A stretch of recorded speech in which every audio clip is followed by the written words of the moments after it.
The TireRack.com Champ Car Endurance Series brings real affordable endurance road racing to you on North America's most prestigious road courses.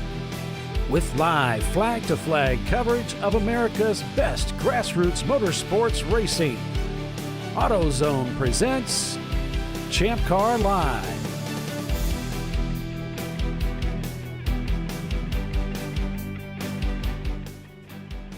Hello, everyone, and welcome to ChampCar.Live, presented by AutoZone. It's the TireRack.com Champ Car Endurance Series. This weekend's race, it's the Lifeline 24-Hour Classic at VIR. I'm Paul Veltum, joined by Bill Strong, David Haynes, Brian Belansky, and Tiffany Alexander, bringing you full-length race coverage again this weekend. And so taking a look at Virginia International Raceway, courtesy of Google Earth, situated in Alton, Virginia. The full course this weekend for 24 hours of racing. You can see the pits to the right, the front straightaway bends to the right there as they come through at a terrific speed, racing down into turn number one, also known as the horseshoe, as the track turns back on itself on this 3.7-mile road circuit. A lot of character on this racetrack, lots of elevation change, and a true test of wits as we head through turn number 6 here, the snake, and begin gathering speed for the climbing S's. Under the bridge we go. And then the setup for this very fast uphill section of the racetrack. The climbing S's up towards turn 10, one of the high points of the racetrack, where they'll turn left and then dive downhill, steeply going down into what was called Oak Tree. Turns 11 and 12. Using all of the racetrack at the exit of the corner. They have to because they need to get set up really well for this incredible backstretch. 3/4 of a mile is the length as they head uphill here at VIR to the highest point of the racetrack, the very top of what's known as roller coaster. Then it's downhill. 120 feet is the drop down into turn 16, also known as hog pin, round 17, and back onto the front straightaway. And that's a lap here at Virginia International Raceway. 120 feet of elevation change, 17 corners, and that's what our teams will be dealing with this weekend.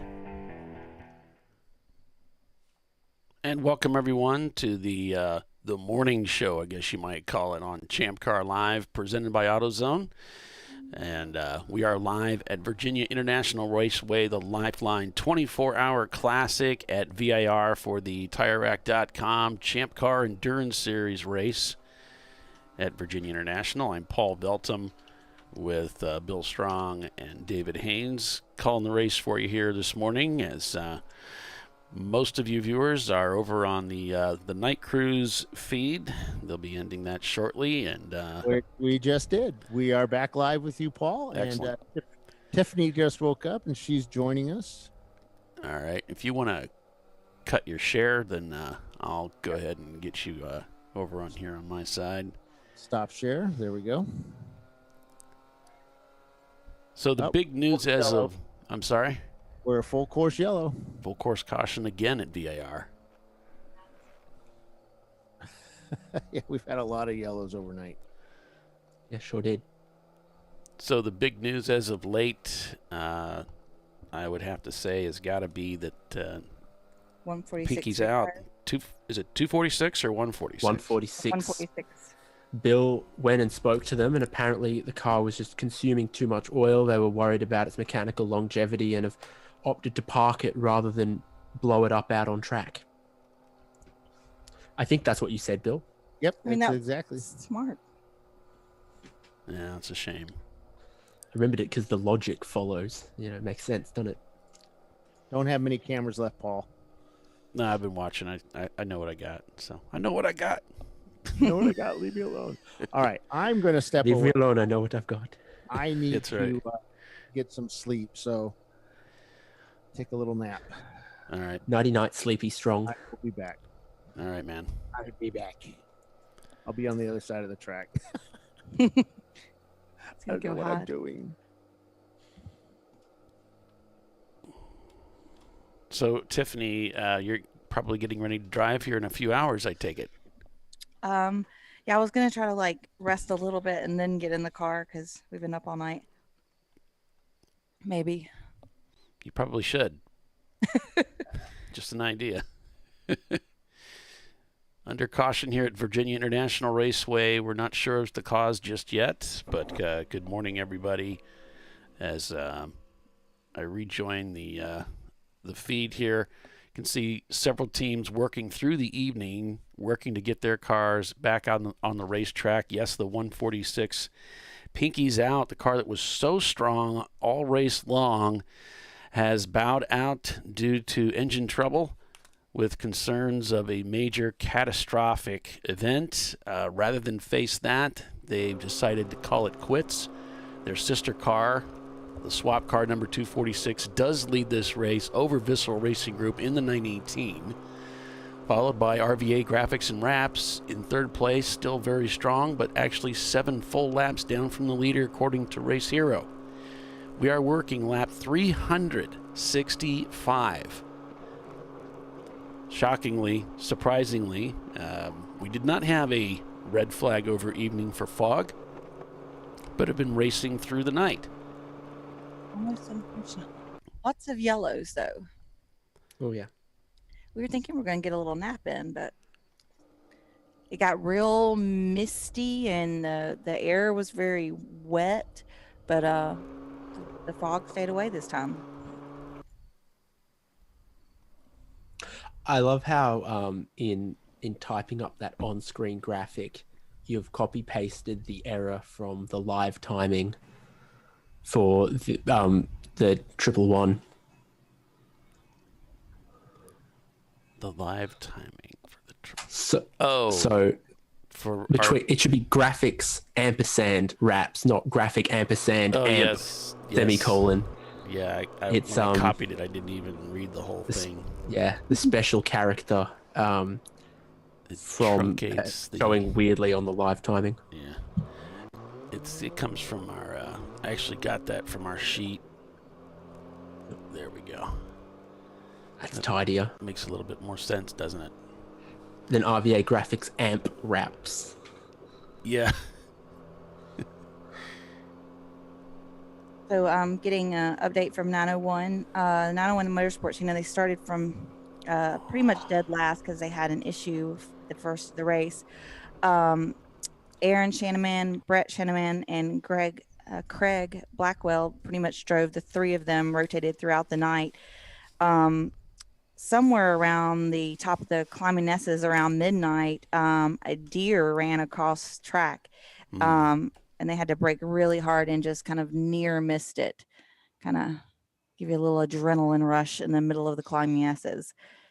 Can you imagine? Yeah. Yeah. Well, we've seen a lot of that in racing, here and there. But the only animal I remember coming face to face with was one of those painted turtles, the very large turtle. Back to green, here we go at VIR. And we've got RVA in the pits, which seems a little bit after. I don't know if they're early or, let's see here. I suppose that... I'd want to call that 40 minutes early because I'd want to get to an unofficial time left of 6 hours to go for a pit stop. So with this one made, they still need at minimum 3 more pit stops, whereas for example the 246 are hoping to get 40 more minutes on their tank of fuel, pit with 6 hours to go, next stop pit with 4 to go, next stop pit with 2 to go, and get home from there with tidy even numbered 2 hour stints to the end. That's not going to be possible with the 2 hour drive time limit for this car, the 111 RVA graphics and wraps. Just owing to there's just a little bit too much time left on the clock, and that remainder is going to force them into an extra stoppy stop. Yep. The 329, of Raceworks. They were having an engine misfiring kind of issue going on. They were able to bring the car in and swap out the ignition coils, and it seems like the problem's solved now. They're back out. Lost a dash of time on that. And Johann Swartz is back in the car, and they're hoping he can make some of that up. He said Now, I looked at the lap times and I said, I reckon that's Johan driving that car. And Bill said, "Oh, there's no way you could know. They've got a bunch of drivers." Like, it's Johan driving that car. Come on. Right. I'm sorry. I rate the guy. You know, he's the Dane with the 19th most pole positions. And they said the course conditions are excellent. Fantastic. Yeah. We saw a couple cars setting personal bests, and you know, more than 16 hours into this race, with all the, you know, mechanical unsympathy that entails, drivers managing to better what was possible when the car was, you know, fresh off the trailer. So that would say the conditions had to be pretty cherry. Mm-hmm. So I've been doing a little bit of math on RVA, and it looks like their pit stops have been cycling between 30 laps to 40 laps maximum, and this would be 40 laps. So they may not have had a choice but to stop here just for fuel purposes. With the length and recurrency of some of these code 35s, it wouldn't surprise me to hear that some 30 lap stints were 2 hours and some 40 lap stints were 2 hours. Just if you have to do 3 laps under the code 35, that's the same time as 7 green flag laps, for example. You can very easily have, you know, 5 or more laps fall into the void just by the timing and longevity of the code 35s as well. Looks like Liquid Gas has jumped into the pits too. And here we have Blake's Garage. Trundling, I believe, is the proper term, right? Is that what I can use? Yeah, anything faster than... Anything faster than what? Stopped? The pit speed limit, what, Okay. 1525 is above trundling, but That's below the pit lane speed limit, that's a trundle. Got it. Because I'm not What is our familiar pit lane? What is our pit lane speed limit, Paul? 20 miles per hour. 20 miles an hour. Yeah, it's 21, across the board. That's 21, fanging it. yeah, 19, that's a trundle. Got it. We're learning all kinds of stuff today. I'm glad to educate. Yeah, it's great to be a part of the education. So welcome, everybody. If you're just signing in, we have no idea why, but it is Champ Car Live presented by AutoZone, extraordinarily early, painfully early out here at Virginia International Raceway and in Fort Wayne. I assure you, it is very early. Welcome, everybody, though, to the show. We'll be carrying throughout the broadcast, we'll be carrying all the way to the checkered flag and then back into bed. So thank you, everybody, for joining us here on the race. The night crew, some of them still here with us. Well, all of them but Bill, of course. Yeah, getting ready for daybreak. And that's kind of what Tiffany, as a veteran of these 24s, this is what everybody's reaching for, right? Trying to make it to sunrise. If you can just make it to sunrise, there's the life begins to come back to you a little bit, and there's, you know, as they say, literally the light at the end of the tunnel. Yeah, the light of the sun starts to fill in some of those bags under the eyes, and they're not quite as dark. Yeah. Shouldn't be too far away, right? We're talking about 40 minutes. Okay. Oh, hello. We have an ambulance queued up at the start-finish. Maybe asked to I roll saw full out. course yellow, and I've just seen it go on green again on the timing screen. Yes. But that's obviously live. I just noticed, so I don't think they've been sitting there for a long period of time. The flashing light just caught my eye. And I would think if they were really being called upon now, we would be cautioned. We wouldn't be green. Yeah. So we'll just continue on like we didn't see that for now. Rubin Performance Garage had just betted their personal best lap. Atlanta Speedworks now up into 5th. They've just betted their personal best lap with a 2:15.7 in their Porsche. So they have now surpassed the parked Pinkies Out Aero 146. So there's a couple of drivers and teams and cars that have persevered through the night that have picked up an extra spot or two now with the parked 146. Visceral up in a second. 901 Motorsports running in a podium position right now. RVA Graphics and Wrap still having their pit stop here. They're being pushed backwards. They are being pushed backwards. Are they the reason for flashy lights at pit out? No, because they're in the pits right now. We're on but board they got with pushed them. back into the pit lane, and then Oh, I see. the ambulance lights went off. Yeah, I see. They just turned those lights off. I don't know why those lights would be activated unless they did have some sort of I don't know. Potentially to They were, alert, like, just alert Blocked people it out to. or something. They may have Yeah. been. RVA is behind the wall. Oh yeah. Yeah, They- got they pushed go- back to where that pit wall entry is, so it just didn't leave pit lane. That's probably the reason for the flashing lights on the ambulance, is to protect that car that had stopped in pit exit. Yeah, it could be. Hey, Paul, did you say I gave you another camera? Slack. What'd you give me? Oh, okay. I threw you one on there too. On 2. Okay, cool. Yep. Oh, it's Ghost Bill Strong. Yep. Go spill strong. All right, guys. I'll be back in a couple Spooky. hours. All right. Okay, man. I'm gonna take a break. Hello. Too. I'm going back in the car in a little bit. All right. Okay. Good I'll luck, text you when- Tiffany. I see If I- now. All right. So I'll have to change. That's not liquid gas. So let me. Maybe they need a new right rear caliper.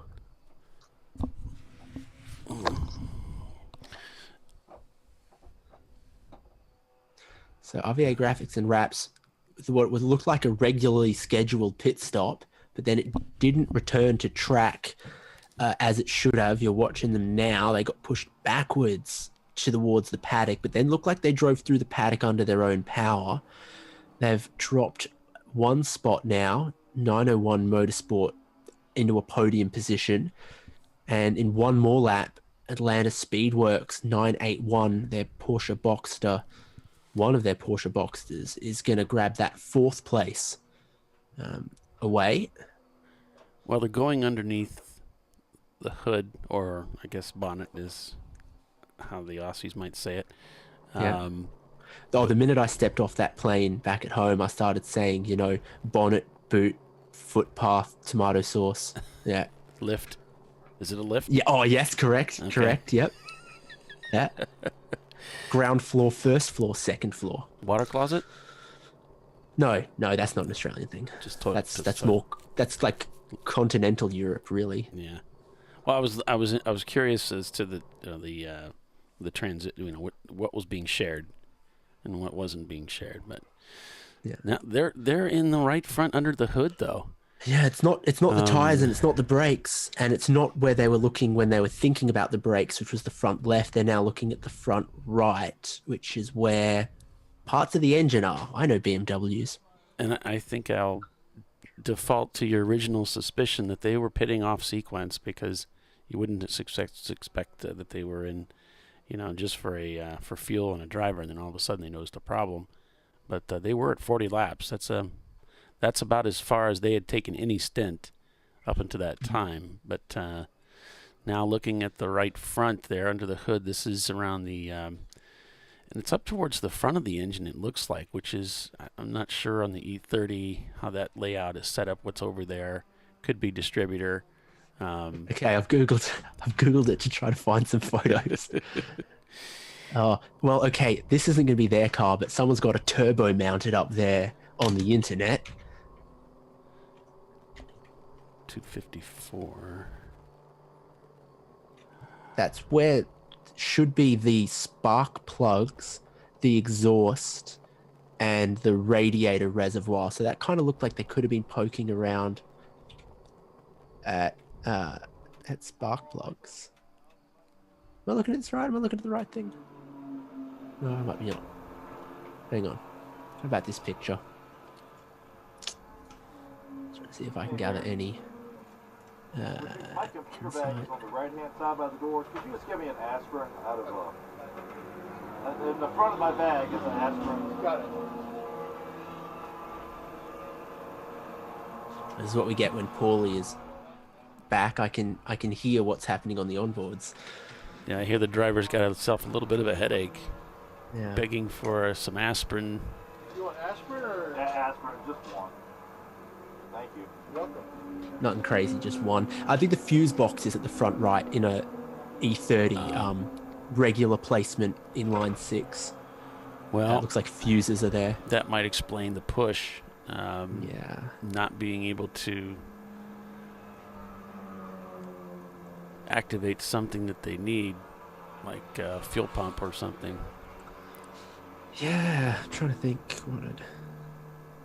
Maybe because it kind of looked like it was under its own power and not being pushed as it went through the paddock, that it could have been, only half the cylinders firing or something, kind of thing, where it's like, this is not going to get up to pace at all on the racetrack. It might even not get uphill.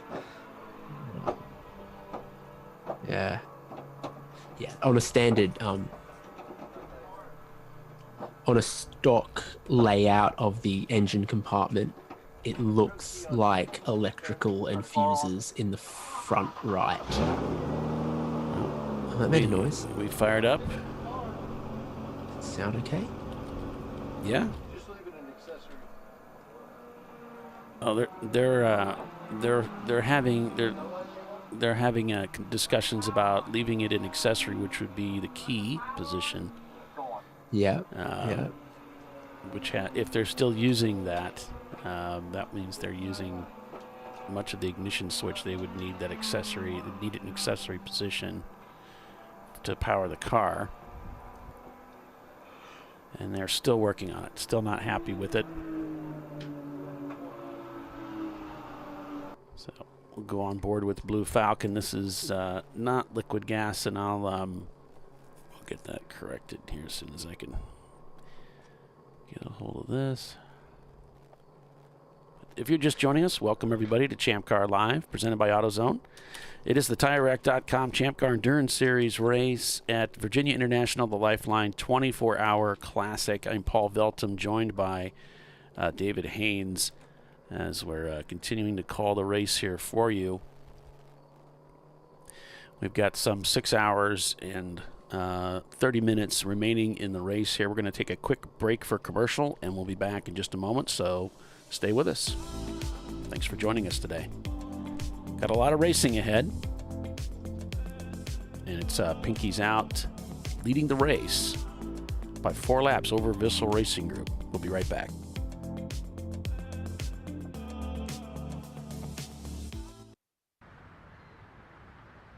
I probably need new tires.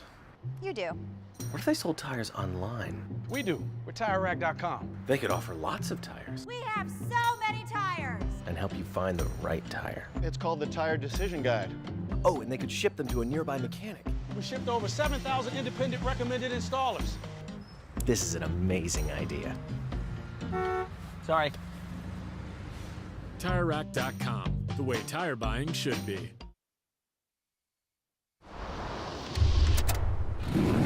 Bring on the frozen tundra, the grinding gravel, the cratered concrete, the rain-soaked streets. Come on, road. Do your worst. We'll be at our best. Reliable performance in unreliable conditions. Designed to meet or exceed original equipment performance. That's why more auto technicians choose Duralast parts. Exclusively at AutoZone.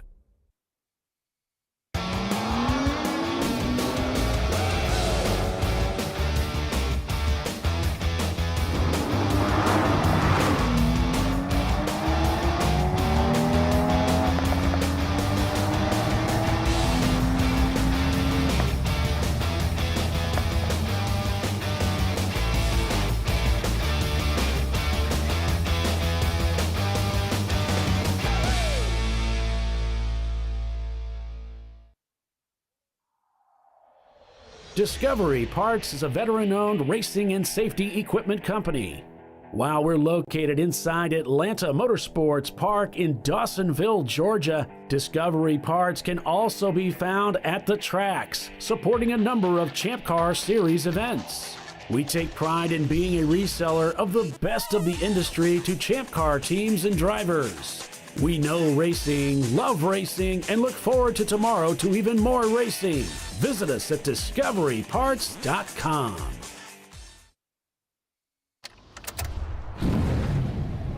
Come on, Road. Do your worst. We'll be at our best. Stress tested to meet or exceed original equipment performance. Exclusively at AutoZone.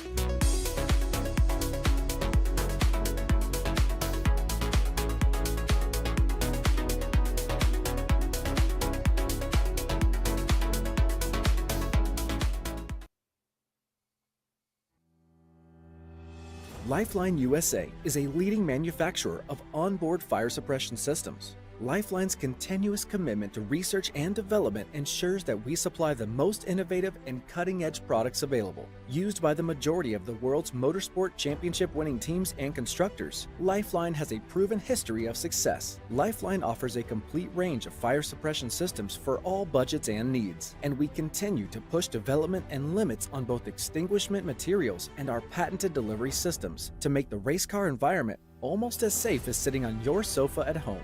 Every kit has been designed for a professional and simple installation. For more information and to purchase your ChampCar fire suppression system, go to www.lifeline-fire.com. Located in Northeast Ohio with 40 years of combined experience, Money Shift Racing knows how to deliver performance and safety, offering everything you need to get your vehicle and drivers ready for race day. From safety equipment to full engine assembly and repair, in-house fabrication, 3D design, and rapid prototyping. Money Shift Racing. Performance done right. Frozen rotors from Diversified Cryogenics deliver increased performance and a higher level of safety, while significantly reducing braking system costs. So to tell you a little bit about the durability of this product. So we have seen an incredible extension of the life of our brake rotors using frozen rotors. We've gone from brake rotors every other weekend to 6 weekends on one set of brake rotors, and I think they can go farther. The durability has been amazing. And it's been a fantastic season, and man, a lot of that is due to the way our car can brake on those frozen rotors. For more information, go to frozenrotors.com. I did it. You see how it's... That's it. We did it. You did it. You can do it. The path to I did it starts at AutoZone. Get in the zone.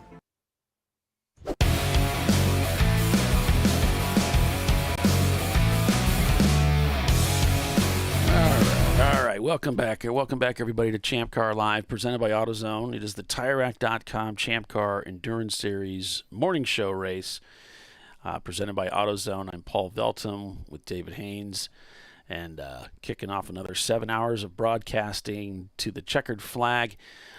Here's what we have so far. If you're just joining us, we've got Pinky's Out leading this race by several laps over Visceral Racing Group in the number 918. Then it's 901 Motorsports in third place, Atlanta Speedworks in fourth, and PTS in fifth. RVA Graphics and Wraps has just found themselves in the paddock working on that machine. Apparently electrical related issues there. It tumbled down to sixth. And it looks like by the picture-in-picture, they're still working on that machine now over on the driver's side of the engine compartment up at the front there, looking at electrics. If they're having issues, it doesn't look like they're having issues with lights. The lights appear to be on. So not sure what the major malfunction is there, but still working on that machine. Other major news, the number 146 has recently retired. That's Pinky's Out. One of the Pinky's Out machines retired due to engine problems. Concerned they may blow an engine. They decided to go ahead and retire that car. So that's the major news. Pinky's Out retired the number 146 car. They have fallen to 9th, and of course they will continue to fall throughout the morning here as other cars will be coming on by. OFIC Racing also behind the wall. They are working on that car, I assume. I thought we had a feed at one time, and now that feed's been shut down, so I don't know if they've retired that car or not. Don't blame the team for not getting a hold of me on that one. Everyone's very, very tired. So Atlanta Speedworks has come into the pits out of 4th place. They've crossed the pit loop. So they, too, in the pits right now. So working lap 375. It's still very dark, as Tiffany would say, country dark out there. And looking for that first bit of brightness in the sky is everybody right now, hoping for daybreak here in the next, 20 minutes, 30 minutes? I was told some minutes past 6 a.m., but it doesn't... I'm not holding out hope for that, looking at any of these cameras, given at sunset, there still looked to be plenty of light in the sky after what was technically deemed sunset. I'd expect to be seeing a bit of a glow already. I'm just saying we might have been bamboozled by Bill Strong is all. And we do know that the cameras tend to make the images brighter as a result of sun coming through. So, and right now it looks pitch black inside of Grit and Grind. So again, not seeing any signs of life from the sun this morning just yet, but hoping for something soon here. A new car, in-car footage feed rather, from the behind the wheel of the Blue Falcon Motorsports 2000 Porsche Boxster. Just checking through the standings here, I'm noticing Brew Crew Racing, the Stout machine, out there still running in 25th. I'm looking for the number 86 to see how they've been faring through the night. And not seeing them offhand here. As I'm also looking through the grid for the Trophy Wife is in 40th place, so they have fallen several laps from where they were last evening. Brew Crew number 86 is not turning laps. They're down in 43rd right now. Blake's Garage in 42nd there. So they're out turning laps. Blue Falcon is down in 50th spot. They're back quite a bit. But there's a number of cars ahead of them that aren't turning laps, so they're trying to get their Porsche Boxster up into the standings to some degree. It looks like they are actually the last team on the track positionally that's still turning laps is Blue Falcon. You know what I love about their onboard? You know what I love about this onboard? Oh, what's that? The countdown timer right in the middle, letting us know presumably when the current driver's stint time is up and they have to pit. Yeah. Let's count down 42 minutes. So, chunk of the way into their stint. Going through about turn 4, just past the hotel up there on the left where there's lots of lights on, and into the lower S as they go. It's fine. I thought you're following along. Bit rude when I was narrating it, but I did it all the time to Doc. He loved it. He loved it. Great. The old classic misdirection. Makes the pass there. Yes, from the national feed. That's so irritating. In Formula One. The Bob Varsh. Can we get a replay of Lance Stroll? And it looks like from this view the lights are terribly inadequate, but I'm sure they're better than what they look like in the camera. I sure hope so anyway. You really do hope. Yeah, that's Oak Tree and the exit, not using too much of that rumble strip that tempts you otherwise. Good morning, Mark. Good morning, Timothy. Thanks for joining us this morning. Good morning, everybody. Just signing in to catch up on what's newsworthy, what's fit to print. Pinky's Out, defending winner of this race from last year, leading the race again. Surprise. Visual Racing Group in second place, back approximately 3 laps in the number 918, followed by 901 Motorsport, another extremely tough team. So it's the strong teams up at the front right now. Those competitors that seem to not only be quick and consistent, but reliable cars. It's textbook pinkies out, isn't it, though? Because the first 2 to 4 hours, they couldn't match the pace from RVA or GBU or the visceral cars or whatever. There was easily 5 or 6 cars that they were not quicker than. And then 10 hours later, they're running 1-2 with some laps in hand because they just didn't stop pounding around the track. And you had one of those angles where it looked like just a hint of light in the sky. Maybe we weren't bamboozled by Billy Strong. Well, it's no mistake that Pinkies Out has dominated this event for the last 5 years. There's a reason for that. They've got the right formula and the commitment to this race. They don't really race a lot of races with us. There's only a few races that they run, and this is one of them. And when you have that level of commitment, you can bet that they're going to be very, very tough. Now, we didn't have a live broadcast from CMP, but they ran one of the cars Saturday and the other car Sunday. I feel like that was almost just as a shakedown to this event. Give both cars a bit of a run and not put massive amounts of hours or laps on both cars, but one car Saturday, one car Sunday. Sure. And yeah, it's a great idea to get out there, stretch its legs, and make sure it's all set for this race, which is certainly one of the races, if not the race, that Champ Car's become known for. This is a big race for us, and as you can tell by the turnout.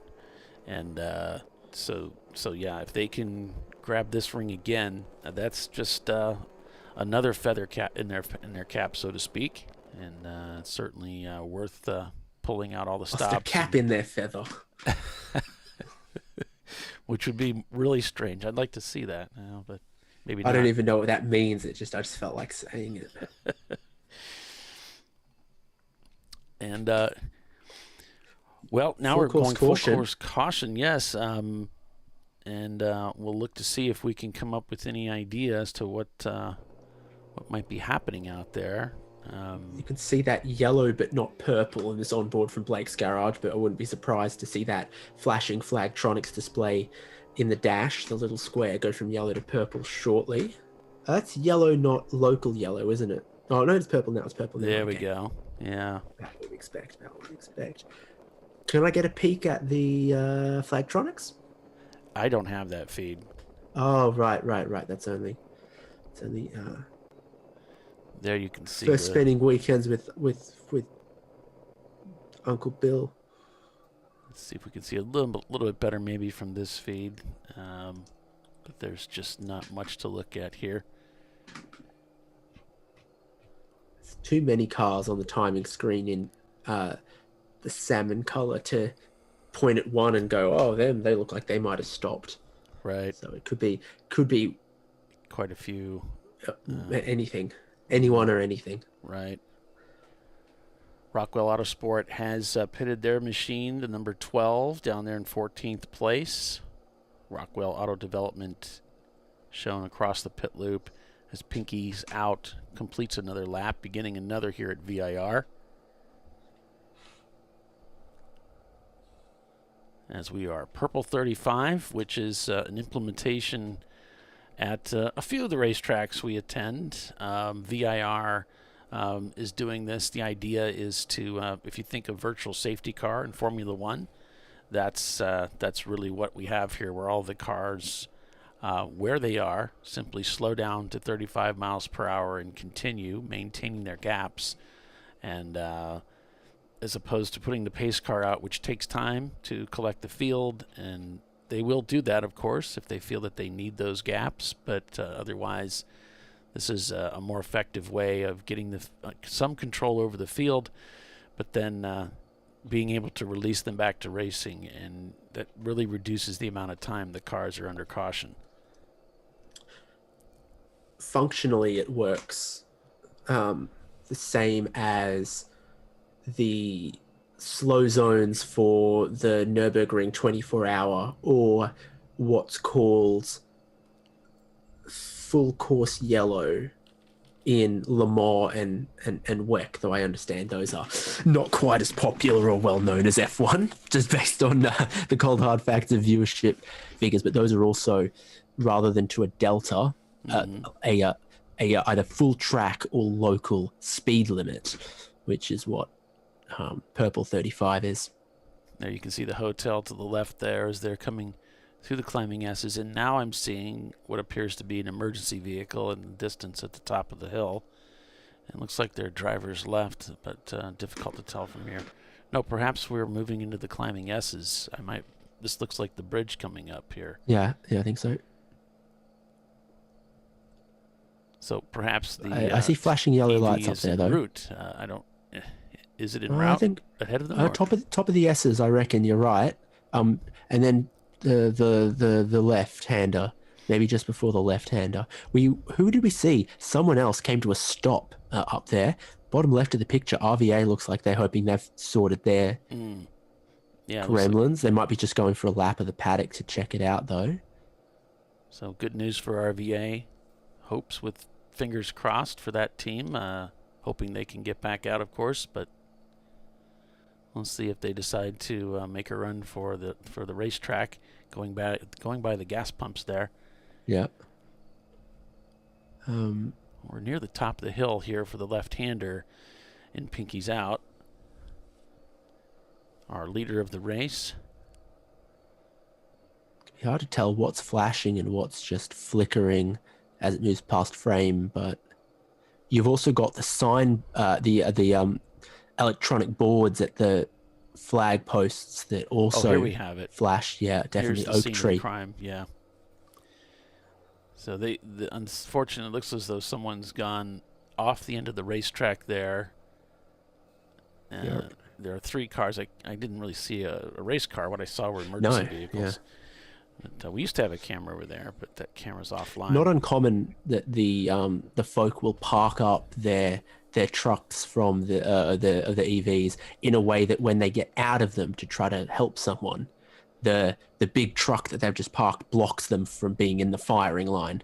So that also blocks our view because we are watching from a car on the racing line. The truck is between us and the potential impact zone, or just the stopped car or whatever it may be. Rude. They're as bad as this director I've had called Mr. Veltum. And we've got RVA now moving down pit road, it looks like. So they may be heading down to their pits or to pit out. Tantalizing hint of daylight in the morning, and the sky above the trees casting, just showing the outline of the trees that surround VIR. And as we Rats looking surmised, to rejoin the track. Yeah.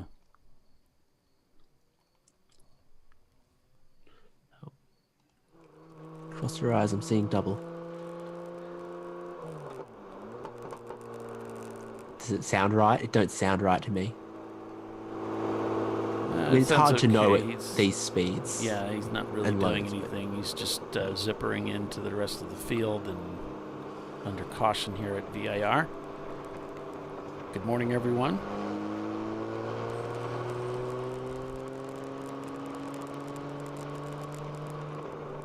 Mark's watching the original Star Trek. Which episode?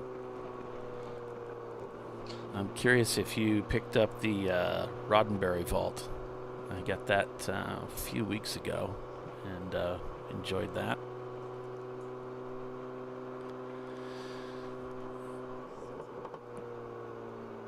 Everyone's salmon, and I can't tell you really what's going on out there. Yeah. You know what's horrible? Only thing worse than not having any facts is not even being able to speculate wildly and irrationally Oh, we're good at irrational speculation. I don't have a starting point. I don't have a starting point. You don't need a starting point. You make it up. Do you know who, Paulie? Do you know who it might be? Stopped at the oak tree. Tell me. It could be any of PTS, Reuben, Raceworks, Pinky's Out 146, BEC Racing, Wheels America, the 330s, OFIC Racing, Renpart KNS, DBR, Honda of America, Danger Racing, Well Lubricated Racing, Liquid Ass, Brake Check, Chevy Corvette, which would be a shame because they're the only running D-Class car that we've got at the moment, representing the big V8.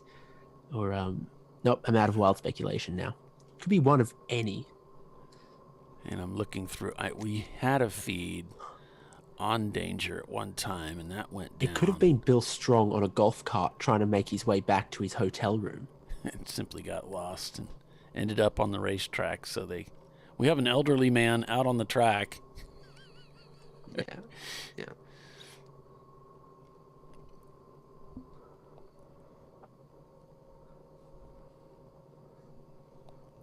An update for you, Paulie, about the Star Trek episode. Oh, the trundling rock monster.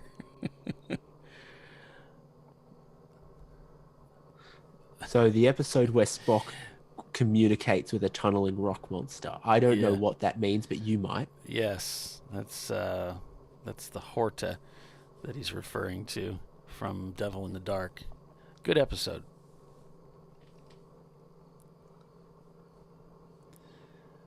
All right, so I don't know these Star Trek episodes because I'm too busy getting invited to so many parties.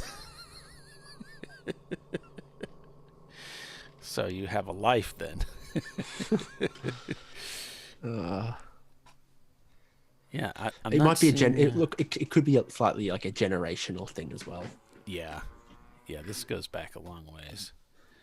If you were a bit of a geek in the 90s, Star Trek might have been your jam. If you're a bit of a geek now, you've got unlimited amounts of esports to watch or whatever.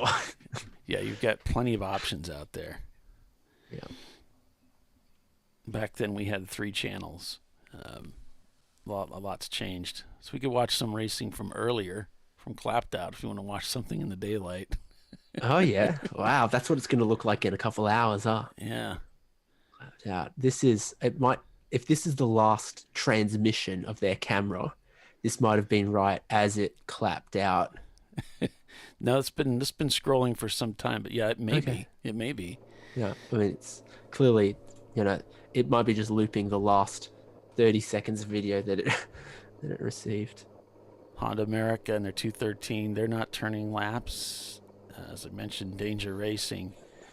Really got to wait for it to go back to green before you can tell, because what happens is everyone who's in the second half of the lap comes up salmon, then they cross the line, they go back to white on the timing screen because they've just crossed the line, and then after about 3 minutes or so, when they're halfway around the lap, they come up salmon again. So it really just shows you who's in the second half of the lap under this caution code 35. And as I recall, when I spoke with the gentleman that created Race Hero, I believe he had told me that at the time, the way he had this thing programmed out was it took the lap times that were expected of the race car, and then if it went, I believe it was to 3 laps, then it would go salmon. It seems like it goes salmon sooner than that.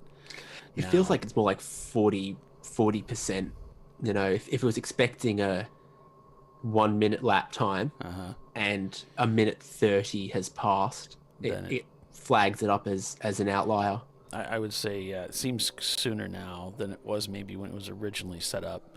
But that was the idea. And so we kind of read between the lines when we see that. We think, well, they could be in the pits, and they just haven't crossed the pit loop, because the pit loop, if they're pitted in front of the pit loop or behind the pit loop, that's going to affect things to what we can perceive. And then everyone that comes up flagged as pit lane, I'm seeing it as they leave pit lane and cross the start-finish line exiting pit lane. So it's kind of At VIR, retroactively yeah. we know. Yeah, They here are today, actually in this leaving. race. Yeah. Yeah, sort of retroactively we know they were in the pit lane, but it doesn't say they're in the pits as they enter. It only says it once they've, lost 7 minutes and are leaving pit lane. You're like, oh yeah, that's about right for a, an in-lap and a pit stop to total, 7-8 minutes. So far, RVA still on track. And looks like things may be back to normal for that team as they're waiting for this caution to lift. The crew's working on the area down at Oak Tree. Gonna get a look shortly again, hopefully, I guess. Yeah, we'll follow them down there and then we'll make our break for the our next commercial break. But we'll head down the hill here and see if there's any updates. You can see First that glance, it's looking a bit tidier. good train of cars.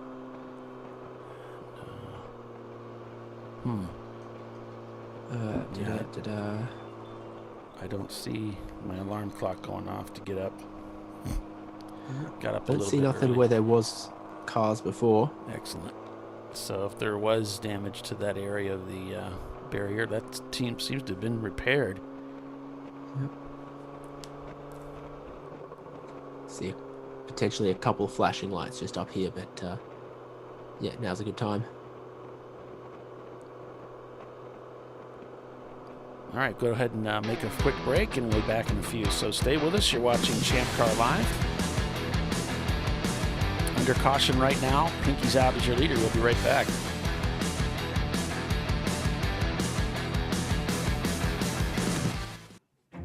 An important decision is afoot.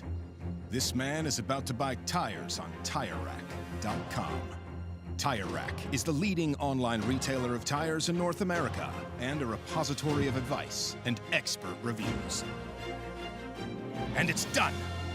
All that's left is to arrange for safe, easy installation at one of our independent recommended installers. Well, I guess he did that too. TireRack.com, the way tire buying should be. Come on, Road. Do your worst. We'll be at our best. Engineered to meet or exceed original equipment performance exclusively at AutoZone.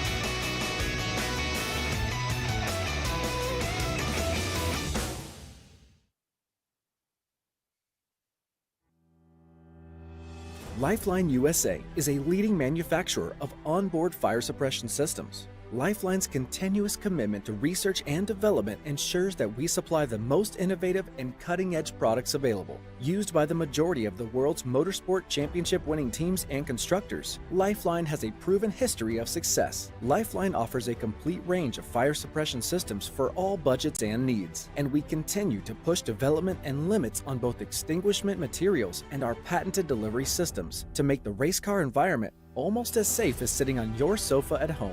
Every kit has been designed for a professional and simple installation. For more information and to purchase your ChampCar fire suppression system, go to www.lifeline-fire.com. RVA Graphics and Wraps is a full-service design, signage, digital graphics, and wraps company located in Richmond, Virginia. With over 20 years of experience, RVA Graphics and Wraps offers premium signage options for your business. We are dedicated to offering our clients best-in-class service in all aspects of graphic design and application. For more information, visit us on the web at rvagfx.com.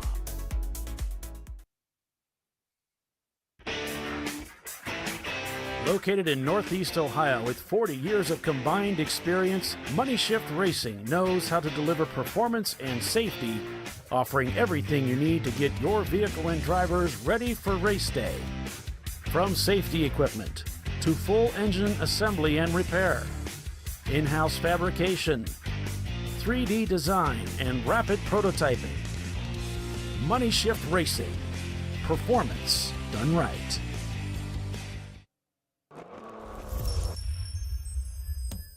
Frozen rotors from Diversified Cryogenics deliver increased performance and a higher level of safety, while significantly reducing braking system costs. So to tell you a little bit about the durability of this product. So we have seen an incredible extension of the life of our brake rotors using frozen rotors. We've gone from brake rotors every other weekend to 6 weekends on one set of brake rotors, and I think they can go farther. The durability has been amazing. And it's been a fantastic season, and man, a lot of that is due to the way our car can brake on those frozen rotors. For more information, go to frozenrotors.com. Nice. Yeah, I heard about this. So I would actually go with the full synthetic. Brake pads for the Duralast rotors. I did it. You see how it's... You did it. That's it. We did it. You did it. You can do it. The path to I did it starts at AutoZone. Get in the zone.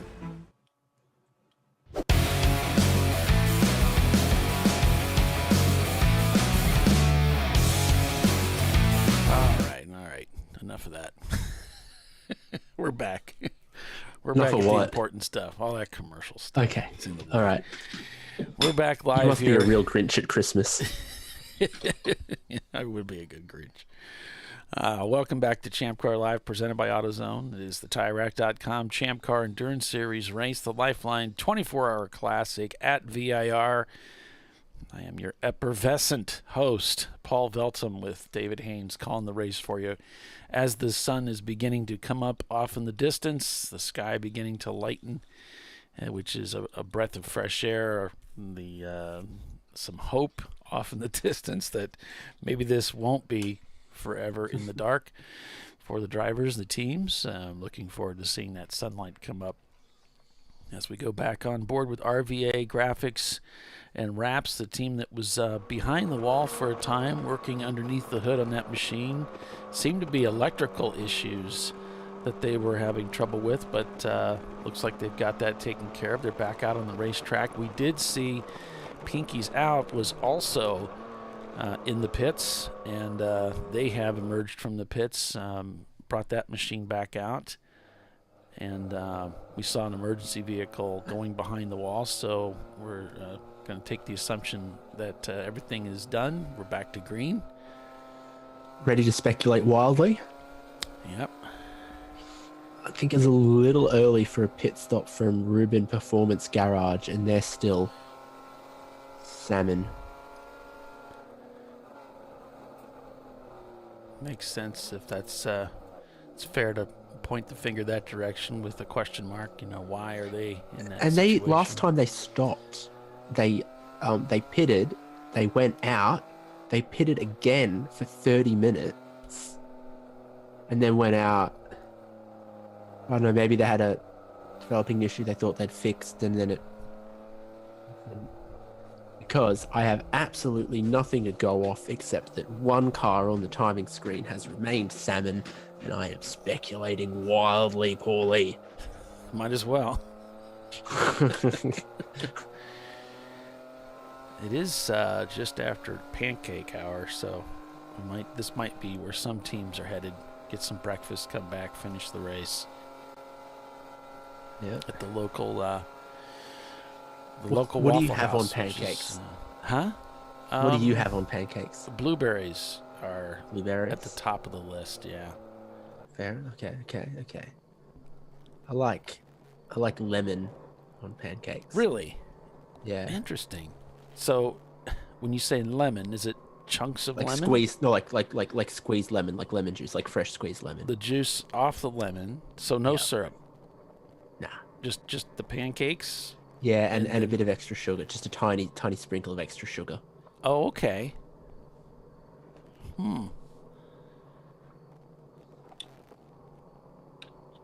I can't say I've ever tried that. That's You know what else I like though is kimchi pancake, like savory Korean style pancake. Korean. It sounds spicy. Is all Korean food spicy? Oh, quite a lot of it is quite. Yeah.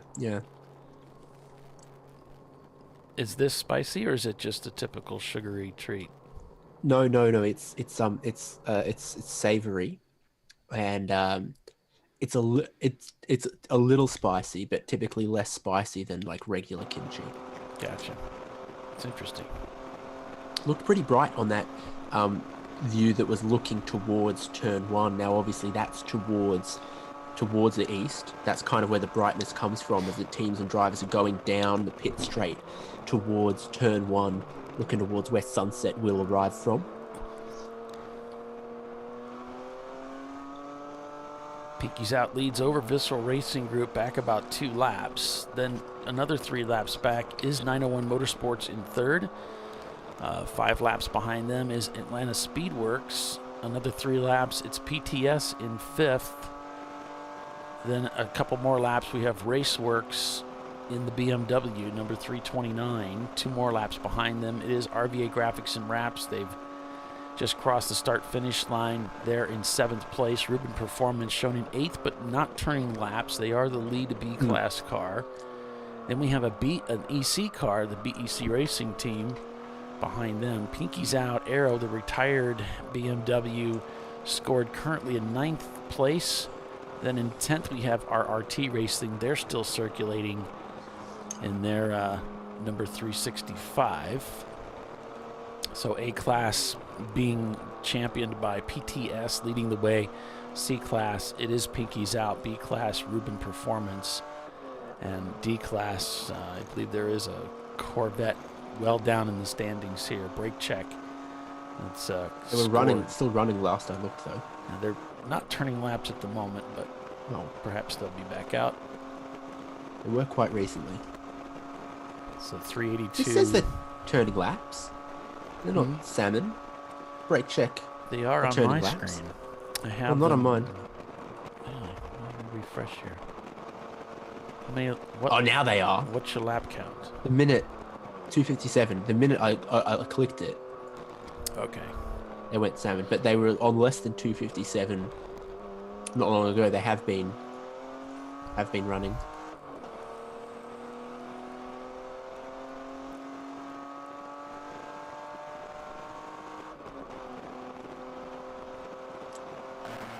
Grit and Grind as well, still circulating.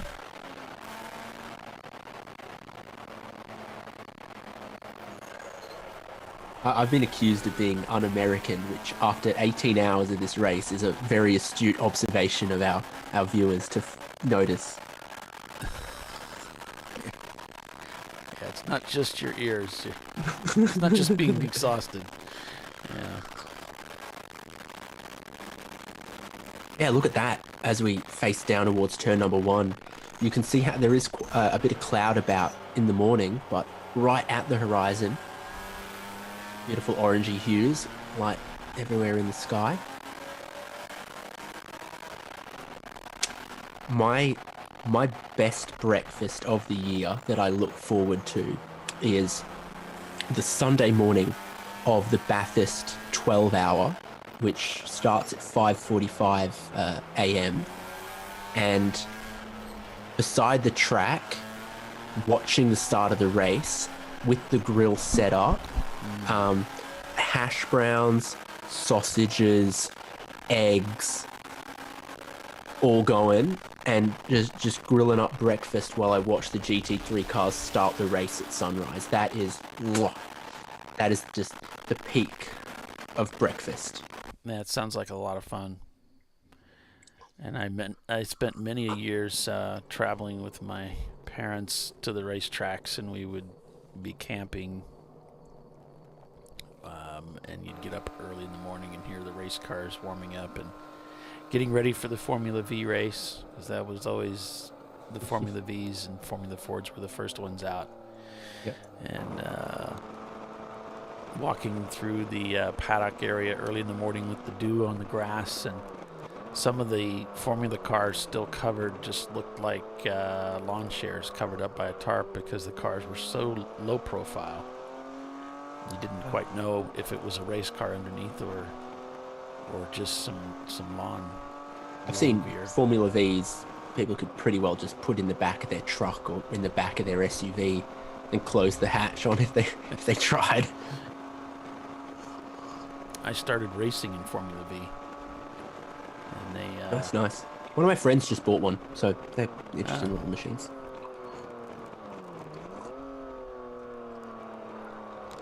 Tiny steering wheel on his. It's just tiny little steering wheel. Tiny steering wheel, narrow tires, very low weight. So no aerodynamic assistance. It's all mechanical car control, drum brakes all the way around. It's a very different experience. Now, some people, it depends on, I guess it depends on the championship, but I think some people have got front discs, some people have got discs all around, I think, on their Vs down here. Well, you'll have them on the Formula Fords, for sure. But I'm still thinking V. Tiny little shifter, short little throws on that. Well, we're talking a lot of years ago. That was my first race car. That was 1986. So it could be there's been some changes, some advancement in the technology of what they've allowed.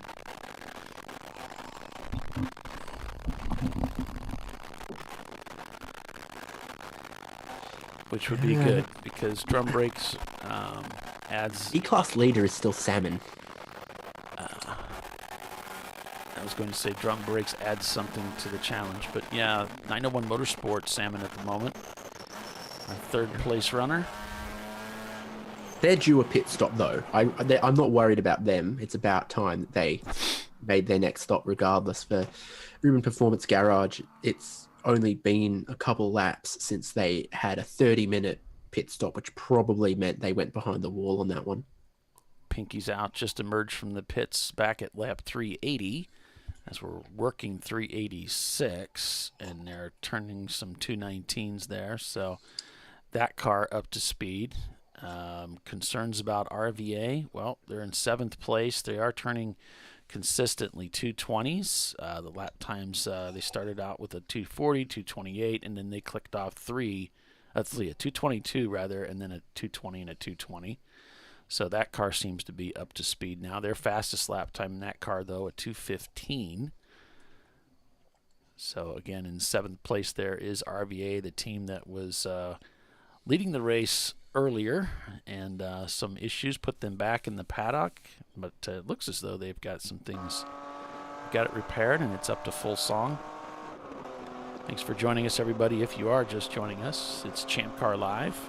Presented by AutoZone, the Lifeline 24-hour classic, taking you to the finish here. Checkered flag at noon, track time. That's Eastern Standard Time, which is some 5 hours and 42 minutes unofficially away. No, it's Eastern Daylight Time. What did I say?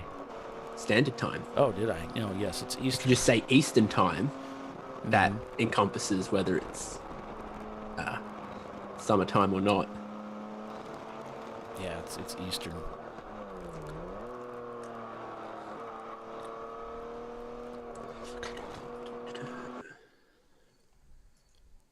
So now beginning to see some of the orange behind the trees. So that's a welcome sight. You know the race is going slowly when you're just talking about the weather all the time. Yeah, They're literally watching the sunrise. Was Rubin Performance Garage leading B class under threat of losing their lead in class? Well, Team Honda Research West, also marked as salmon, don't appear to be circulating. So then it goes to 3rd place, Honda of America Racing Team, 2002 Acura RSX. I think of 6 B-class cars, they're the only one running at the moment, if I've got this right. So, surprisingly high rate of attrition in the B-class. 16 of 21 are running in A-class.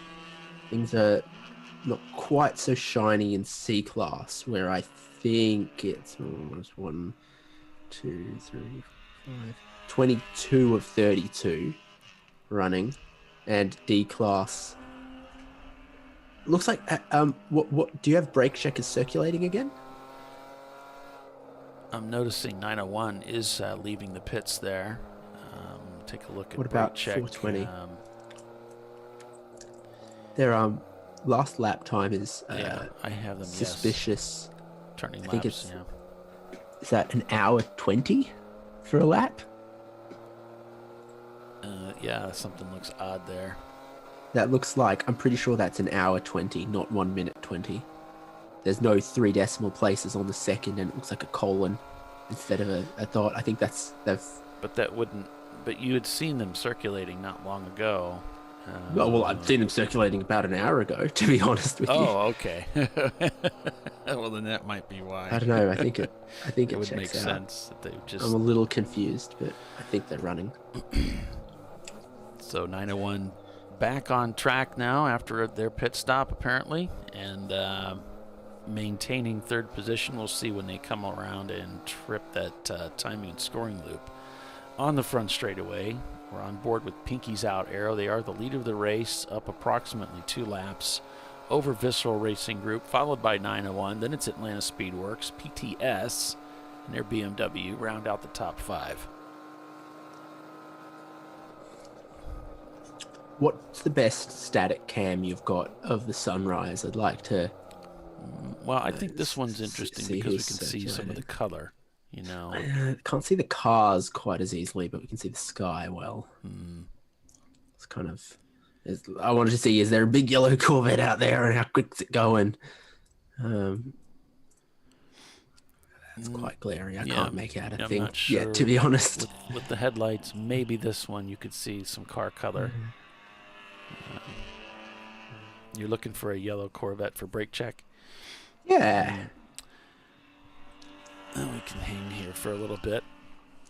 Right now, as we mentioned earlier, several laps separating each of the cars. I'm not seeing anything even close as far as gaps. Then we get down to huge ass in 26. There's a 27-second gap up there to open throttle. Looks like Team Honda Research crosses the pit loop.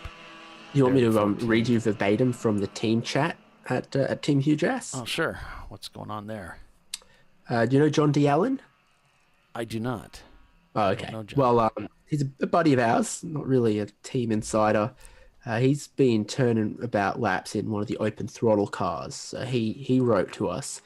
I had fun for several laps last stint, mixing it up with one of you guys. And Nate Franklin responds, "That was me." These messages from about 30 minutes ago talking about the stint previous. I wanted to come find you because I was definitely not trying to block you on the straights.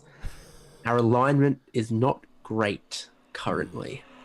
Might not be alone in that. Nate Franklin, who just drove the 337, not complimentary of the state of the alignment at the moment.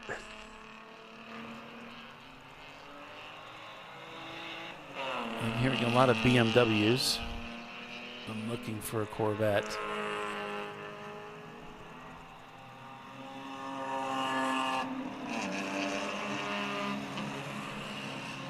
But I would say we have enough light now. We can make out color. Yeah. And welcome, Fred, to the broadcast. It's always great to hear from you and Marky and Thomas, everybody. Thanks for joining us every day, this fine day. Good morning. Start your Sunday off right with Champ Car. Yeah. Champ Car on a Sunday morning. Might as well. Yeah. What else are you going to do? Do they have they've hymns on TV in on a Sunday morning in the US? Oh yeah. Well, once you're good and hymned, come back and join us.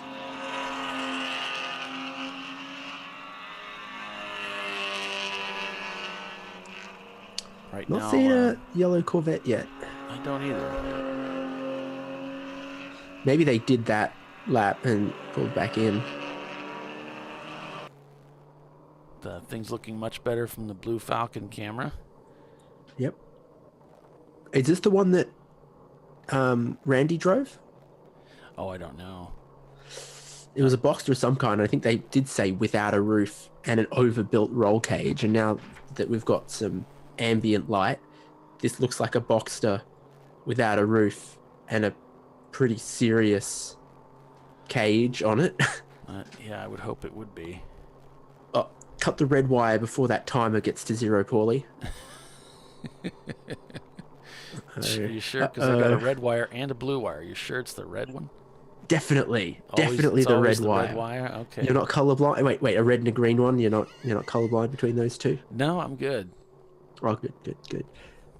I've got two uncles with red-green color blindness, but my dad doesn't have it and I don't have it. So apparently that makes me lucky.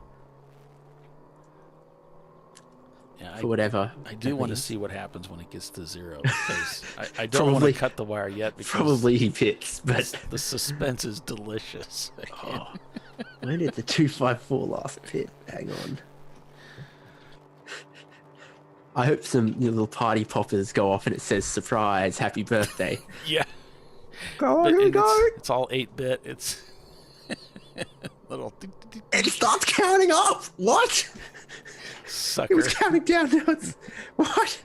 Now you're this is. This is. I tell you what, it has been 2 hours since they last pitted, though. All ADD people watching have just turned over. What is this madness? You could keep my attention with a blinking counting down clock for a good minute. Like, okay, 55 seconds, now it's 54, I can't look away. It's the hard, what happens it's at the 0? Looking away, that's the problem. It's like I can't stop watching it. That's RVA graphics on our right. They were pulling everyone in a straight line, or almost everyone in a straight line. Earlier, I guess maybe a BMW 330 is just a little too much for them, or they're still nursing after whatever issues they had that they rectified to put them back out on track. 111, last lap a 224, so yeah, kind of 10 seconds off what we know they're capable of, so they might still be just nursing it at this point. I was like, that doesn't look like they're going at full speed, and now that I've looked across, I think we kind of confirm that they are taking it a little more gently. Maybe not revving it out as hard. Maybe they don't have all 6 cylinders. I'm speculating wildly and irresponsibly. The engine sounds okay. The engine note's fine. I think you might be right, though. They might be conserving a little bit.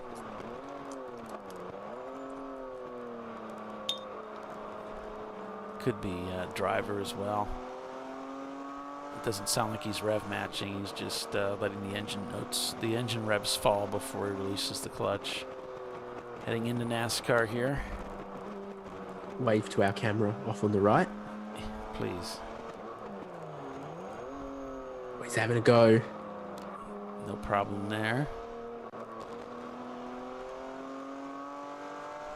Heading through 5 and 6, now up through the snake here as he works his way under the bridge and up to the climbing S's at VIR.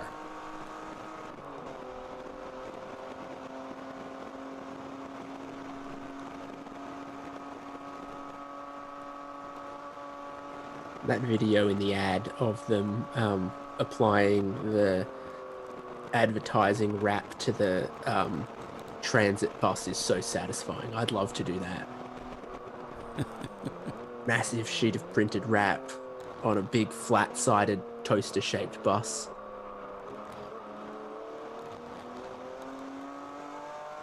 Not afraid of those curbs though, is he? Very enjoyable watching him go through Oak Tree there. Whistling through there very quickly. Is your racing group pit from second place? Yeah, stretching out the left hand, so they've just completed their stop at Visceral. They're only going to have 2 more to get home from here as well, so if you start counting backwards like that, then the race finish is very, very close at only 5 hours, 30 minutes away. Bless you, Paulie. Thank you. I don't know where that... Probably the open window. I've got the fans running to bring air into my studio. It gets very hot in here. And it's nice and cool out this morning in Fort Wayne.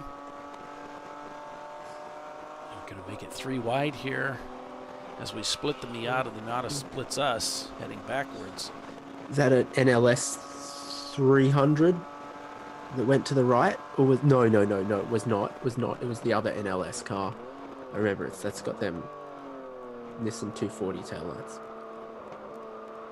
No, they're not turning laps. Well, the 300's not turning laps, so... No, I think it's the 240. The 240 would be out there.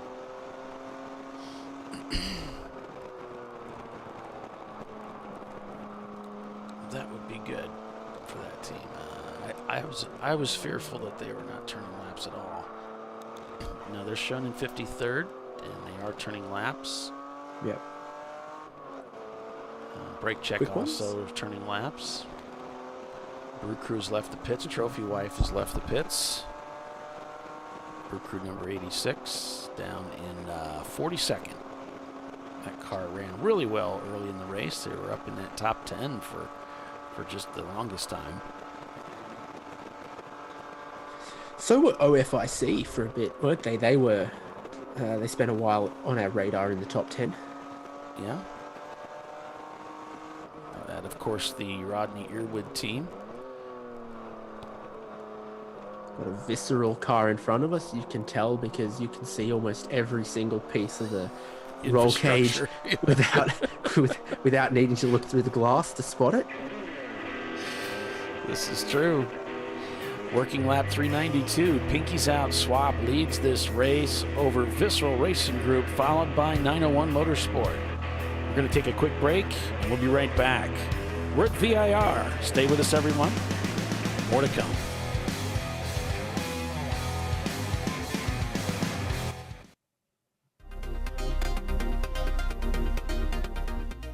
Welcome to TireRack.com, revolutionizing tire buying since 1979. With our unmatched selection of branded products, finding what fits your vehicle and is right for you and how and where you drive has never been easier. Through helpful online shopping tools that include our professional hands-on reviews done at the introduction of a tire and consumer reviews that give real-world feedback over the life of the tire, you can make the right tire choice and find exactly what you need. And if you prefer to talk to someone, our tire testers, our sales team, are available on the phone. And that's how we get you the right tire for you and your vehicle for where and how you drive.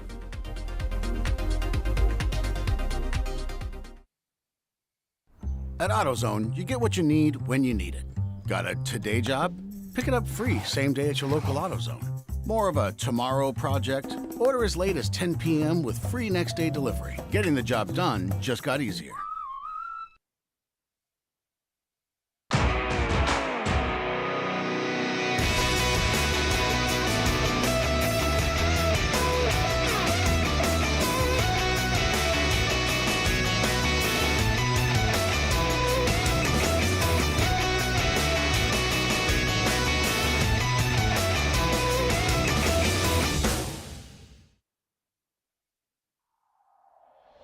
Discovery Parts is a veteran-owned racing and safety equipment company. While we're located inside Atlanta Motorsports Park in Dawsonville, Georgia, Discovery Parts can also be found at the tracks, supporting a number of Champ Car Series events. We take pride in being a reseller of the best of the industry to Champ Car teams and drivers. We know racing, love racing, and look forward to tomorrow to even more racing. Visit us at discoveryparts.com.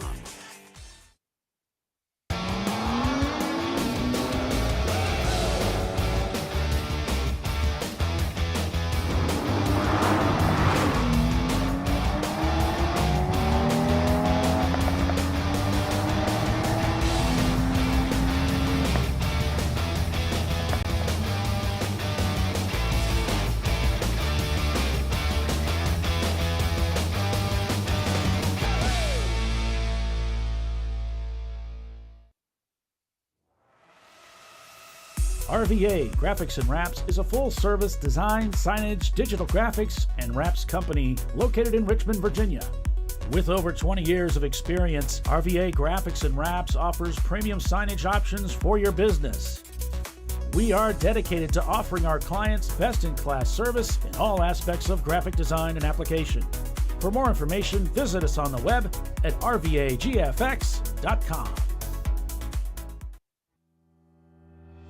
Lifeline USA is a leading manufacturer of onboard fire suppression systems. Lifeline's continuous commitment to research and development ensures that we supply the most innovative and cutting-edge products available. Used by the majority of the world's motorsport championship-winning teams and constructors, Lifeline has a proven history of success. Lifeline offers a complete range of fire suppression systems for all budgets and needs, and we continue to push development and limits on both extinguishment materials and our patented delivery systems to make the race car environment almost as safe as sitting on your sofa at home. Every kit has been designed for a professional and simple installation. For more information and to purchase your ChampCar fire suppression system, go to www.lifeline-fire.com. Located in Northeast Ohio, with 40 years of combined experience, Money Shift Racing knows how to deliver performance and safety, offering everything you need to get your vehicle and drivers ready for race day. From safety equipment to full engine assembly and repair, in-house fabrication, 3D design, and rapid prototyping. Money Shift Racing. Performance done right. Frozen rotors from Diversified Cryogenics deliver increased performance and a higher level of safety, while significantly reducing braking system costs. So to tell you a little bit about the durability of this product. So we have seen an incredible extension of the life of our brake rotors using frozen rotors. We've gone from brake rotors every other weekend to 6 weekends on one set of brake rotors, and I think they can go farther. The durability has been amazing. And it's been a fantastic season, and man, a lot of that is due to the way our car can brake on those frozen rotors. For more information, go to frozenrotors.com. Come on, Road. Do your worst. We'll be at our best. Engineered to meet or exceed original equipment performance, exclusively at AutoZone. Oop. Oh, well, we didn't need that anyway. Welcome back to ChampCar.Live, presented by AutoZone, the Lifeline 24-hour classic at VIR. And things looking a little bit brighter out there, I'm sure, for the teams. It's not as bright as what we're seeing here, but now we're finally getting some daybreak here at Virginia International as we carry on with the last just under 5.5 hours of racing. Welcome, everyone. Thanks for joining us this morning on the broadcast. We're going to carry it to the checkers here. Go ahead and hit that like for us if you would. Appreciate that. Paul Veltum joined by David Haynes. We're calling the race for you here. Not sure how long you're going to stay on. Are you with us to the end, David, or? Oh, until you kick me out. Yeah. All right. Well, things looking pretty bright for the Rubin Performance Garage B-Class leader, because after 40 minutes, probably fixing something up or getting some repairs or some maintenance of some kind, they are back out and circulating. So that's important for the win in B-Class, which of course comes with a beautiful trophy and incredible amounts of prestige and bragging rights. Indeed. They will be remembered for centuries, them and at their least family. Until next year. Yeah. At least until next year. Now this will go down in history for them. Their families will be honored, and no doubt the medals from the president of their country will be awarded. So this thing with the counter is really, now it's got me intrigued. I want to know more. Right? It's at 38 and counting down again. It was counting down, it hit 0, and then it started counting back up. And then what? Now we're counting back down again, maybe after a pit stop. I don't believe this is the same driver, is it? Maybe it is. It's hard to tell. I don't think it is. A black suit. I remember with, of course, they have to wear. You'll notice on their arms they're wearing the harnesses there. Yeah, they are required. Without running a roof net or a roof, they have to wear arm restraints to control the driver's arms. Yeah, I did my first race with them at with those arm restraints at CMP. You totally don't notice you're wearing them until you try to do something goofy, and then you're like, oh. yeah, I don't. I wore them when I drove the Roadster and my Roadster in vintage, and I just tell you they were completely useless. Just by the time I get enough slack to make the gear shift throws, they weren't doing anything for me. But I could get my hands above the bar, so whatever. It was there. I was wearing met the rules of the road, so to speak. On board with Grit and Grind in their BMW. Many BMWs, of course, the BMW E30s, E36s, 46s, and Miatas, the staple of the club for sure. And ChampCar. I think we might be blessed with Tiffany Alexander joining us. Oh, again? I thought she was sleeping. In a minute. No, I saw her. I saw her walk by. Oh, well, I know she's getting ready to head back out as a driver with Trophy Wife. Okay. And so I'm not sure if she ran up there to grab something left behind. Blue Crew number 86 has left the pits.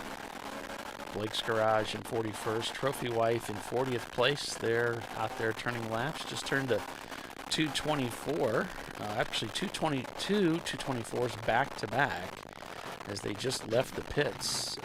Back on lap 287, looks like, if I'm reading the graphic correctly. Hugh Jass has left the pits in 28th, returning to the race in their A-Class Miata. Rockwell Autosport shown not turning laps. Of course, Pinky's out. Retired that car with engine trouble.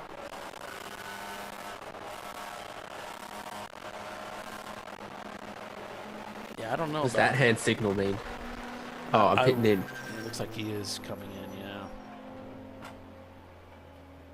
But Biscuits, I don't know, Mark.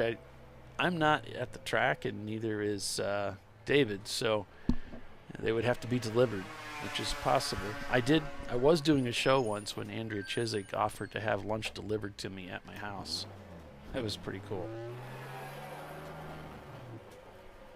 Of course, I declined. Didn't want to put her through that trouble.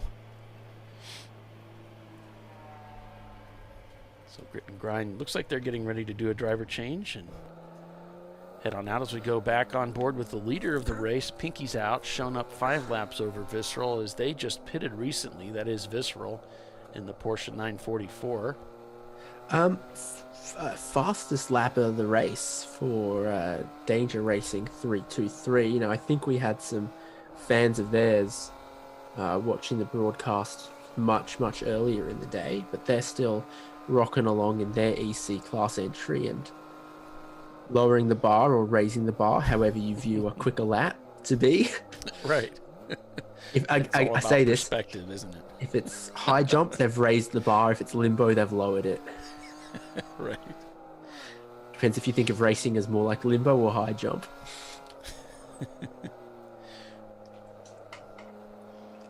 My motto is to keep the bar low. Whatever that looks like, then again, it's still up for interpretation.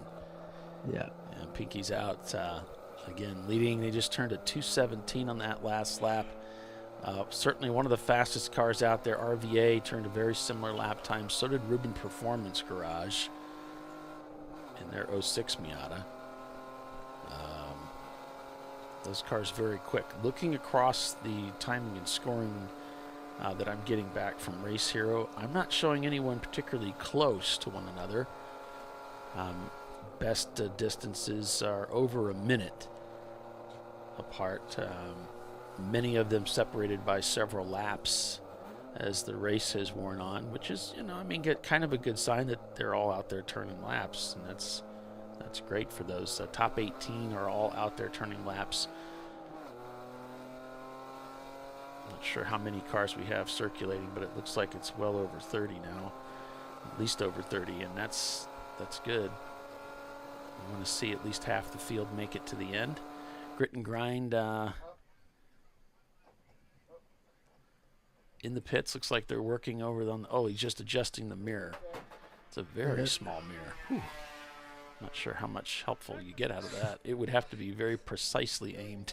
Well, they've got my experience of the different couple cars I've driven is if you've got one of those big curved upper mirrors, the side mirrors get very little use. That even a big proper side mirror just ain't as great as those kind of big mirrors like you've got here on Blake's garage as your overall leader passes them. Now, this is a segmented mirror, one of the wink Yeah, I don't like the mirrors. segmented ones as much. And we've got sort of a... No, I don't like that mirror either. It's very small. The larger... If that is the car that Randy was driving, he didn't think the mirror was... This is what you're talking about, the concave Longacre style mirror. That's convex. And you can notice it's quite a ways away from the helmet, which is because they tend to break very easily getting in and out of the car. If you bump it, which I did in the round 3 Porsche, bumped it with my helmet, not realizing I had bumped it, and then, oh, the mirror's shattered. Wonder who did that? Well, it's got to be me, because it wasn't like that when I crawled in. I didn't notice it. And then I look back at the video, and I tell you, I bumped it with my helmet, with the belts, working the belt situation out. And that was all it takes. They're wafer thin.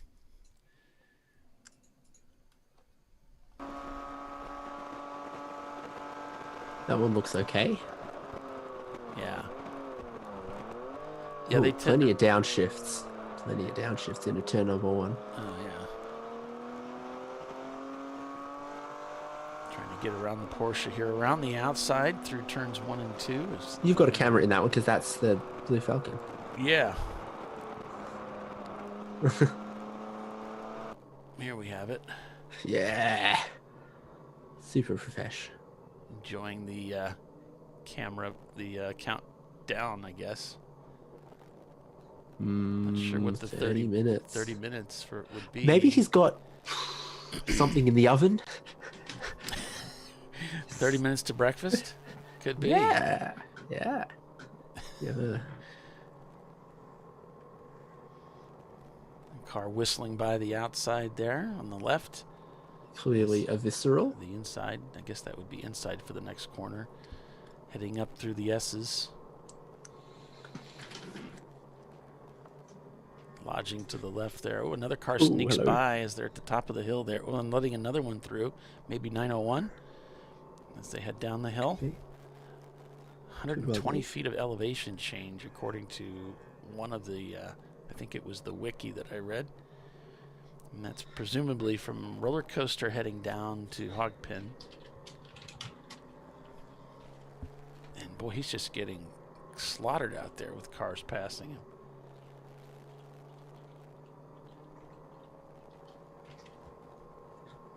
Driving with his hands in the grandma position too. Yeah, he's definitely 10 o'clock. I don't know 2 what's o'clock, cause and what's effect. Circuit facts, Mount Panorama, elevation change is... Hello? Where are you going to list it? Anyway, I think it's like a bit over 500, 600 feet. Oh, from more than that. Sea More level, than that. you mean? No. From the pit straight to the top of the racetrack at Mount Panorama. Oh wow, that's crazy. Yeah, it is. It is. I've walked it up and down a couple times, and you wake up the next day and your calves are incredibly stiff, and you can't get out of your tent, and you're like, "Why are my calves?" Oh yeah, we walked up the hill from Robbo's to the campgrounds at 1:30 last night with a beer in hand. Yeah, it's what a trek. Was that a live camera that had the recovery vehicle? We don't have a. What I need to do is full course yellow or purple. I'm going to take them off my quick view so I don't mistakenly go back there again to avoid any further confusion. Although confusion is part of what I'm all about. That's how I made my career work. So anyway, Pinky's out. Still in command. As Marky pointed out, 5 hours is a lot of racing. Yeah. As we say, anything could happen. We've seen races commanded all the way up to the final 30 minutes or so before calamity strikes. We've seen that multiple times. Top 19 cars all out on track. Open Throttle just crosses the start-finish line there in 20th place with a 2:33 on that lap. So I'm seeing 2:18 from the leader, 2:19 from RVA, 2:19 from Rubin Performance in 8th, 2:20 from Rockwell Autosport in 14th. So those are cars running up in that top 20 right now. Working lap number 400 here at VIR, according to Race Hero. And did I see this right? Red Kite 7. That's 97. That's got to be an E36 BMW 3 Series. They've only very recently turned their fastest lap of the race, 2:18.9, and the driver on board's just gone and done 2:19.4 into a 2-minute 20.2, and we do have yellow out on track. Yes, just went to yellow. I can see our one of our European viewers was actually asking after that 701 if I read the chat right. And I am noticing OFIC is on track racing. If we didn't mention that earlier, they are turning laps. They're in 26th on a, make that 25th if you remove the EC car, which we should. Emergency vehicles ready to leave the racetrack as the purple 35 flag is being displayed from the starter stand. Still waiting for the all clear before the cars pull out. There they go. Safety vehicles moving out. The new truck, the truck with the crane, the flatbed truck, whatever the situation may require. Do you need to be craned? Do you need to be flat-towed? Do you need to be put on the truck? Yeah, the usual suspects. We'll see if we can determine the cause for the caution. Sometimes you just need someone to tell you everything's going to be okay and pat you on the back. Mm-hmm. Is there a truck that can do that? There's usually some. If there's a woman on board, one of them that can bring that soothing, maternal instinct to the scene. That's really all you need.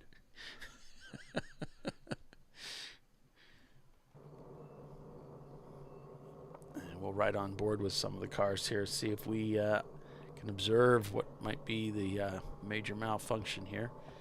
Yeah, they were heading towards around past 3 and 4, weren't they? Maybe about to pass some cars here. It seems like Oak Tree is a popular hangout for disabled cars. It's genuinely just the place where the walls are closest to the racing surface and the racing line.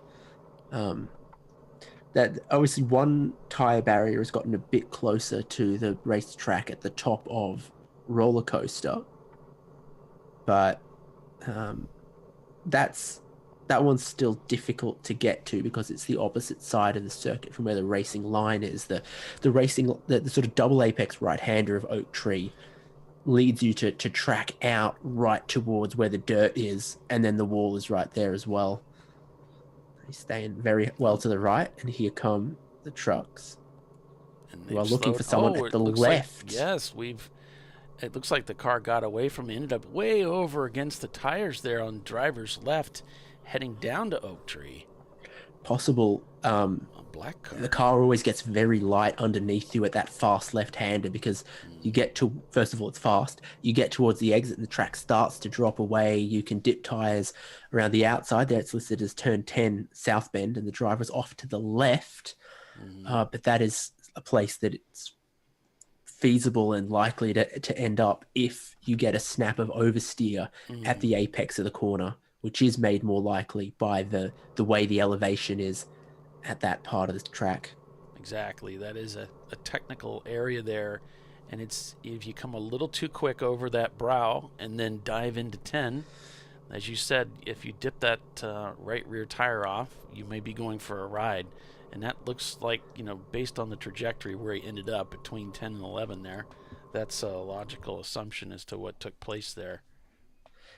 This is the first year Team Huge Ass have raced with the downforce kit we've got on now, with the front splitter and the rear wing, etc. And that was one of the corners that they used to justify the expenditure and the points, whatever. Is it's pretty quick, it can be 80 miles an hour through there, I guess, some cars. And the difference that the air dam splitter and wing make is at that kind of speed, 80 miles an hour, it takes you from the car making 100 pounds of lift to making 200, 300 something, a number in that range, pounds of downforce. And a corner like South Bend there at 80 miles an hour, the difference between, at speed your car makes a little bit of lift to, at this speed I've got a bit of downforce, is massive through a corner like that, especially the elevation. It feels like you get to the apex, and right as the car might, squeal a little bit and get a bit sideways on you, tracking out, it's like the crest of a roller coaster, which is already a corner named that at this circuit, but it does drop away from you. Your stomach drops down a little bit, and the car's already a little skittish at that point. It doesn't help you control it, that's for sure. One of the challenging little corners that you get here, with the way the elevation is around some places there, the climbing S's, roller coaster, hog pen, etc. So coming up on 5 hours here of racing remaining in the event. And yes, as Doc would have said, do not run over the toe strap, although it looks like there was quite a bit of work being done over there, so I'm not sure they're going to end up on a toe strap. He was found the tire wall there, bounced off it as well. We'll see as the cars kind of work their way back around the racetrack. We might get an updated view. Here we go. I think we're heading up the hill with RVA graphics and wraps. Car was black, and I was trying to spot, was it an Acura Integra? Was it something else? Was it one of the Visceral cars? I think one of them is black. You hear me? Hey, Tiffany. Absolutely, we can. Barely. How are you? I might be picking up an other mic. I think you're on the right mic. I think it's just down a bit low for us. A little better? It's a little bit better. How are y'all this morning? We're doing good. They've got the car. And they have recovered the car to the racetrack. They're trying. So is it a Corvette? A black Corvette? It kind of look like GBU? No, it's Yeah. It's newer than that. There's a GPUs black. There's were another new. black. Yeah, it's a brake. Brake check is the black one? Brake check. Yep. Okay. Yeah. Are they also? Because we knew they were turning laps, but we were looking for a yellow one, but maybe they're black. No, it's black. Yep. Oh, okay. So how are you, Tiffany? I'm tired. Yeah. Did you get any rest at all? No, I kind of tried to pretend nap for about 45 minutes, but Just couldn't do it. yeah, no, the sounds and I don't know, thinking about my stunt and whatever. Well, you're getting So- ready to head out soon, aren't you? Yep. I need to be at the pit, ready to go by like no later than like 7:40. Oh, okay. So I'm gonna go hydrate and that sort of thing. Cool. Yeah, I'm Well, gonna get my car in a minute. we wish you the best. Looks like your team is still out there turning laps, and so it should be a good stint for you as the sun's finally come up and temperature doesn't look too bad. So hopefully you have an enjoyable time. Yeah, I just walked outside and it's really reasonable outside. It's not cold, but it's not hot, so let's hope it stays that way. Yeah. Yeah. Cool. Weather is I'm wearing incredibly sunglasses though, so I'm hoping it reasonable. doesn't blind me. The sun coming up. Right. It looks a little bit looks like a little more cloud cover now than there was when we went into the evening. Oh yeah, I'm noticing that too. But yeah, brake check not turning laps, so that's probably our victim, our latest victim out there. The entry list says that brake check is meant to be red with a hint of pine needle and moss. Yeah. So if you'd like to purchase my It's like limited artistic. batch gin, it's Yeah, I see that. fruity with a hint of pine needle and moss. Subtle aftertaste of juniper. Garnished with fresh citrus. Fresh citrus. Yes, with an almond aroma. You get the whole. I'm gonna let you go, and I'm gonna go Okay. to the get like mindset. Best of luck. Best of luck racing, Tiffany. I'll be Enjoy. back up afterwards. Okay, bye. All right. I wouldn't blame her if she just went to bed afterwards, but that's fine. Yeah. Adrian's saying 84.2 degrees here in the UK and clear. Far too hot for us Brits. 84. Yeah, they'd be melting. Must be using Fahrenheit and uncomfortable. You might have converted it for your us. and our benefit. Yeah. Unlike Bill, who can't seem to get away from his love for speaking everything in English. Under that purple 35, the cars remain gapped. There is no pace car holding the field. And Flagtronics enforced to help the drivers keep their position. Have you ever seen any of those sort of fleet management things where companies that own multiple, semi trucks and whatnot can see their GPS location and speed on a map of, 30, 40, 50 vehicles? I haven't seen the equipment. Yeah, no. I have. I saw a, big TV control screen of a bus line that had every single one of their vehicles, where it was in Australia and how fast it was going. And it's exactly what the Flagtronics looks like, just on different scales. Like, we're talking about only around this circuit, as it is green flag racing, obviously, compared to, oh yeah, this bus is out on charter, 1,000 miles away with some school group that's going to the capital or something. All right. We're at the top of the hour. We're going to take a quick break and be back in just a few, so stay with us. We're back to green flag racing out here with Pinkies out leading the way. We'll be right back.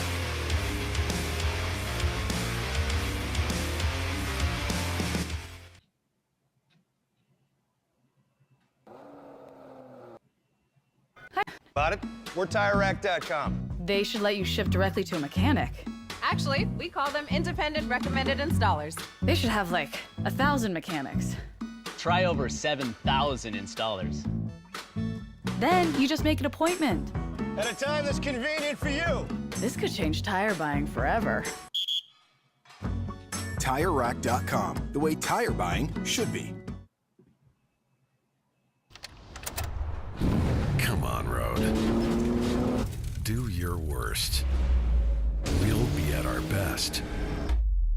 Engineered to meet or exceed original equipment performance, exclusively at AutoZone. Lifeline USA is a leading manufacturer of onboard fire suppression systems. Lifeline's continuous commitment to research and development ensures that we supply the most innovative and cutting-edge products available. Used by the majority of the world's motorsport championship-winning teams and constructors, Lifeline has a proven history of success. Lifeline offers a complete range of fire suppression systems for all budgets and needs, and we continue to push development and limits on both extinguishant materials and our patented delivery systems to make the race car environment almost as safe as sitting on your sofa at home. Every kit has been designed for a professional and simple installation. For more information and to purchase your ChampCar fire suppression system, go to www.lifeline-fire.com.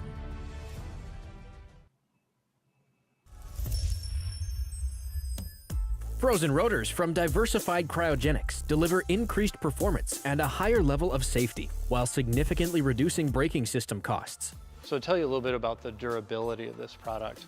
So we have seen an incredible extension of the life of our brake rotors using frozen rotors. We've gone from brake rotors every other weekend to 6 weekends on one set of brake rotors, and I think they can go farther. The durability has been amazing. And it's been a fantastic season, and man, a lot of that is due to the way our car can brake on those frozen rotors. For more information, go to frozenrotors.com. Located in Northeast Ohio with 40 years of combined experience, Money Shift Racing knows how to deliver performance and safety, offering everything you need to get your vehicle and drivers ready for race day. From safety equipment to full engine assembly and repair, in-house fabrication, 3D design, and rapid prototyping. Money Shift Racing. Performance done right. Discovery Parts is a veteran-owned racing and safety equipment company. While we're located inside Atlanta Motorsports Park in Dawsonville, Georgia, Discovery Parts can also be found at the tracks, supporting a number of Champ Car Series events. We take pride in being a reseller of the best of the industry to Champ Car teams and drivers. We know racing, love racing, and look forward to tomorrow to even more racing. Visit us at discoveryparts.com.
No.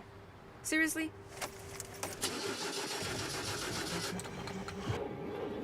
Come on. Oh, no. You for real? Dale. Really? Wow. So maybe just a cable? We can help you. Welcome to America's #1 battery destination, AutoZone, your battery solution.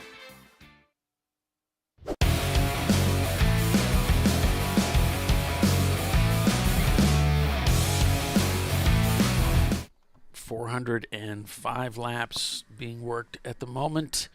Excuse me.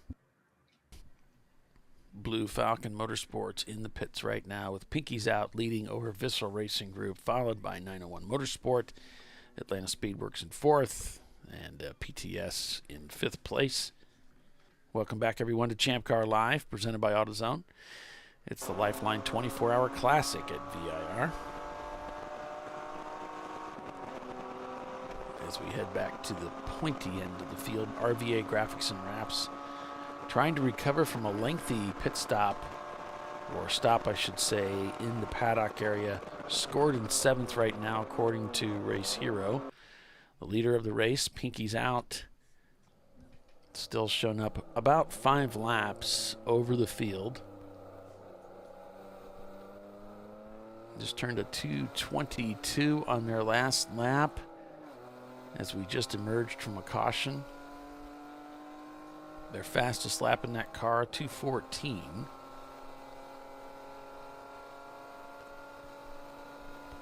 With just under 5 hours of racing here in Elton, Virginia.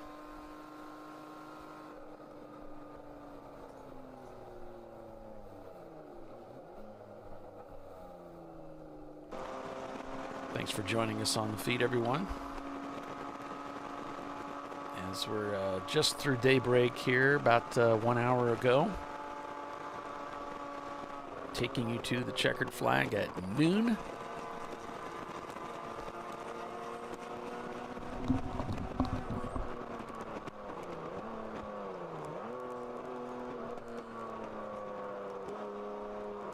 RVA here in the pits, as I said, back in the paddock area around lap 3 63.50, 8:59 back in that area. This guy just loves that left hand out the window down the back straight. Yeah, just scooping in that air. Yep. It can be very refreshing when you're hot. Sometimes you don't even notice how hard you're gripping the steering wheel, and you just get this opportunity to unclench your fingers, and you're like, "Wow, right?" Sure. And can also get so sweaty on the palm of your hands, even with nice enough gloves. So just a bit of air on the palm of your hand, scoop some of it in towards your open visor. Yeah, keep you fresh in a morning like this.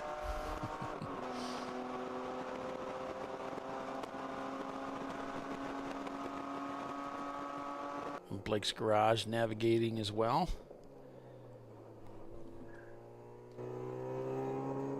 In their black Miata.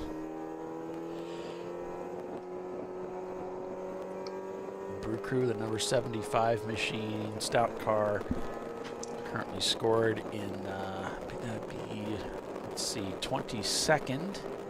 With the Pinkies Out Aero car about to be overtaken here in a couple of laps, as the Pinkies Out Aero car has been retired from the race. So Brew Crew, Open Throttle Racing, and OFIC looking forward to overtaking that car for position. Huge ass Crazy. there. It was hours ago that they parked that car, but they were in the lead, and it's taking so long for everyone to actually catch and get past them. They're still in the top half of the field despite having not run for 2 hours. Right. And Huge Ass, I was going to mention, in 26th right now. They too should be able to overtake very easily for position to move their blue Miata up a notch. Well, that's personal best 2 laps ago, 2:20.249. Nice to see. Yeah. Continuing to get those laps in and out of the down. pit lane in the last 40 laps, though. You think that too? Is that correct? I'm sorry? For the 337, a couple just sort of little random pit stops and. Yeah, Marky, I haven't seen a lot of fastest laps. I mean, there are a few here and there, but I would imagine the crew that drove in the morning were fresher, and their fastest shoe probably got in the car sometime during then, and so I'm not sure if we're going to get 39th overall. Best lap times. Honda of America Racing Team 99 Honda Civic SI just set their fastest lap on the lap they just done. So there's a couple of it going on, but there was a really good patch sort of just before the sunrise where 5-6 cars were doing it.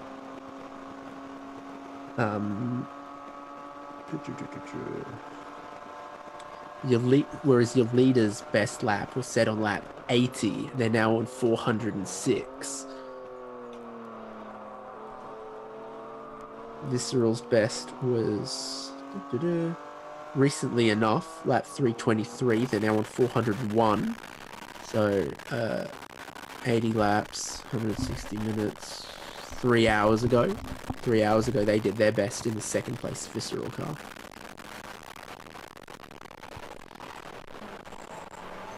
.901, when was their best lap? Maybe just after sunset. Lap 132 of 397, so 6 hours into the race or so, actually, maybe.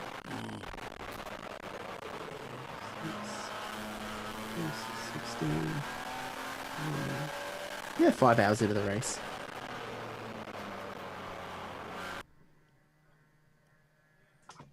Blue Falcon trying to get their driver situated here. Yeah, this is a new guy. He's got to get his arms strapped in the open top car. It's a different helmet, different gloves, different suit from the fellow we saw in here before. Look at that. The timer looks to be on 1:10.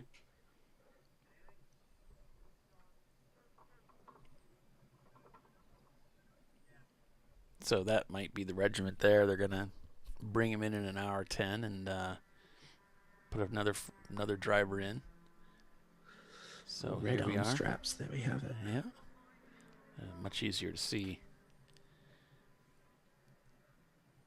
Yeah, I had a suit that actually had him sewn in. It was part of the suit.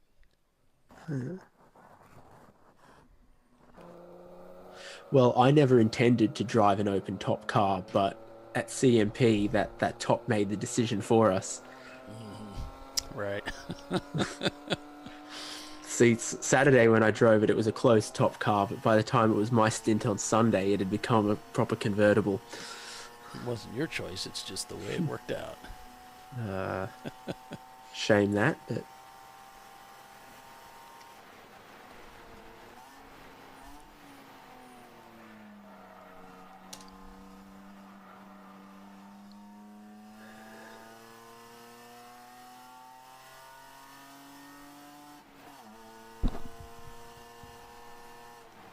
It was the way that there were a couple cars underneath 2-minute 20 lap times that now Pinky's out are above 220, 901 are above 220, Visceral's last lap didn't really excite. It's RVA Graphics and Wraps in 7th overall with a 217.3 that is quickest car on track, and then the next quickest is Rubin Performance Garage, a 218.0, very competitive for a B-class car there. Excellent.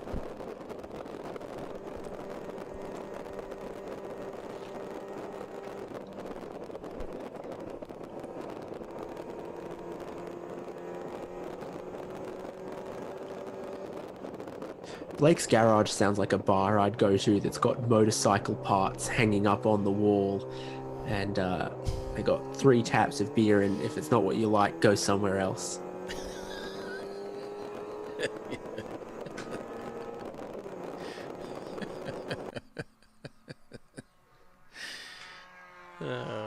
It's funny. Seeing some blue sky peek through the cloud cover there. Looks beautiful. Let's change it. There we go.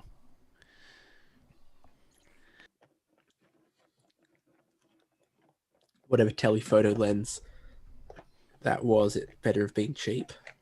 Oh yeah, they're very cheap. Just an attachment onto a GoPro equivalent 337 going slow at the bottom of the roller coaster there. And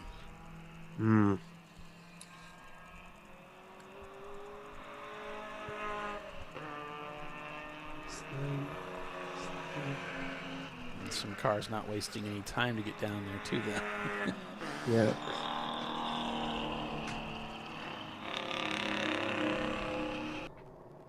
Another personal best time from Rubin Performance Garage, 216 flat.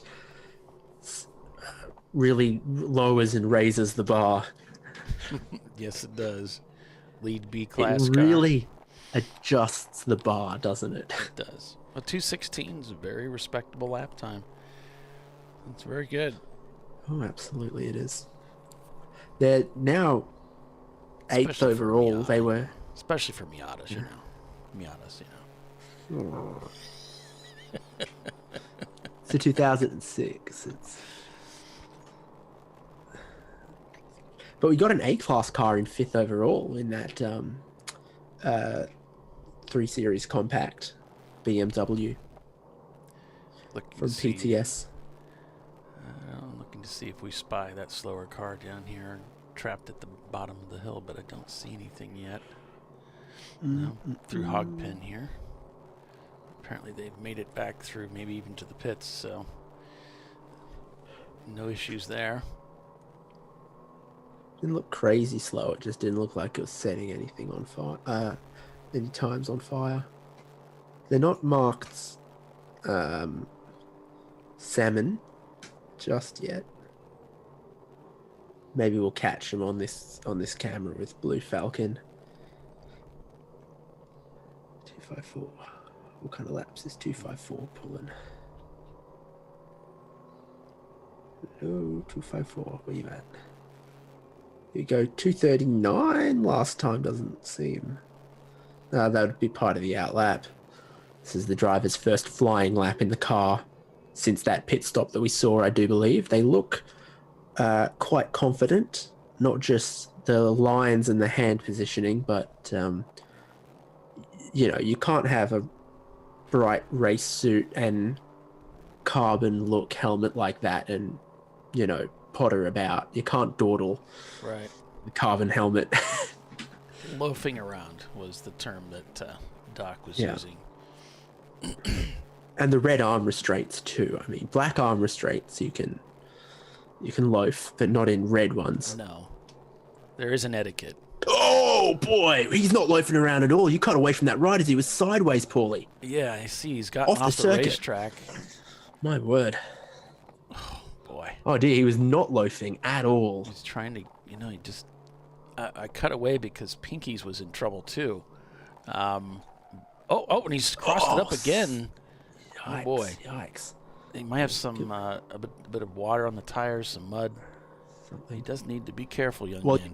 you go off once, you get that grass on, the tires are going to cool off, something will stick to them. You've just got to be careful. Now this lap is gone. You just got to clean those tires off. Yeah. That was dramatic. Just take your That's what we time put the and- cameras in these cars for, isn't it? Yeah. Just work your way up to it,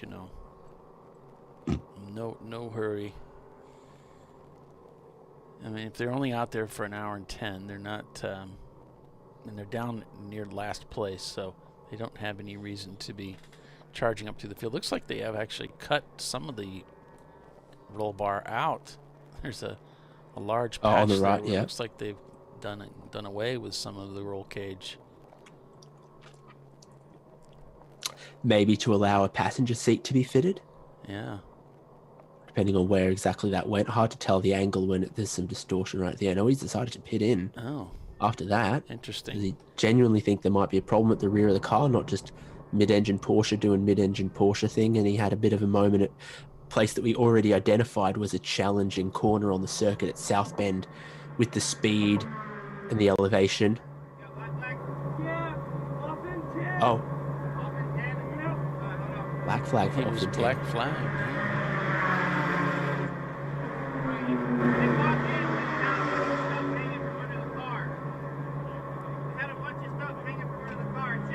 Oh, they may have meatballed him. They're saying there was a lot of debris from hanging below the car.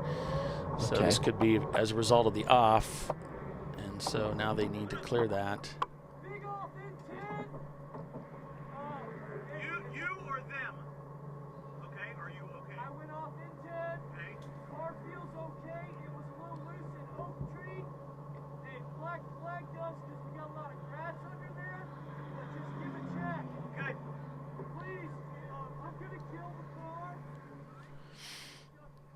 So they meatballed him in for debris underneath the car. So Yeah. black flagged.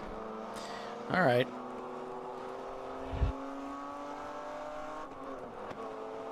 That's tough.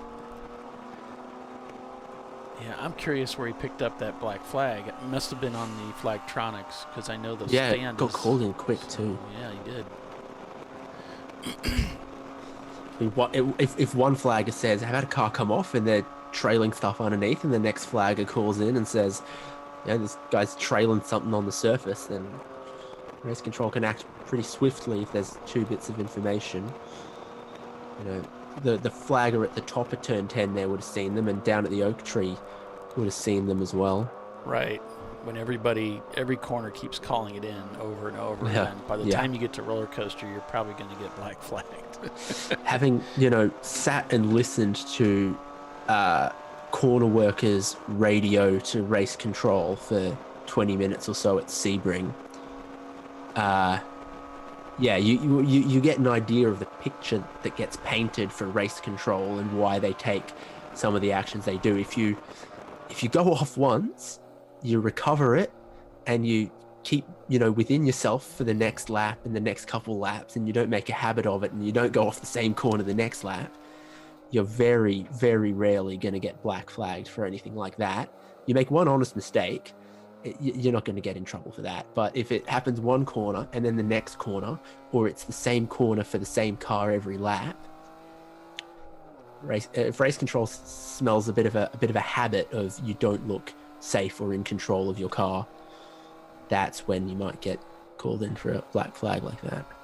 It's always my fear when I have just a simple little harmless 4 tires off and don't loop the car that I might get black flagged for it, but it doesn't really happen like that. Right. Don't get famous out there amongst the flaggers. You want to be just get it back under control, work your way back up. Your heart's pounding, adrenaline's going. How you rejoin the track is important.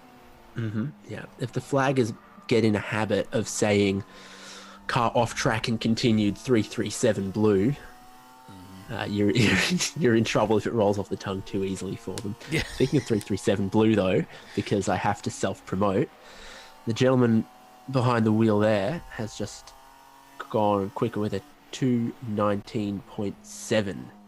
So that's a personal best there for my gang. Well done. Well, it wasn't me driving, but I'll take it. Thank you, Paulie. Oh, just congratulating the team, you know. Yeah. From afar. Yeah. I'm sure they're watching the show intently. The only feedback I've had at all from my appearance on this show is when I got told I can't sing AC/DC. So it's a criticism, not really anything. Yeah. I mean, a fairly constructive one. I think they're correct. But still hurts to hear, man. So Blue Falcon heading back out, and hopefully this time keep it on the tarmac and giving a point by there. Not happy with the handling of this car still. It did seem that it was very, very tail happy.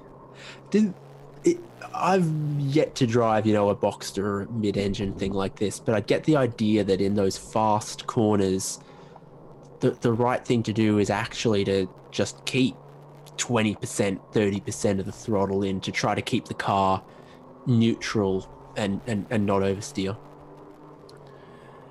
Yeah, I mean, I try to keep it planted actually, full power, because increasing power increases grip. So I only one time at Road America managed to come in to 5 so hot that I did do a 4-wheel slide off into the curbs. It's amazing how much grip they have under power. How tentative is he through turn 10 this time? He's very tentative. Yeah, I give that 6 out of 10 for push factor. I think he might be at 3,500 RPM at best. He's really taking Do you know what? easy. But he got I'd through be it. exactly the same, and I know it.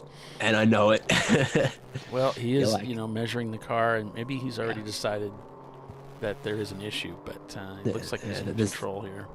That there's not enough underneath him to really, try to go 10/10. It's just. And I can't speak for the suspension setup they have here. I only know I've raced 2 Boxsters for round 3. But I can't say how this car is set up. I have no idea. Well, they could hardly speak for their suspension setups either. Yeah, well, they knew about it. Hainsey went there. I did.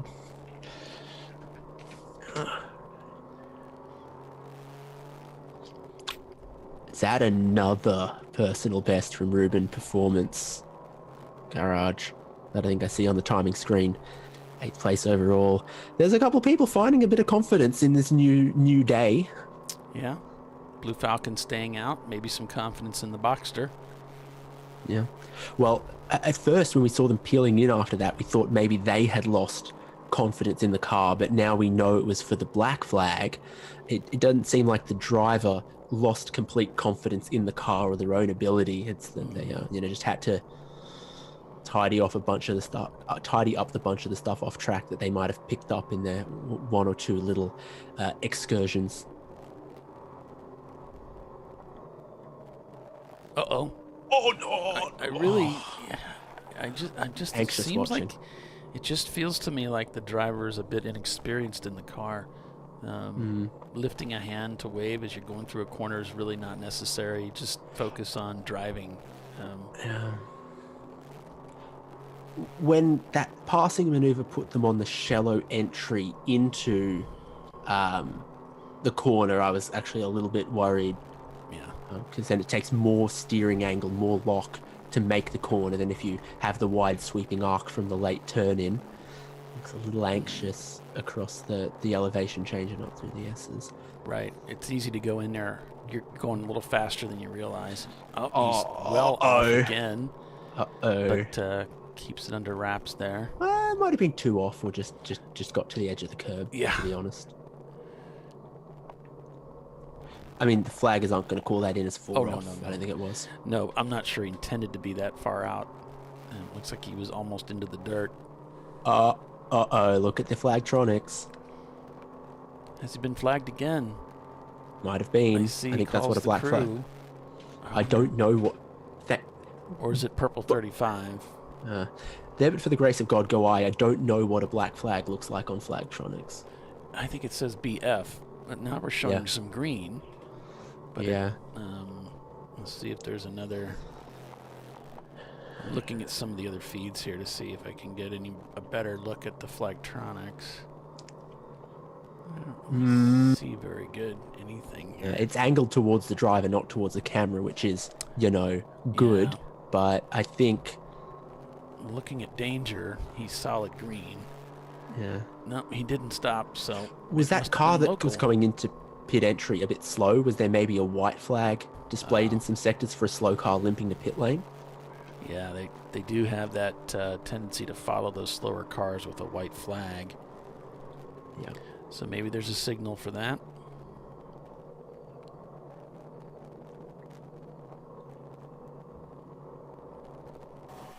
I'll go on board with danger here. One thing I notice, 3 wide as you cut straight to this camera, is the difference in the seating position. This BMW sedan to the Porsche Boxster we were just watching. Suddenly, the driver's way more upright and taller. Yeah, the Porsche definitely a lower profile. Don't do it. Don't do it.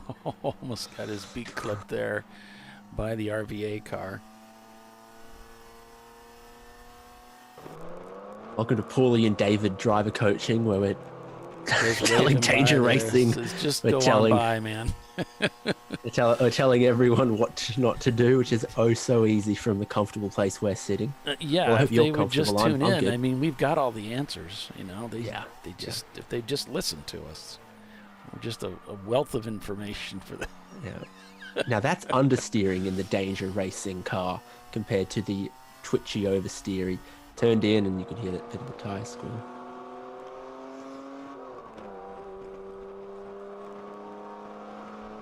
RVA falling through the turns 5 and 6 up through the snake here.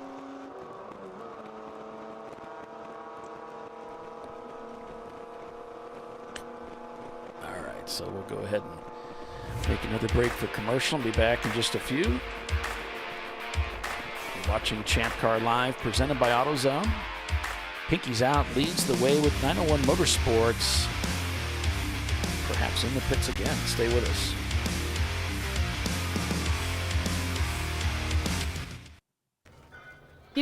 I'd buy tires online, but then what? We've thought about it. We're TireRack.com. They should let you ship directly to a mechanic. Actually, we call them independent recommended installers. They should have 1,000 mechanics. Try over 7,000 installers. Then you just make an appointment. At a time that's convenient for you. This could change tire buying forever. TireRack.com, the way tire buying should be. Come on, Road. Do your worst. We'll be at our best. Engineered to meet or exceed original equipment performance exclusively at AutoZone.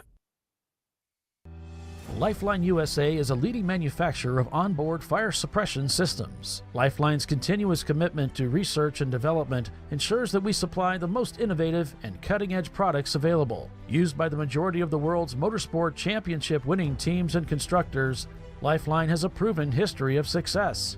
Lifeline offers a complete range of fire suppression systems for all budgets and needs, and we continue to push development and limits on both extinguishant materials and our patented delivery systems to make the race car environment almost as safe as sitting on your sofa at home. Every kit has been designed for a professional and simple installation. For more information and to purchase your Champ Car fire suppression system, go to www.lifeline-fire.com.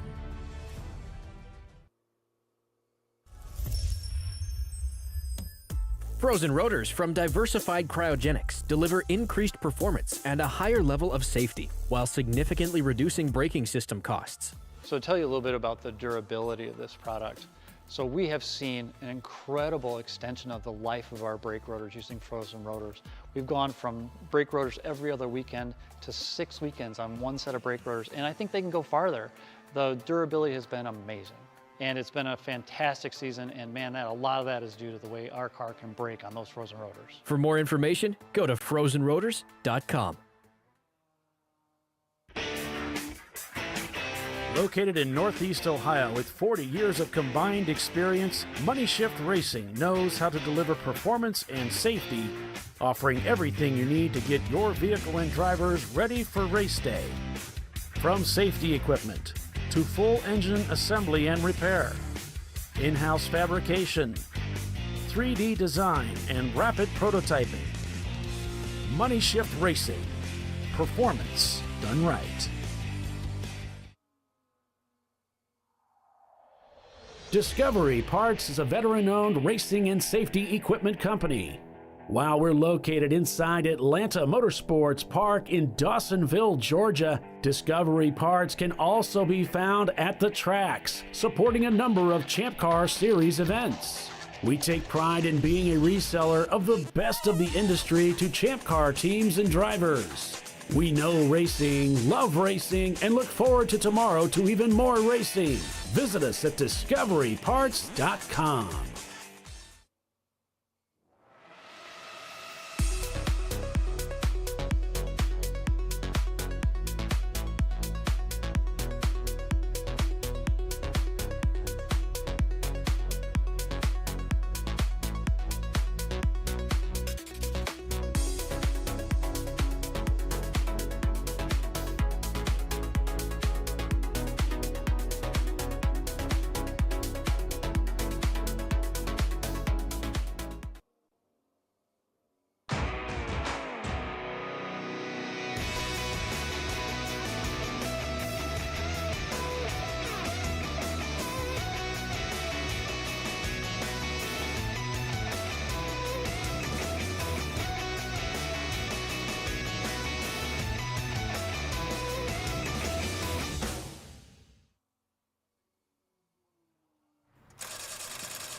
No.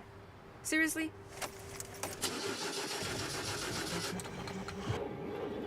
Come on. No. You for real? Dale. Really? Wow. So maybe just a cable? We can help you. Welcome to America's #1 battery destination, AutoZone, your battery solution.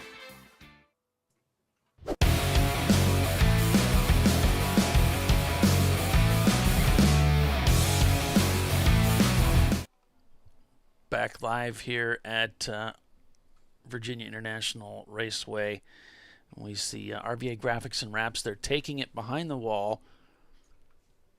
More troubles for the RVA team that was so strong earlier today, and they were looking like they may have recovered a little bit from their mechanical woes, but no, now they are behind the wall. Again, notice them in the pits during the break there. It looks like they were adding water to the overflow tank, to the fill tank. And they were a top 3 speed team, and then they had to replace that caliper, and it dropped them back, and they were clawing back towards a podium position, and then it looked like they had to maybe change some fuses or a spark plug or something to do with the sort of ignition electronic side of the engine now.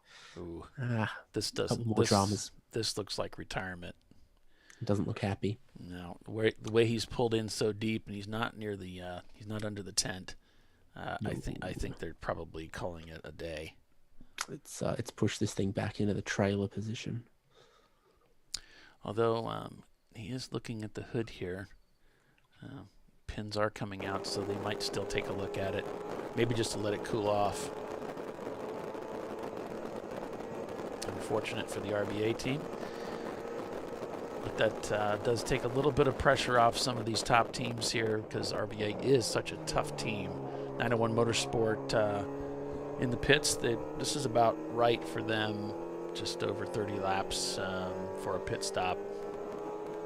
And they should be returning here shortly, assuming everything is all right.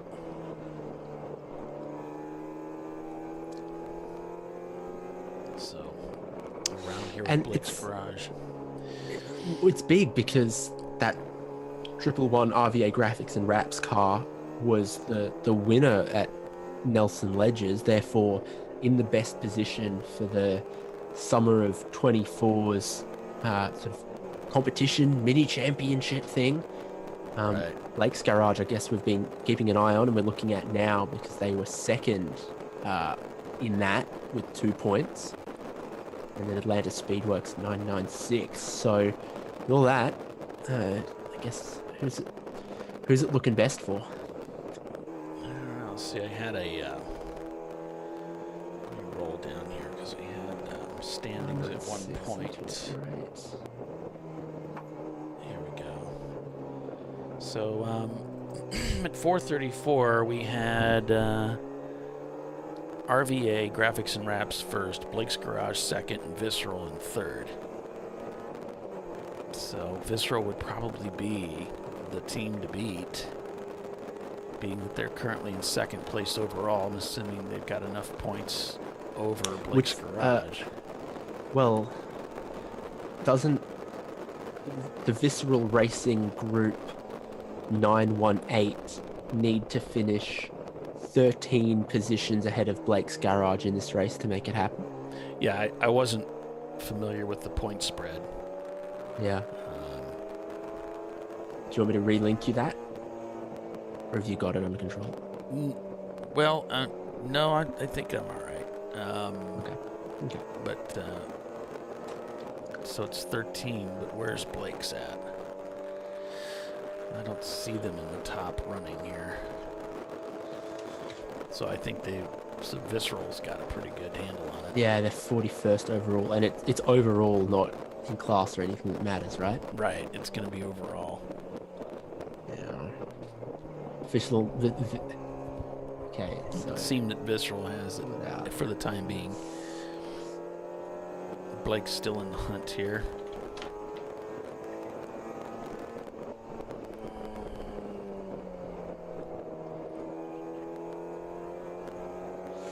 Because of where the 996 Atlanta Speedworks Porsche Boxster sits, they were very competitive at Nelson Ledgers, but currently 58th, and pretty much a retirement, I think, overall today. So of the 5 sort of contending cars, RVA Graphics and Wraps are now going to drop down the order. Blake's Garage are pretty far down the order, but, running their hopes up and not doing bad for themselves at all despite their delay.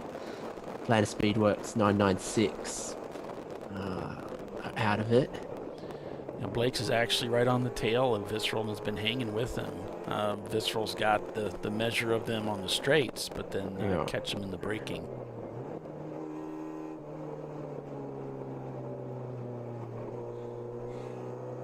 So it's interesting, we find these two together on the racetrack, and they are competing a race within a race as well.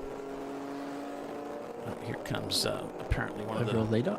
Pinkies. No, I'm not sure who that is. Can only be one of the Pinkies out cars, can't it? It's the 246 The 246, swap car. and I was trying to remember the paint scheme. I guess the 146 has the red white, the whites with the red white, the red and the big blue wing stripes and the wing. And is also probably loaded into a trailer already by now. Right, and then we have the orange, I imagine, is the other car. Yep, the overall leader. Funny because looking at this summer of 24's standings, coming into this race, you had 3 cars really in the contention: RVA Graphics, Blake's Garage, and Atlanta Speedworks. Pardon me. The 2 Visceral cars looked out of it, 14th and 15th at Nelson Ledgers. Now they come to, well, the bigger grid, so mathematically the more difficult race. And it looks like it could be a massive come from behind victory for Visceral Racing Group 918 if they can keep it on the road and get to the finish in this one. got a great view of one of the visceral cars. I'm pretty sure it's the number 1 actually. And the 246 gets through handily. Plenty of power there for them as well. And a little twitchy from the visceral car ahead. That's just how they drive. Yeah, it is. Come on, Blake, send it. Here we go. The number 1. I'm just going to call everyone driving this car Blake. We can do that. Yeah. They will call me Hugh all day long if they want to.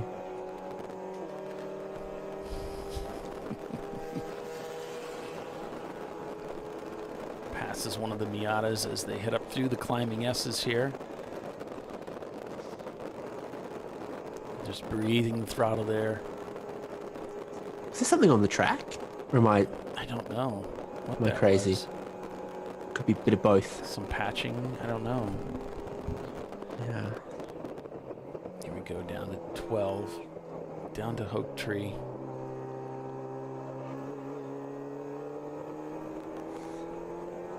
Third gear through Oak Tree.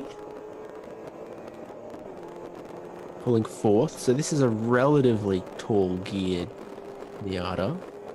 Let's see if he can stay ahead of Visceral here. The longest straight section of the track, if he can make it into roller coaster without getting passed back, should be in the clear.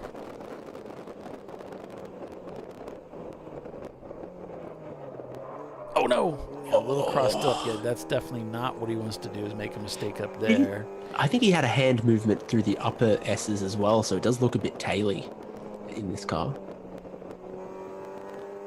For a lot of teams, their tyres have seen their better days by this point of the race. If, you know, we follow that quite a few teams would maybe just allocate one new set of tyres to a race like this and you know, practiced on a set that had some hours on them and have a backup with some hours on them, that you probably, you know, aim to just have one set of RS4s if that's what you're racing on for this. So I think it stands to reason that there's quite a lot of cars out there that are on the same tyres they started the race on and are getting just a little more squirrely as time goes on.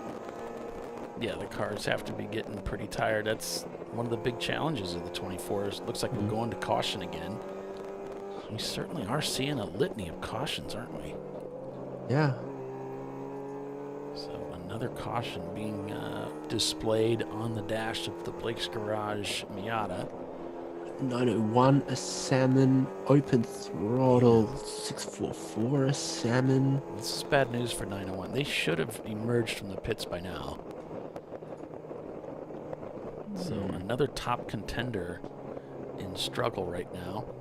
They've now dipped to 5th as the cars slow for this full course caution. Now purple 35. And we'll ride along here, see if we view anything as far as, oh, we've lost one of our track cameras. Okay.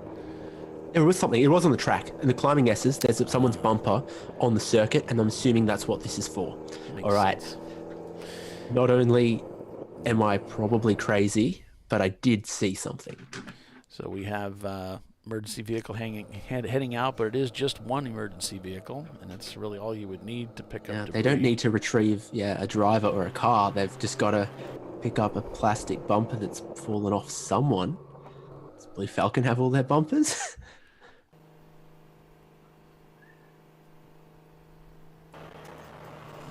Missed the area. You keep clicking at these cars a bit too late, mate. Yeah, we're behind it all, but we're in front of it all. However you want to look at it, we're not heading up to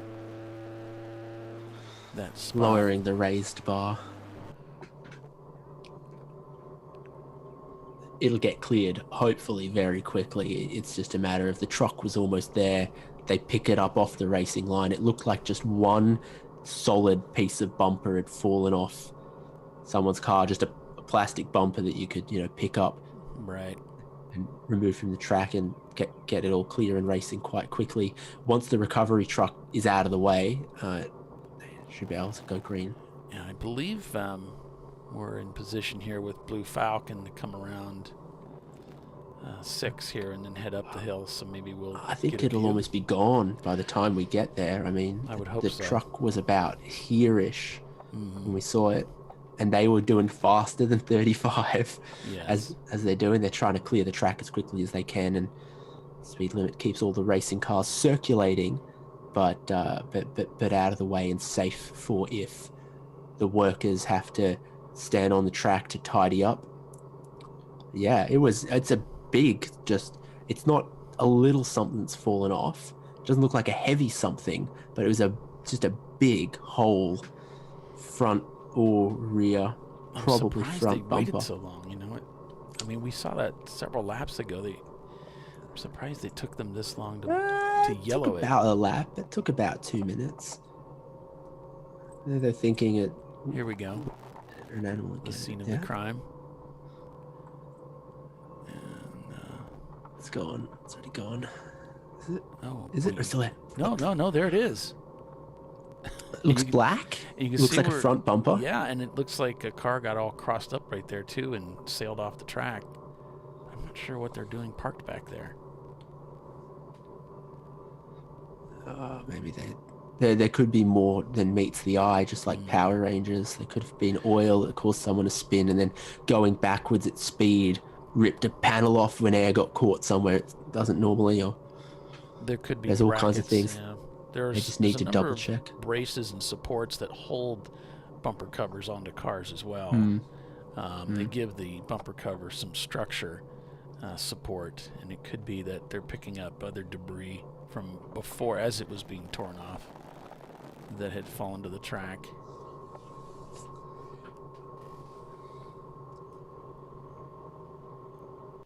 Yeah, RVA still looking at the car. They've got tools and oil, not beers, in their hands. So I wonder if they're going to replace the radiator. that's Tech watching on, isn't it? On the right. I met that gentleman a couple times. Paulie, you know that. I think it's Chris, or is it? He was race Okay. race director at Autobahn. Okay.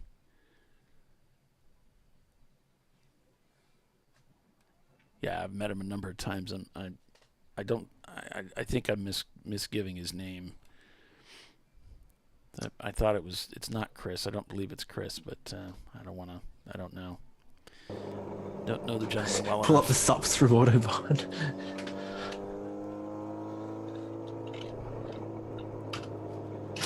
I thought Autobahn was run by Chelsea.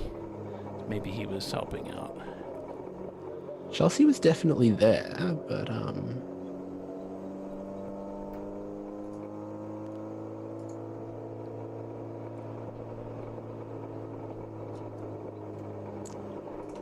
Sops. Oh, it does say Chelsea as event director, but someone else was there and did the driver's briefing one of the days, and was race control or something. So heading back up the hill here, we'll see if anything has changed since the last time we were up here.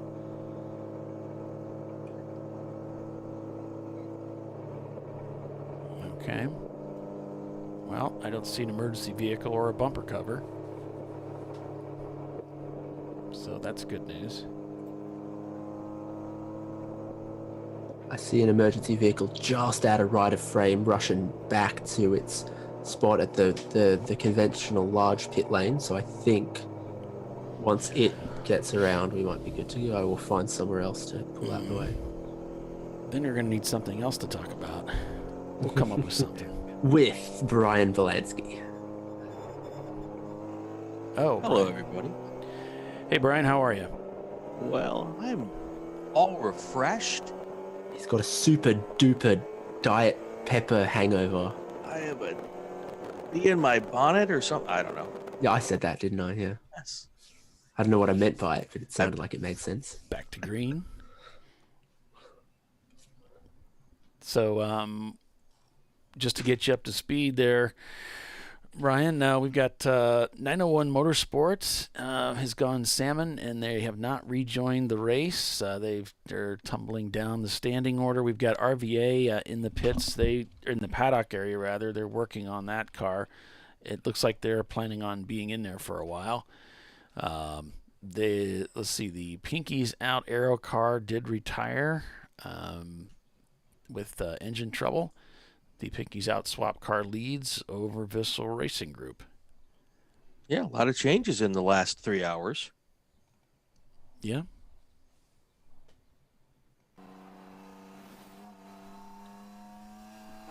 On board with the leader here. I think the biggest thing that Brian missed was that great onboard we had at turn 10 with the Boxster.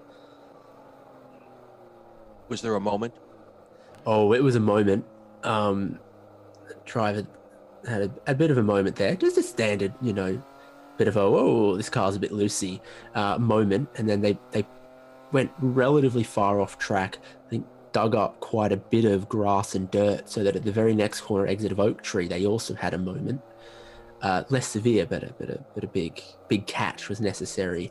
And with what they were trailing on the circuit and had dug up and two little moments they were black flagged for it, just to tidy up some stuff that was hanging down underneath the car off bits. That camera we had with RVA Graphics, they didn't look quite as on top of the plan as they did when they came in for the caliper change. Yeah.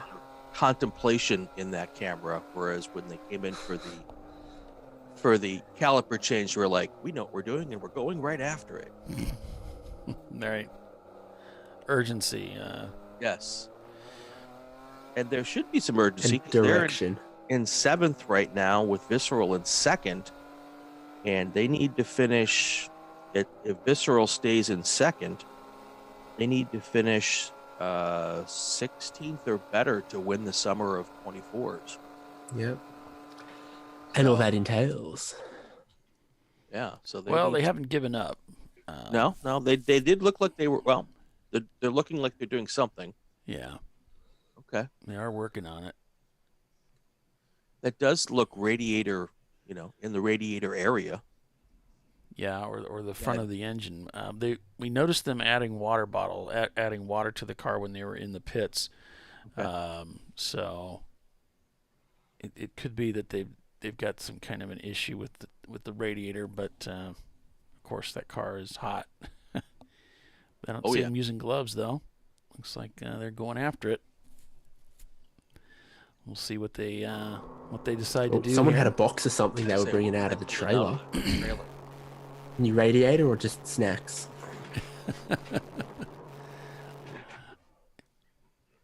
Oh, they're opening the box. That's very What's small. in the box? It is too small for a radiator, isn't it? Yeah. Even on an older style E30. It shouldn't be a fan. You don't really need a fan either. So I don't know what he's going after there. That almost looks like about the size of a brake rotor, but I'm seeing styrofoam. Now here we go. Uh-huh. Here we go. What do we got? The instruction manual. Oh, the instruction manual. No, this looks like insulation or wrap or something. Maybe this is heat. Some of that fiberglass wrap. I don't know. Yeah. Maybe instruction manual. This is how we replace this part. Wait, there's longest 3 guys working on a. There's no way it's an instruction manual. You'd have to turn in your man card if you pulled up the instruction manual. It's just up there for moral support. It's not really. They're not really going to use that. So what we've been talking about, and sort of with 4 hours left in the race, analysing is the combined theoretical points positions of the 2022 summer of 24s, the longest Dave Nelson Ledger's joins the 24-hour classic at Virginia International Raceway to make the TireRack.com Champ Car Endurance Series Summer of 24s. Teams that run both and complete at least 10 laps at each race have their overall finishing positions from both races added together. The lowest average finishing position is first place and gets a trophy and a Chill Out Systems Quantum Pro, which is a very, very nice piece of driver cooling, lighter than the sort of ice systems and very effective, I'm told. And you don't run out of ice, and it's lighter, so that's what the winner will be getting, and second and third also get a trophy. So Brian, you were crunching those numbers about why RVA Graphics might want to get back out there, not only for that first place trophy, but also a pretty nice prize as well. Exactly. And if neither of them want it, I'm right up there. I'll be happy to take it off their hands. Yeah, we could all do with some cooling. Exactly. They're skinny guys. I need it more than they do.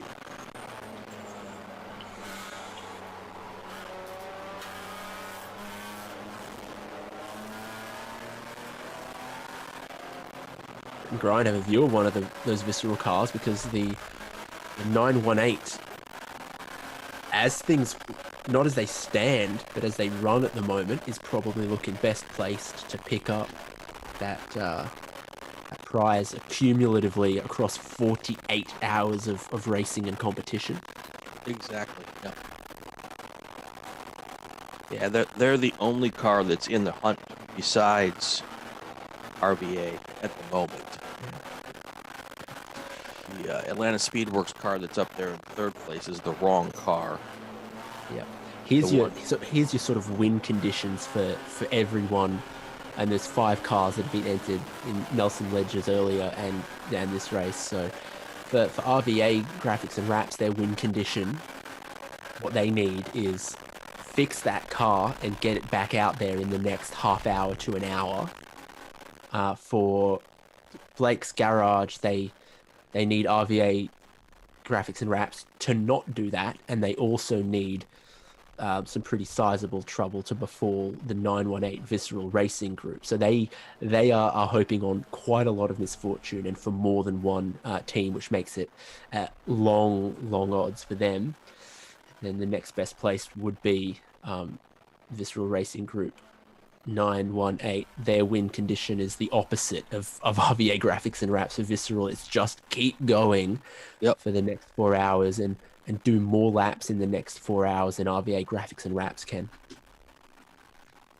So with that, we're going to take a quick break and be back here in just 5. So stay with us. You're watching Champ Car Live, presented by AutoZone. We're at Virginia International Raceway this weekend. And Pinky's out as your leader. We'll be right back.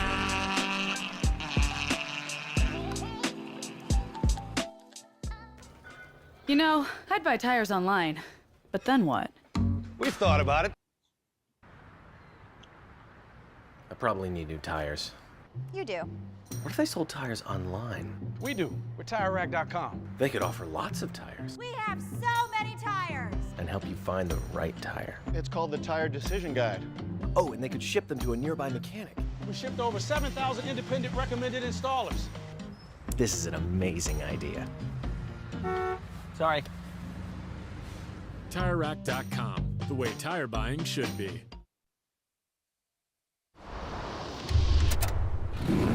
Bring on the frozen tundra, the grinding gravel, the cratered concrete, the rain-soaked streets. Come on, road. Do your worst. We'll be at our best. Reliable performance in unreliable conditions. Designed to meet or exceed original equipment performance. That's why more auto technicians choose Duralast parts. Exclusively at AutoZone.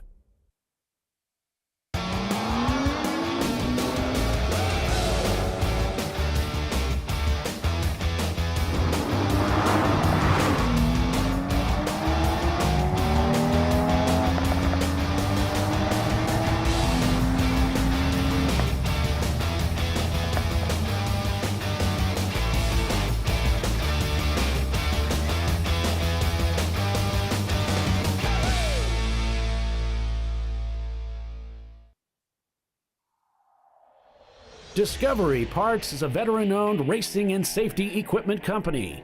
While we're located inside Atlanta Motorsports Park in Dawsonville, Georgia, Discovery Parts can also be found at the tracks, supporting a number of Champ Car Series events. We take pride in being a reseller of the best of the industry to Champ Car teams and drivers. We know racing, love racing, and look forward to tomorrow to even more racing. Visit us at discoveryparts.com.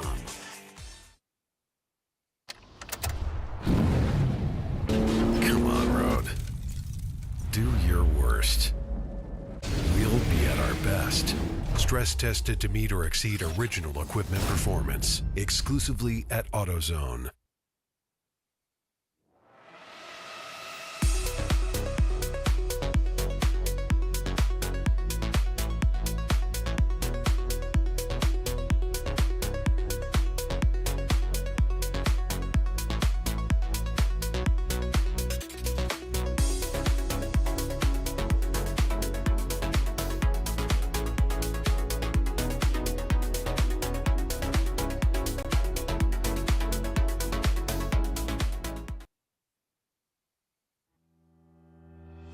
Lifeline USA is a leading manufacturer of onboard fire suppression systems. Lifeline's continuous commitment to research and development ensures that we supply the most innovative and cutting-edge products available. Used by the majority of the world's motorsport championship-winning teams and constructors, Lifeline has a proven history of success. Lifeline offers a complete range of fire suppression systems for all budgets and needs, and we continue to push development and limits on both extinguishment materials and our patented delivery systems to make the race car environment almost as safe as sitting on your sofa at home.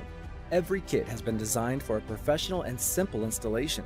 For more information and to purchase your Champ Car fire suppression system, go to www.lifeline-fire.com. Located in Northeast Ohio, with 40 years of combined experience, Money Shift Racing knows how to deliver performance and safety, offering everything you need to get your vehicle and drivers ready for race day.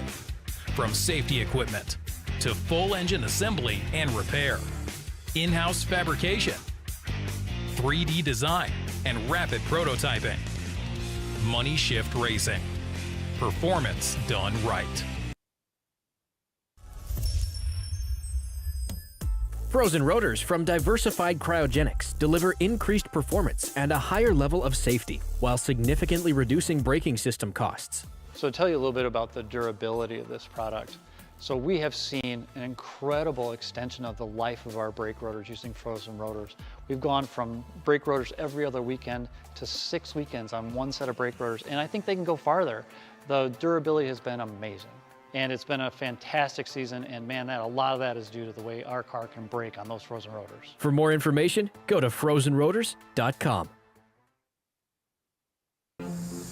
I did it. You see how it's... That's it. We did it. You did it.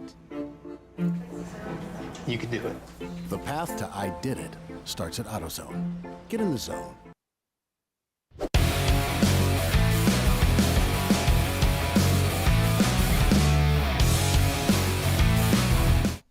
And we're back at Virginia International Raceway. The scene in the RVA Graphics and Wraps paddock area. Still working on that machine. Looks like they have indeed replaced the radiator.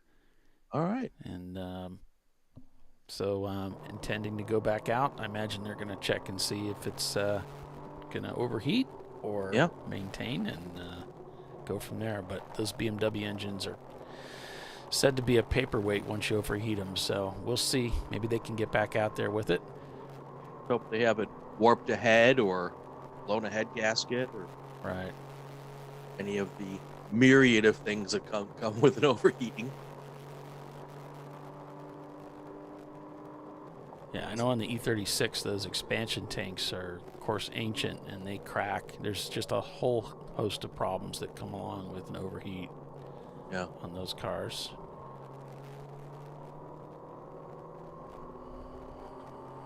Good reason to put in a nice billet aluminum expansion tank.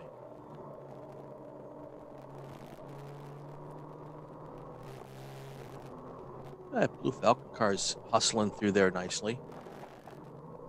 Yeah, I had a little bit of trouble at the beginning of his stint on that first lap. Found the grass at the top of the hill here at the S's, but seems to have it back under control now. I buy into that. Whatever dropped that bumper could have just dropped a little bit of, coolant, even just, water, dust. Yeah, there's a lot of tire marks going in many directions, so in that area. So perhaps he had just run over something. There's a lot of tire smoke there up ahead from the previous car, almost overshooting turn 12. I believe that's 12. Let's see. Yeah, true. Yeah. And the first lap you get in, you expect the car to be like it was the last time you got out, and it never is. Oh, never. No, it's never exactly the same, and a lot of times it's a lot different. So, CMP, we had the practice session on Friday that I drove in. Car was very planted. Come my stint, second up on Saturday, it was a lot greasier. The rear of the car was sliding around a lot more. The track was different, the car was different. The brake pedal was suddenly, after 2 hours of racing, a lot longer than I remember it being. Brakes were very little pressure, very grabby on Friday, and by the middle of the day, Saturday, you needed a bit more calf muscle. Yeah. Boy, that sort of thing changes big over a race like this. Well, and if there's one of your drivers this is their first 24, even early in their 24-hour career, they just might not understand that that's the case, and especially if they raced yesterday or many stints ago, lots and lots can change in a car, even in one stint. But when you're doing it over you have 4 or 5 drivers, it may have been 12 hours since you've been in the car. Yeah, a lot less brake pad on the car, a lot more grease and wear on the tires, a lot more just random stuff and nonsense and muck on the circuit itself, both the racing line and off it. I'm sure just off the line in a lot of these places is by this point of a race.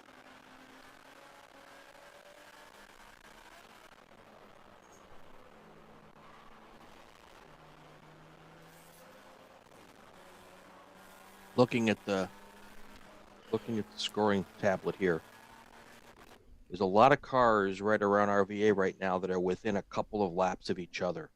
So in the next 2 or 3 laps, this the 111 car will drop down pretty quickly here in the standings. 11, 20 minutes to lose 9 spots, isn't it? Yeah. The 11th, 12th, 13th, and 14th place car are all 31, 32, 33, 33 laps back from the leaders. And RVA is at 32 laps back. So if that car doesn't get back on the track pretty quickly, now they're probably faster if they do get back on the track and the car's working fine. They're probably faster than a lot of those cars, so they can make up some time. But that's not the position you want to be in if you're trying to stay within that 15th place gap they need to win the summer of 24s. Big puff of smoke there in turn 3. Yeah, over at turn 1, someone's dug up just a little bit of dust, which can happen quite easily as well. All these things probably happen during the night, but we can see them now. Yeah. Yeah, I've got to assume the only sensible type... Off track again? Oh, we are well off track. Scenario. Yes. Overshot 17A. Even they're like, I did it again. I played with your heart, got lost in the game. Oh, baby, baby. Looking for a safe re-entry here on one of the fastest parts of the racetrack. All things considered, that was fairly well played. Yeah, for what we've seen, this driver is not dumb or ill-considered. It's a car that is a little bit of a handful. Yeah, see that That's just crazy. And how quickly that snapped. And again, and this is a Boxster under braking, and if the tires are wet, and I'm sure they are, you have to be aware of this. It's all straight line braking. Look at the body language, holding the wheel like he's on a bull that he's not familiar with. He's like, what is this thing doing? Like he's like, whoa, hang on, whoa. We have another car. That's off. a visceral. Well, and the driver's got a Skip Barber helmet visor, so I mean, it clearly, I would assume they've done a school or two, so not their first time in a race car. Pointing at his own head? No, he's pointing someone by. Yeah, I think he's pointing someone by. No, he's saying, look at this nice carbon helmet. me dumb. He's shaking his head. He's just not. He's frustrated, yeah. And that's not someone who's like out of their depth. This is their first race. This is sort of the frustrated reaction to someone who's maybe quite familiar with racing or this circuit, and they know they're not making, you know, gigantic or unreasonable mistakes, but the car just don't want to do at all where they think it should go with these inputs. I mean, their gloves match their suit. I mean, they've got to be. Yeah. They're not cheap gloves either. No. And those are their arm restraints, because a different driver in this car had black arm restraints, and this fella's got red ones. It is. The Boxster it takes some time getting used to learn how to drive this car, and it could be a new experience for him. A mid-engine car is very different from the front-wheel drive, rear-wheel drive cars that put the engine up Brian Wood, Paulie, do you know the Spec Racer Ford? Oh yeah, I know it well. Yeah, so on iRacing, and I've heard quite good things about the accuracy with which it's modeled. It's a car that just requires minimum 20-30% throttle at all times, or it loops on you. You've got to carry a bit of throttle to keep the balance neutral, because off throttle it'll just rotate on you. Very central, you know, mass with the mid-engine, quite a short wheelbase. But that's the only comparison I can give for how it feels like you should have to drive one of these Boxsters if it's very willing to rotate on you. Now, I wouldn't be surprised if actually the rear toe, for example, is maybe copped a hit at some point in this race as well, because that's not how you'd really... doesn't look like how you'd choose to set up this car if you wanted to, you know, race for 24 hours with a variety of different drivers, a variety of different experience. Yeah, that Spec Racer Ford, it wants minimal input. Mm-hmm. Give it a lot of anything, a lot of steering input, a lot of brake input. Actually, it brakes pretty well, but a lot of gas input, especially under cornering.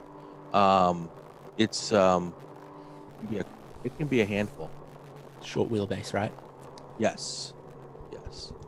So after 430 laps turned, Pinky's Out leads over Visceral Racing Group by about 3 laps, followed by Atlanta Speedworks in their 981 car. Now we got PTS in 4th and Raceworks in 5th place.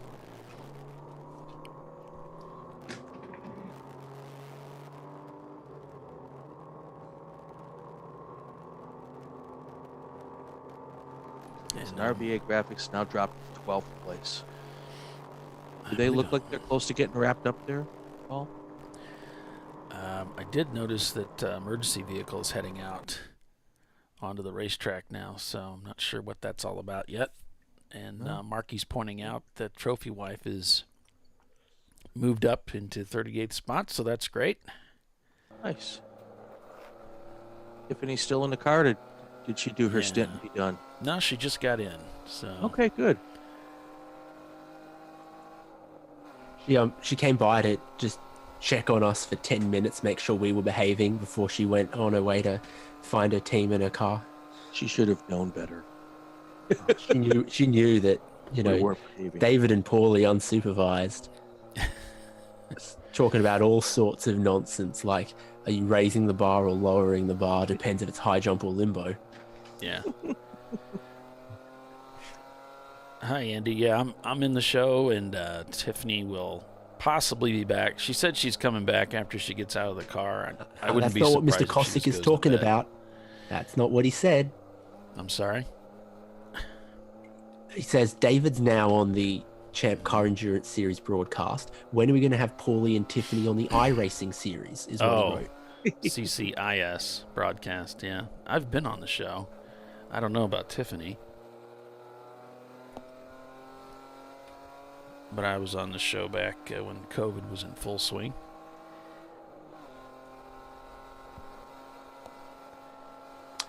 Doc came on a bunch of the actual championship Champ Car iRacing Series broadcasts, not the special events.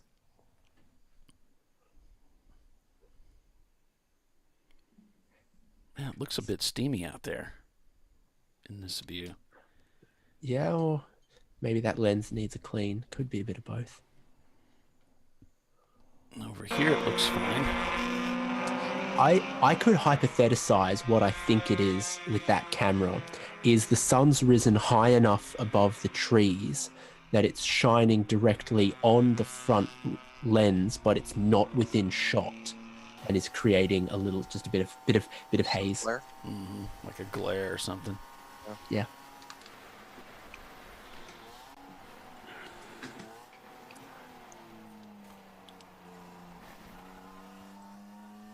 So RVA still at it. The RVA crew working on that machine.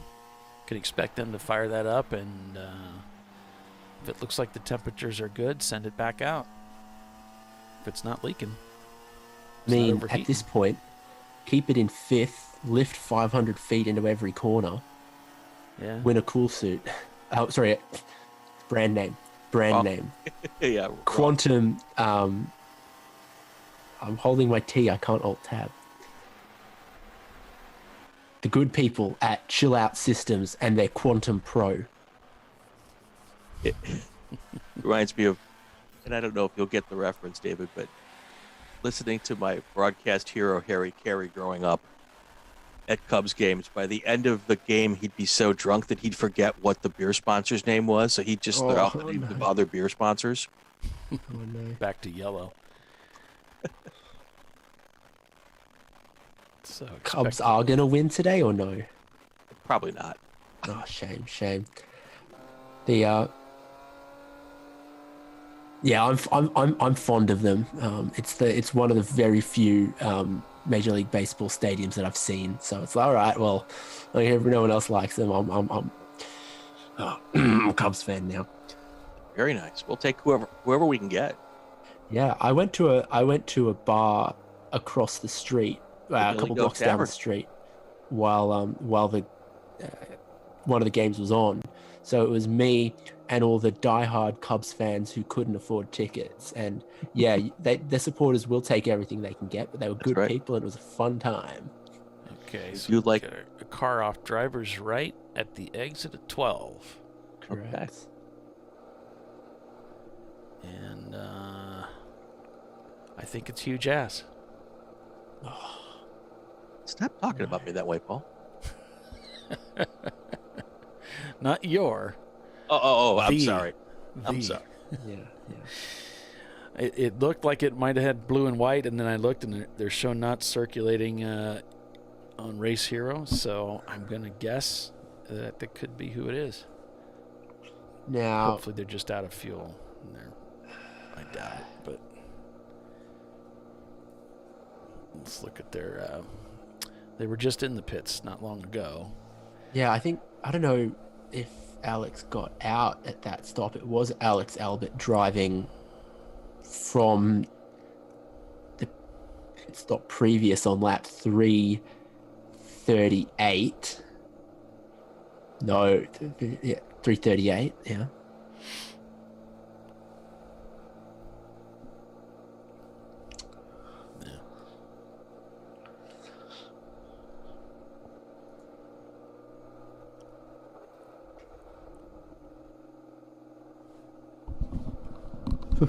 Bob Uecker. Oh, man.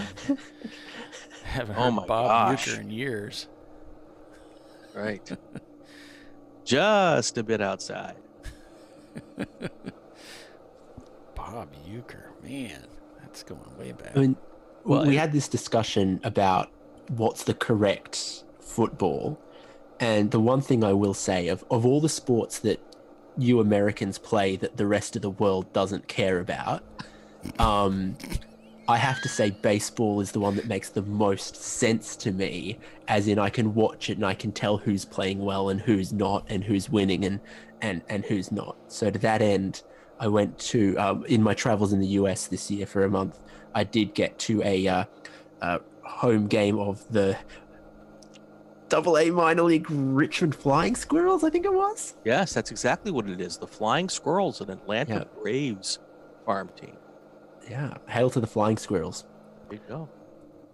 They're putting the wheel on RVA down in the bottom left there, turning it, trying to check out the steering. So I don't know that they're trying to check out the steering, except for... No, I think what they're trying to do is give themselves access to the wheel well so they can do something in there. Yeah, true. That's what it But looks like. if that were the case, wouldn't you just take the tires off while you were doing it? Well, maybe it's not worth the trouble. Okay. Yeah. Maybe they've got Brian's spec lug nuts. It might be just a bracket or something retains a wire, or they have they've gone back under the hood area here into the engine bay. Growing up in southern Wisconsin, I had the best of both worlds. I got both Bob Euchre and Harry Carey growing up. Yeah. Oh, there's Blue Falcon coming in for a This guy's like, get me out of 5 seconds left on the clock. He's got to get out. He is like, I have had enough of this. It's like, put Randy Popst back in for 3.5 hours. I'm out. And nobody talked to me. Right. Peace out. It's one of those nice iridium visors. Yeah, it's a nice helmet. It's a nice kit that he's got on. Oh, it's one of the black armor helmets. Yeah. Here he comes. Would have gotten away with it if it weren't for this camera dobbing on him as well. Right. Yeah. If it wasn't for you meddling kids, would have gotten away with it too. All right, so RVA has dropped to 14th place. They've got 2 more places until they're in a virtual tie for that summer of 24. I don't know what the tiebreaker is. Well, in this case, the common sense tiebreaker is RVA had the win at Nelson Ledges, while Visceral sit in second right now. So if the average finishing position was equal, your standard tiebreaker would be, well, the highest single finishing, which in this case belongs to RVA with the win that they picked up at Nelson Ledges, Ohio. Right. Well, they've reflagged the race to green, so we return us to green. Come around the corner here. It's funny, all of our camera cars were in the same place on the racetrack, all heading up the S's, and I don't see a car stranded there any longer, so looks like that was perhaps the reason for the flag, and they've returned us to green. Pinky's out, still leading this race. Visceral shown not turning laps, but we really need to wait for these cars to come around to know whether they've pitted or not.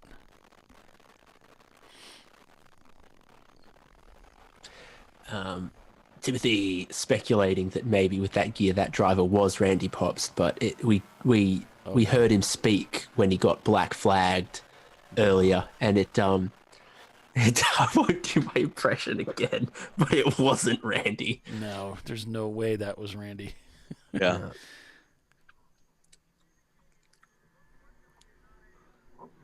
Yeah, we heard him speak when he came in after that first lap, and that was definitely not. Besides, he wouldn't be driving like that. All right. So looking at the standings right now at lap 434, working 435. It's funny how it works out that way. Pinky's out leading over Visceral Racing Group. Atlanta Speedworks in third. PTS is fourth. Raceworks is fifth. Ruben Performance is sixth.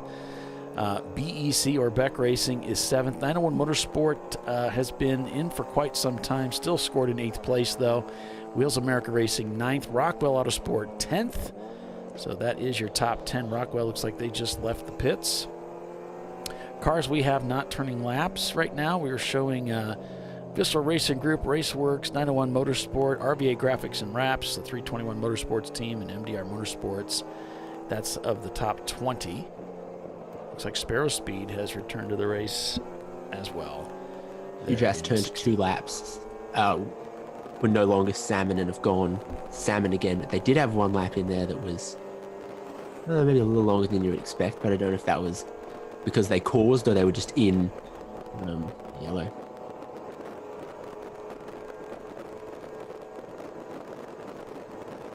Yeah, I don't think we have a count. Did we have a count of how many cars went out overnight? We're not tracking that tightly on the number of cars in and out. I mean, I can say at least one. The 146 from Pinky's Out. Yeah. That was the big scalp, wasn't it? They were in the fight for the lead with that car as well. They were looking at maybe another sort of 1-2 kind of lockout in this race like they've done before, but with the retirement of the 146, that's no longer the case. Their hopes all rest in the orange Pinky's Out swap 246. Someone asking if we heard of a car fire during the night. No, I don't think so. No, maybe a barbecue. Or just a campfire. Might have been a different race, my friend. Not this one. Grit and Grind's in the pits right now. Or a Visceral 918, or they've just left actually. Yeah. They're going to have one more stop after this one, aren't they? If they can get to an hour 45 on fuel, which we know Visceral are pretty decent in their fuel. And it's one more stop, and who's going to bring it home, I wonder?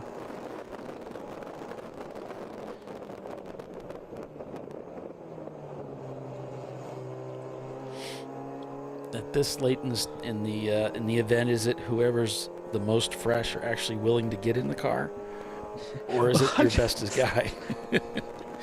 Your best guy is the guy who's still willing to get in the car, right? The one who's still upright. Yeah. 20 minutes ago in that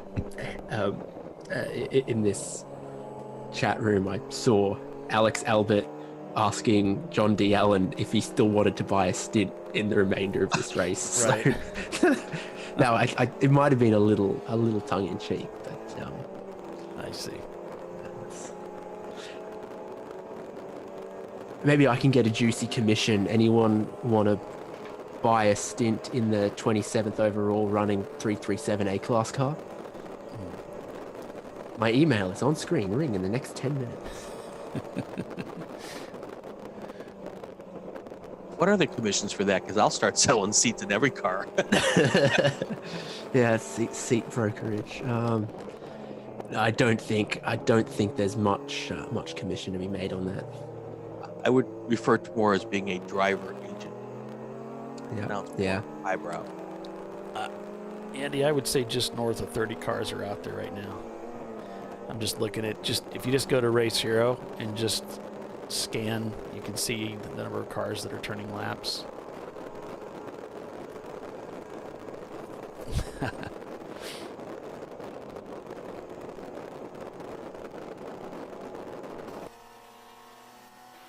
Danger Racing working their way up the backstretch.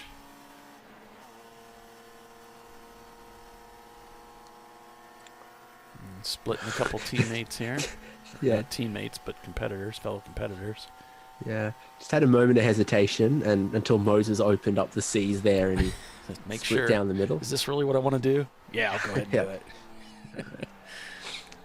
And unfortunately, that hesitation it actually can put you in trouble. Because then you've lost a little bit more momentum to get it done.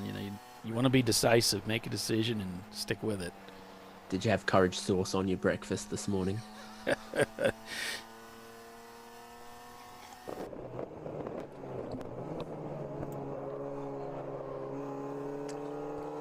So Blake's Garage, one of the competitors for the Summer of 24's championship title.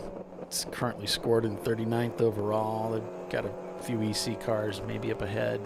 It finished second overall at Nelson Ledges, so obviously it ran well there and reliably there. It just hasn't been as reliable as they would have hoped here, and this is probably the track where being scored in the overall result is even more difficult for an A-class car than at Nelson Ledges. And their pace has been pretty good. They're out there running now, but just the time lost earlier in the race has made a bit of a battle for him. Yeah, I'm seeing some time they spent back in the paddock. There's a 12-minute. There's 40. Let's see. Oh boy, yeah, 32 minutes. So yeah, they spent some time back there. Their fastest lap time of the event, though, just happened about 10 laps ago with that 2:20.8. Yeah. So well done. Good work, Blake. Yeah. Looks like Blue Falcon back out on the track in their Boxster and heading up the hill, but doesn't look like they're really up to speed. No. Oh gosh, is it engine? Nothing. He's not happy with it. Or maybe maybe we're under a 35 and we don't realize it. I saw the cars coming through turn 3 there, and they don't look like they're up to speed. Oh no, we have emergency vehicles on track. Yeah. So this is what we have here. Wow. They're pouring water in the RVA graphics car in the bottom left as well. Yeah. So that looks like they're starting to fill a radiator. That's a good sign. Hmm. The one thing I was not taking into account, I'm dropping the ball with my stats job, is that there is one EC car in the mix in the top 15. Yeah. So right now, RVA would be in 13th place, which would put them with a 14 points. Visceral is in second, which would have them 17 points right now. So there's still a couple more positions RVA could drop, still hold on. So they've got emptied at least 2 water bottles, now a driver's drink bottle worth going in. So that carry the what? Maybe almost a whole gallon now. I'm seeing another emergency vehicle pull out onto the track. So let's see what even if they had to come in the pits every, half hour and put more water in that car, as long as they're not popping the fuel tank, they can keep this thing going, if the car will even run. That's a good point here. Yeah, I don't think, Nancy, we have any update on Massel. We're not getting much data coming back from the paddock area. We're kind of just observing and giving you what we see. We need our good friend Tiffany Alexander. She's got eyes and ears everywhere, and yeah, she's kind of the person that's usually in contact with the teams, and she's driving a race car right now. Any clue approximately how much a new engine to go in an E30 would cost you? Because I heard one of the Honda guys was like, yeah, I'm pretty sure I can get a replacement engine for $500 for a Honda. So how much are the BMW ones for an E30 going for? Well, there's a couple different options there, so I'm just saying the recommended retail price of a Chill Out Quantum Pro is $3,999 US. What's it worth? So like, for if you've $4,000 got a spare engine that you bought off something for less than $4,000, yeah. RVA, get out there, guys. Yeah, I would think you could do it for $4,000. Yeah. Plus $300 for the extended warranty, plus $400 for the pro service plan. If your car does break down, don't come to us, because we told you about your car's extended warranty being up. Yeah. So let's see now. They're going to start the car up. Let's see if they get a thumbs up from the front here. Yeah, I mean, it's a pretty big prize on offer. We love these little mini championships. Each race stands alone in the Champ Car Endurance Series, but they do add up together to, for example, the qualifying for the national championship race, and then also occasionally some little mini regional championships. So RVA are, as they sit, losing their grasp on The Chill Out Systems Quantum Pro, our Quantum Cooler series of coolers, are the most powerful and portable cooling systems ever designed for motorsport. Requiring no ice, this driver cooling system is completely maintenance-free, running solely off the strength of a rotary microcompressor that is as powerful as other compressors 5 times its size. Number on the screen, call in the next 5 minutes. I'm just wondering what the ampere draw is on something like that. Oh, it'll say 18 to 22 amps depending on installation and environmental conditions. Compared to a bilge pump, which is maybe 2.5 amps, maybe. All right, so it looks like we're heading back to green here. Yep. Track has been cleared. Never really did see what was going on there, but we have a nice gaggle of cars heading up to the top of roller coaster here.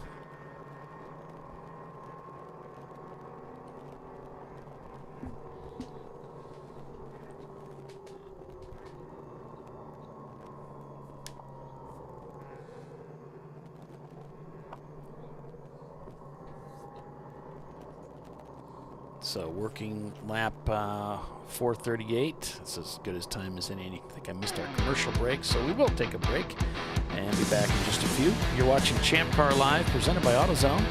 Pinky's out as your leader. We'll be right back. An important decision is afoot. This man is about to buy tires on TireRack.com.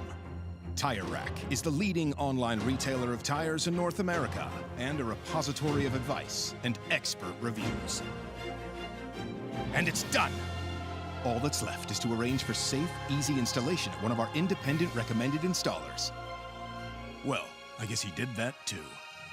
TireRack.com, the way tire buying should be.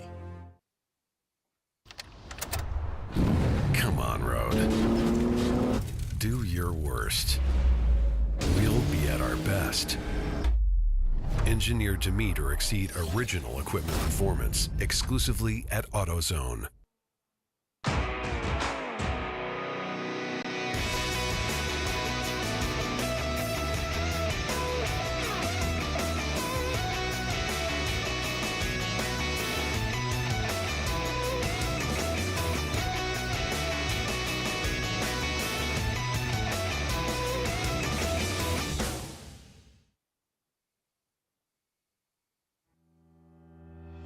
Lifeline USA is a leading manufacturer of onboard fire suppression systems. Lifeline's continuous commitment to research and development ensures that we supply the most innovative and cutting-edge products available. Used by the majority of the world's motorsport championship-winning teams and constructors, Lifeline has a proven history of success. Lifeline offers a complete range of fire suppression systems for all budgets and needs, and we continue to push development and limits on both extinguishment materials and our patented delivery systems to make the race car environment almost as safe as sitting on your sofa at home.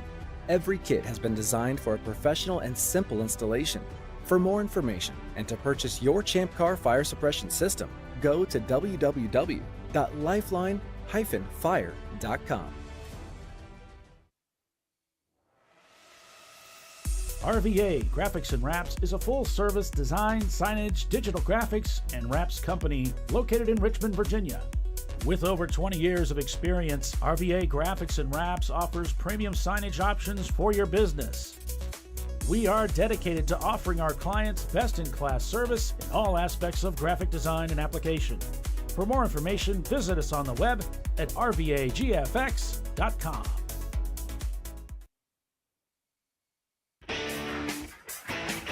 Located in Northeast Ohio with 40 years of combined experience, Money Shift Racing knows how to deliver performance and safety, offering everything you need to get your vehicle and drivers ready for race day. From safety equipment to full engine assembly and repair, in-house fabrication, 3D design, and rapid prototyping. Money Shift Racing. Performance done right.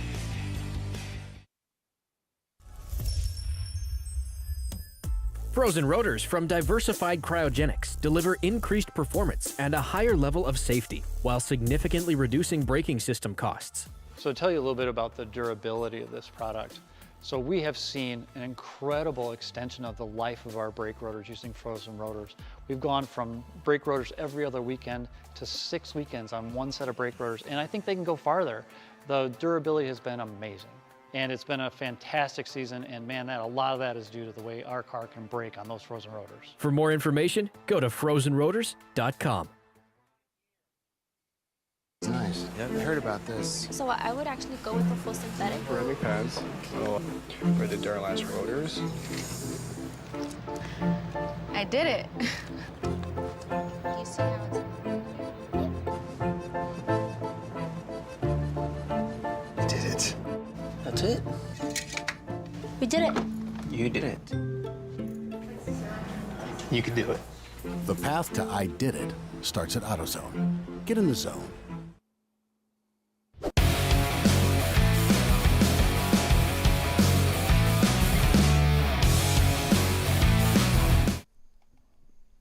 So the scene in the RVA Graphics and Wraps pit. Looks like they're putting another driver in and getting ready to head back out here at VIR to rejoin the Lifeline 24-hour Classic at 440 laps completed. Welcome everyone to the show. ChampCar.Live presented by AutoZone. I'm Paul Veltum, joined by... we got all kinds of... we got Bill Belansky here. We've got David Haynes. And Bill just sent us some messages here. Looks like both the 321 Motorsport and Atlanta Speedworks being black flagged for passing under caution. So they will be brought in.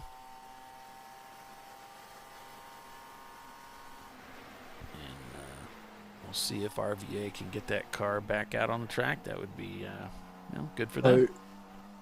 I hate to put a stats man out of a job, but minus the EC car, right now it's 17th overall that RVA Graphics and Wraps need to wrap up the summer of 24s. Well, they've just dropped into 18th now, and they're getting ready to get out there. But again, they'll get out on track shortly by the looks of things. They're aiming for it.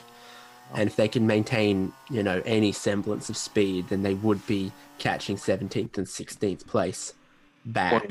One would think. Where they run right now, they really do need to hope to be back out on circuit in the next 5 minutes. Otherwise, the chill out quantum. I'll be honest, what I know of RVA Graphics and Wraps and the group that race under that banner, I suspect the first place trophy is of equal value to them than the system, the chill out system. But I mean, if your option is a second place trophy or a first place trophy and a prize, I'll take that first place trophy and the prize. Prize. And the prize. I'll take that with a side of fries for the side of prize. Yes. Would you like prize with that? Sure. That would be an awesome prize if you gave it with fries. That would be really nice. Waffle cut? Waffle works. Yeah. I seem to have started off a bit of a conversation about how much does a BMW M20 motor cost, because of course, with anything in racing, the answer is, well, how much are you willing to spend on it? Right. Well, that is. Or how much do you have? The value of anything is how much is someone willing to spend for it. No, the value of anything is how much is the second most that the second person is willing to pay for it, plus $1. So we've got lap 441, Pinkies Out leads over Viscera Racing Group, followed by Atlanta Speedworks. Then it's PTS in 4th, Raceworks in 5th, Rubin Performance is 6th. Then we've got Wheels of America there in 7th in the 998. Rockwell Autosport is they're in 8th because there is an EC car there. So 9th would be Open Throttle Racing, and then it's RRT Racing, your top 10. A class being led by Wheels America, B class being led by Rubin Performance, C class by Pinkies Out, And then D-Class being led by, what's the name of that team that was handling D-Class? Let's see. Oh, it's Brake Check. Yeah, Brake Check's got the lead of D-Class right now. The class sponsors here for Champ Car, we've got Krispy Kreme sponsoring A-Class, Discovery Parts sponsoring B-Class. C-Class is sponsored by Money Shift Racing. Some of the series sponsors, RVA Graphics and Wraps, of course, TireRack.com, Frozen Rotors, Lifeline. We've got our Sportsmanship Award that we award every race, and that's sponsored by the Chandler School. Other series supporters, Line Space and Track Swag. Also back with us this year, Maxxis Tire, and a new sponsor, Hawk Brakes. So it's great to have them on board with us. By the way, TireRack.com, you'll get free shipping on all orders over $50. That's right. Tires, wheels, brakes, suspension, and all parts and accessories over $50. It's free shipping to your door. You can also check with their specialists to get more information about tires and wheels and fitment at 888-541-1777, or you can visit them on the web at TireRack.com. Just because you slightly abbreviated it, in 10th place overall is RRT Racing Old Greg Edition 1996 Mazda Miata Old Greg Edition Scaly Manfish. Well, it's good that you elaborate. Yeah. Just watching RVA rolling through the paddock at the minute, looking like they're probably pretty good and ready to try to get back out racing if they can. That's looking I've also studied that the secret to driving that Blue Falcon Boxster is only have one hand on the wheel. The guy who had two hands on the wheel found it a bit of a handful. It's gorgeous out there again. Look at that. It is beautiful. Looks like a Chamber of Commerce morning out there. It does. I don't know if they even, if there's a lot of people that even know what that is, but back when I was a young man, the Chamber of Commerce for each, what was it, by state or by city? Usually by city. It's by city. You could send, I remember doing this. We had an assignment. We would send a letter out and say, hey, send me your catalog or whatever it is. And then you'd get them, and then you'd put this, montage thing together. That was the assignment. And the Chamber of Commerce had these incredible photographs of their city. These incredible picturesque areas. So if you're wondering what he's talking about, that's what he's referring to. Right. So Blake's garage. I think someone bumped the camera. We're looking at the roof now. Oh, he's going to turn it back. Thank you. Thank you. They might have heard us talking. Battery, maybe. It's a little crooked, but that's okay. We'll take it. It'll just mean that they look like they're going really, really fast through left-hand corners. Yeah. How can he do that? He's maintaining. Bit of oil, extra oil goes in. See the cars whistling through turn 3 there. That's good to see. And lo and behold, guess who's coming back on the racetrack? Yep. RVA Graphics and Wraps. Number just 111. 19th on the standings, which puts them 18 with the EC car there, which means at this moment, if the race were to end right now, Visceral Racing would win the Summer of 24s. So RVA's got some work to do, but there's a lot of cars in front of them that were not obviously the faster cars when they were in second and third place. So if that car is still quick, there's time with 3 hours and 7 minutes left. Did they refuel this car before it went to the paddock? Right. Because the other thing I'd say now is it could be one stop to get to the finish for RVA Graphics and Wraps, but still 2 stops remaining for some of the cars currently only a couple minutes in front of them. We know each of those pit stops is a 5-minute mandatory minimum. Right. Well, maybe we can get Bill on. Bill to hit that. I've lost the ability to speak English. Maybe we can get Bill to get the answer to that question for us. Yeah, I don't know if they did. Whether they did it on the way in or the way out. Right. I wasn't observing on the way out, but I It would did not think look like they stopped on the way out because they would have had to sit there for another 5 minutes, right? No, because they've been in the Not if pits the- well Oh, that's over true. that. So it Yeah, would have they been, still had the timer on the roof from when they entered before. yeah, it would have been a splash and go. You can just top it off and head out. I think I see they spent an hour 20 in the paddock. Right. Which clears is the a bit more driver, than too. 5 minutes. Yeah, it clears the driver too to get back in and Yeah. carry on for 2 hours. Now, if I had to put fuel in it, what my thought would be to go out and run a few laps and then come in to do the fuel. Because, well, that's a 5-minute stop. Never mind. Stop.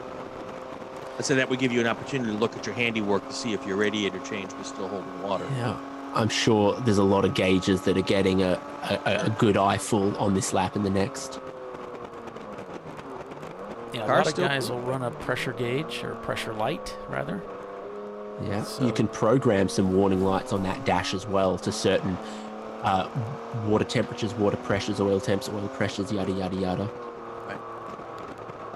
Right. You can even program low fuel warnings to the warning LEDs.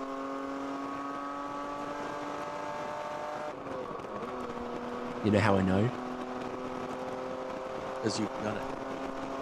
Because it's the same dash that's used in the NC Miata Cup car in iRacing. It gives a low fuel warning on the AIM MXL2.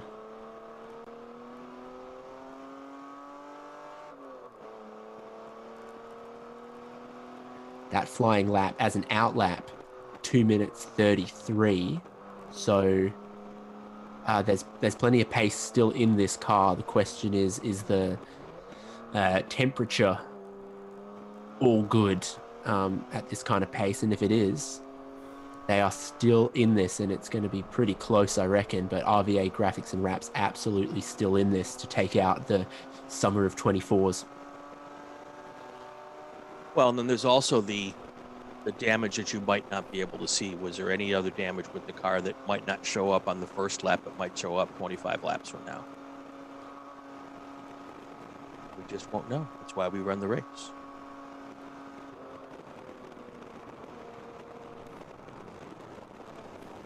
Oh, baby. Ooh, hello. Oh, it didn't want to turn, and then he got to that drop off at the exit of the corner, and suddenly it did.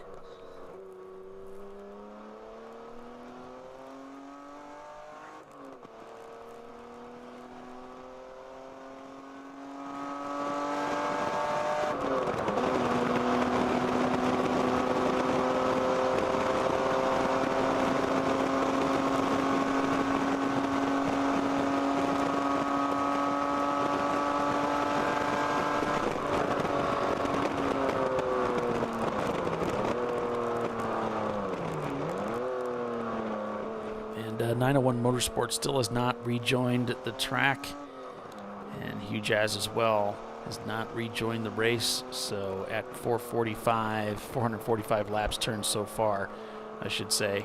Pinky's out, leads the race over Visceral Racing Group, back about 5 laps, according to Race Hero, unofficially. Atlanta Speedworks in 3rd, PTS in 4th. Raceworks in 5th. Rubin Performance is 6th, leading B class. Then you have Wheels America Racing, Rockwell Autosport, Open Throttle Racing, and RRT Racing. The top 10. So we've got Brew Crew, the number 75 down there in 22nd place, I believe that would be. Visceral Racing Group, the number 1 car, down there in 26th. So both Visceral cars still in this event.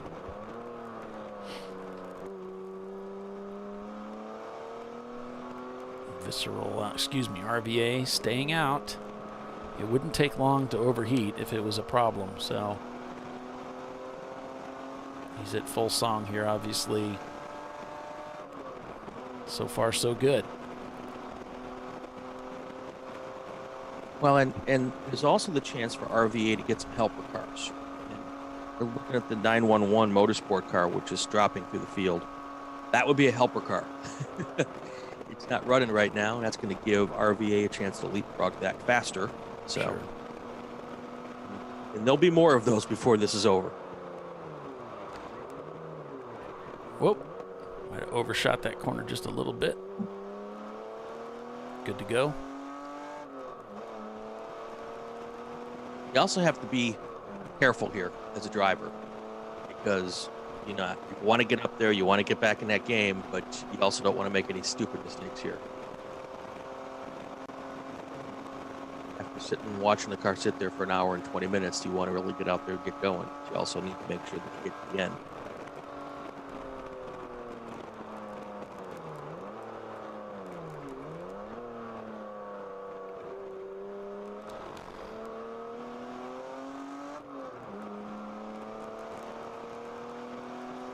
I see 3 fastest laps on the lap just completed. North America Racing Team at 26th overall with a 17.9. Bimmerline with a 15.5 blistering for this part of the race. And Well Lubricated Racing Porsche Boxster 2 minutes 18.9. So 3 cars on that lap going, yeah, now it's time to go hell for leather. 26th, 33rd, and 36th overall. Those That's a beautiful camera angle. Yeah, I think Bill's out there trying to get some of these cameras up and going again. That's a cool shot. I love that 5.6 shot. Yeah.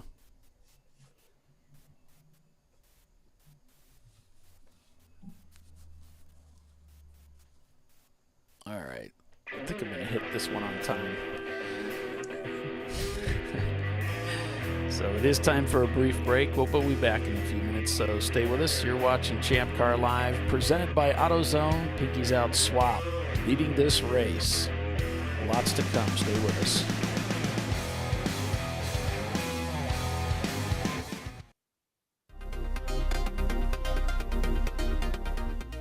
Welcome to TireRack.com, revolutionizing tire buying since 1979. With our unmatched selection of branded products, finding what fits your vehicle and is right for you and how and where you drive has never been easier. Through helpful online shopping tools that include our professional hands-on reviews done at the introduction of a tire and consumer reviews that give real-world feedback over the life of the tire, you can make the right tire choice and find exactly what you need. And if you prefer to talk to someone, our tire testers, our sales team, are available on the phone. And that's how we get you the right tire for you and your vehicle for where and how you drive.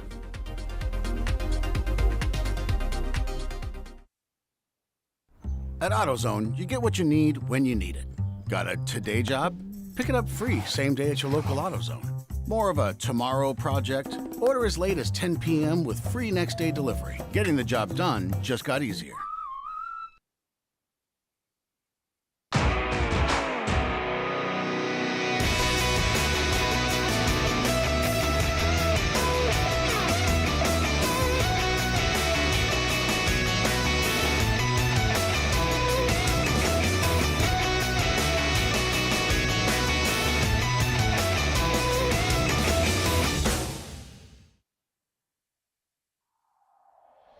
Discovery Parts is a veteran-owned racing and safety equipment company. While we're located inside Atlanta Motorsports Park in Dawsonville, Georgia, Discovery Parts can also be found at the tracks, supporting a number of Champ Car Series events. We take pride in being a reseller of the best of the industry to Champ Car teams and drivers. We know racing, love racing, and look forward to tomorrow to even more racing. Visit us at discoveryparts.com.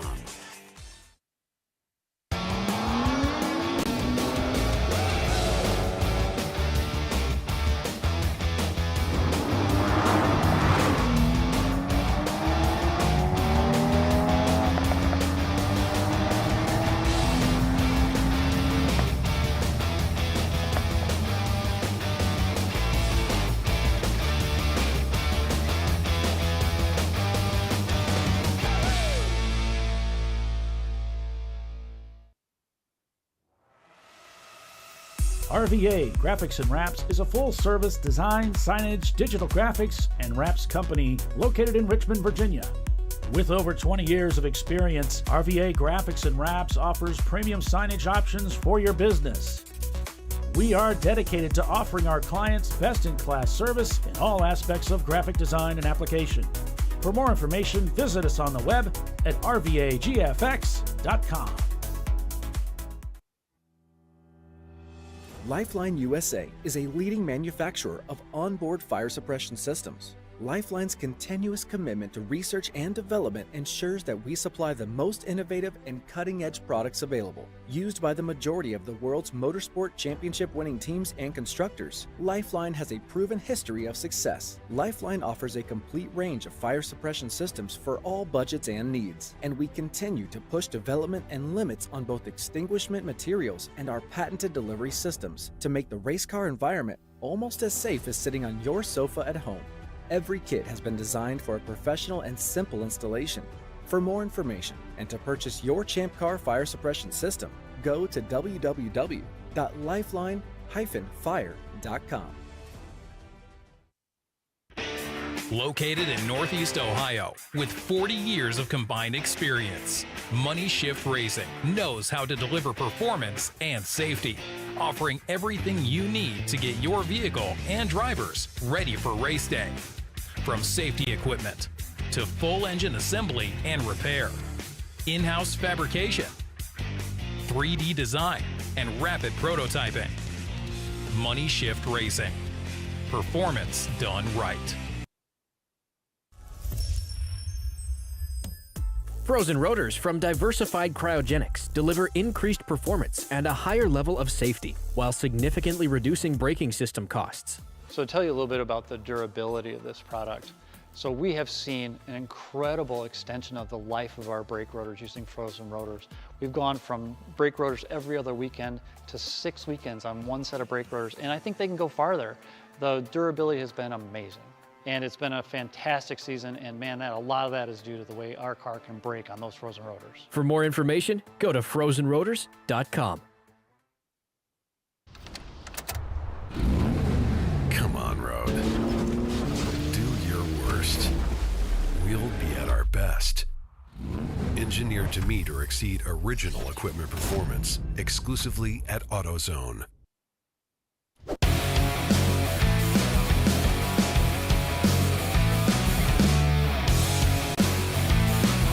All right, welcome back to ChampCar.Live. Presented by AutoZone, the Lifeline 24-hour classic at VIR for the TireRack.com Champ Car Endurance Series. I'm Paul Veltum, joined by Bill Belansky, David Haynes, calling the race for you here to the end. And as far as we know, Tiffany Alexander should be getting out of the car pretty soon. Thanks for joining us, everybody. Remember to hit that like button for us if you would. Thanks for you 22 that have already done that. So good morning. We're going to carry this out to the end, to the bitter end. Checkered flag at high noon, as we've just gone caution. Yep. And there we have Code 35 flag being displayed at the right there. You can see in purple. There comes the safety crew. It's always the dual cab truck, followed by the one with the crane, followed by the one with the flatbed. There you go.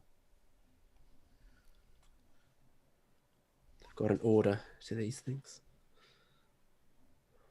So those of you who were not with us through the overnight hours. RVA coming in. Not necessarily a great sign, is it? No, but go ahead, Brian. I was going to say, for those who weren't with us through the overnight hours, we had a extended stopover with Johann Schwartz and Randy Post. So don't go back now. Just stay with us. But, you know, maybe on Monday morning while you're having your cup of coffee, roll through the YouTube replay. Listen to those two folks. I mean, what great stories. Great stories, great knowledge.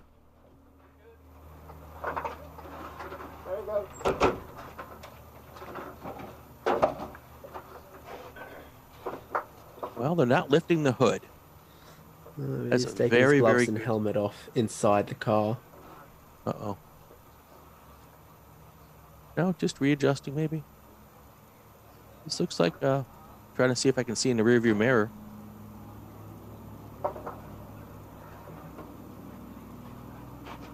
I'm going to draw an assumption here. They're just fueling the car, but I would think that his visor should be down. He shouldn't have gloves off.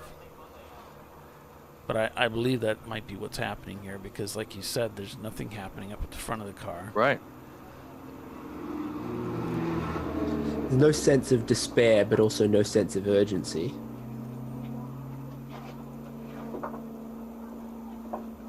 And of course, that steering wheel's right in the way of mirror that would tell me exactly what's going on back there. But it has the feel of a fuel stop. Yeah. And if that is the case, that means they're going to have to do at least one more stop before this is over.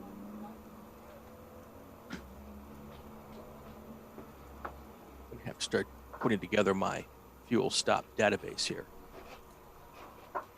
which is how I think I got the stats moniker from Bill. Congratulations. I know. I am been the nominated. fuel stop database keeper. The number one Visceral car turned right into the paddock, but they were already a little bit out of this. I'm pretty confident it wasn't the 918 that ought to still be running in second overall. Oh, there goes the hood.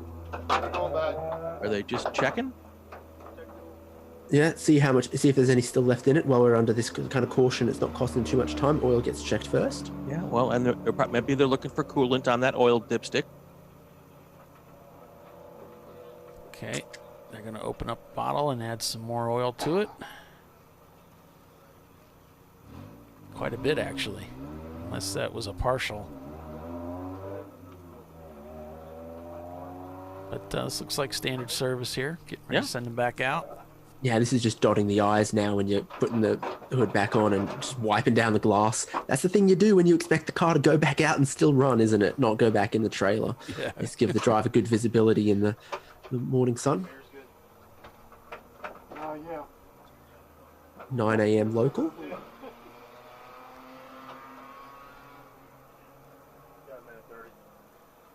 Yeah, we don't know what caused the yellow this time. We're getting them about every 30 minutes or so. Okay, back to green. So Can't have been anything too major, could it? Yeah. Probably just your standard mechanical. Blake's is still up on that right side. Whoa, they're going so fast.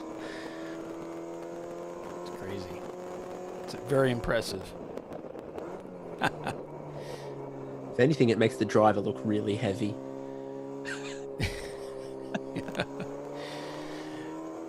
Yeah, those emergency cars, the same cars roll out about every half hour to pick up somebody, so it's standard procedure.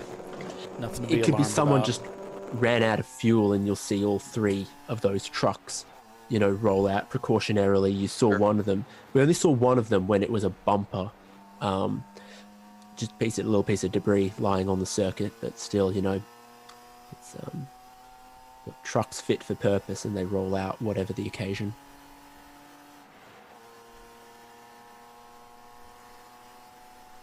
So back to green flag racing here at 450 laps with Pinkies out, leading over Visceral Racing Group, followed by Atlanta Speedworks, PTS in fourth, Raceworks in fifth.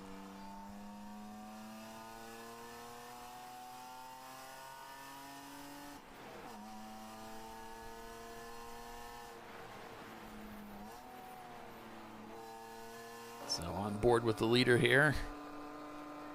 Things have been going pretty much picture perfect for this team, as far as for this car anyway.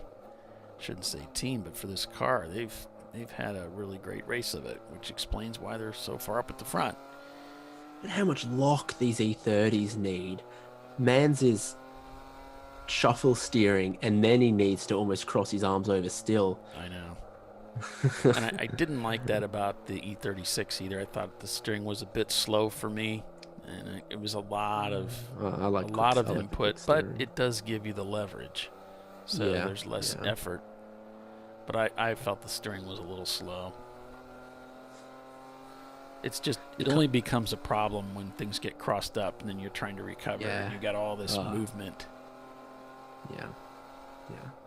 You can't argue with what works. They lead this race by 5 laps at the moment. They are historically an incredibly successful team, and specifically at this circuit in this format of racing, the 24 hours. Yeah, they definitely have the magic ingredients to get it done out here. They've proven it again and again.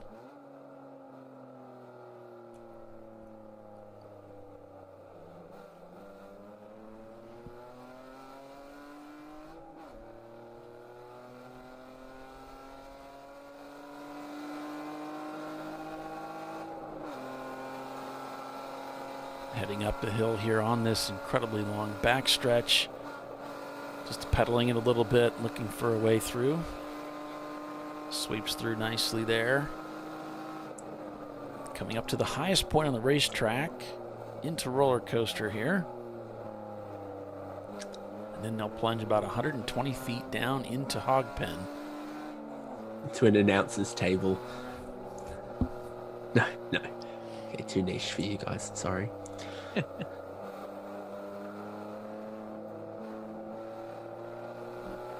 And then back out of 17A here, back onto that front straightaway to start us on lap 453.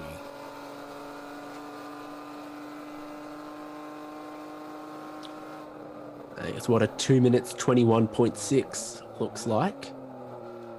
So whoever said a 2:14 in this car was hustling it. Yeah, that's getting it done. Wheels America Racing has left the pits. Looks like they're heading out onto the track now. They're in 8th place.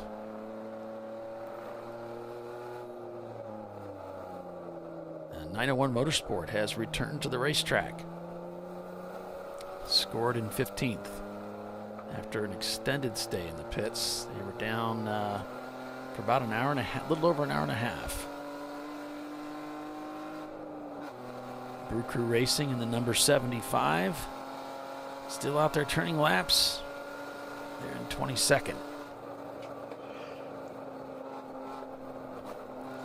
The Visceral Racing Group number 1 still shown not turning laps at this time. We are absolutely not above shameless fan service, so if someone you're following, you're cheering for, a friend, a family member, a team with a funny name, let us know. Mm-hmm. Preferably in this race, but yes. Spoken with people that are talking about other races too, and that's okay too. I'm still a big fan of, I hope there can be a good finish for RRT Racing Old Greg Edition 96 Mazda Miata Old Greg Edition Scaly Manfish. You know, it's pretty good that it repeats itself. It repeats it, yeah. But then it just ends on Scaly Manfish, which is the funniest combination of words I've said in a long time. It's been a long race, but that is funny. You can't tell me it's not. But it's also been a long race.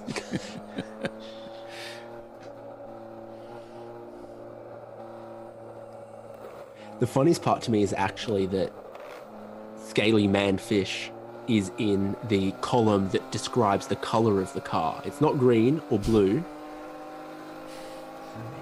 Manufacturers occasionally come up with some funny names for colors and hues and shades. You know, it's bizarre. Seika blue or whatever, but Scaly Manfish as a color is something else. Okay, we got to behave once Bill puts his headset on in 3, 2, 1. No, we don't.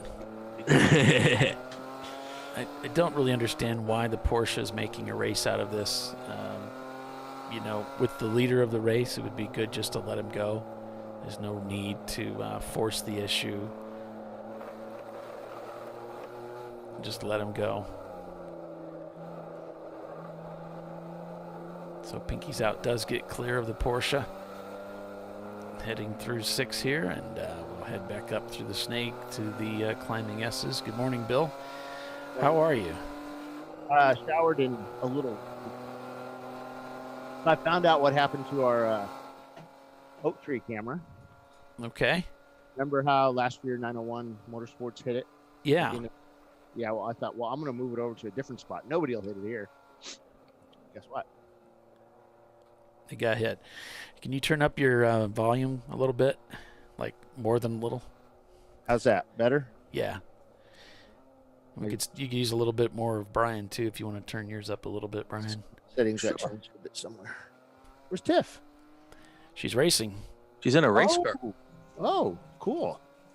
So she might have saw me almost fall into a tire wall. Get the camera out of the tires. Whoa, close to the moment there for RVA. Yeah. Cut back on over under on that Miata. Amy Oldenburg says, I'm cheering for the slowest, fastest lap time car that finishes in the top 10. And I'm a sucker for some weird niche stat like that. So at the moment, she's cheering for the RRT Racing. Old man Greg Scaly Manfish. With a best of a 224, but some pretty serious consistency. Obviously then. That's 10 seconds slower than the overall leader, and in fact it's 10 seconds slower than Rockwell Autosports Development, who are only 2 laps ahead of them and 2 positions ahead of them. I think Rockwell Autosport Development are a team that have also raced in IMSA Michelin Pilot Challenge competition, so there's a bit of pedigree out there. Yep, with a Audi RS3 LMS. How many VPI is that? About 3,000? Hey, did you guys hear about that fire in the paddock?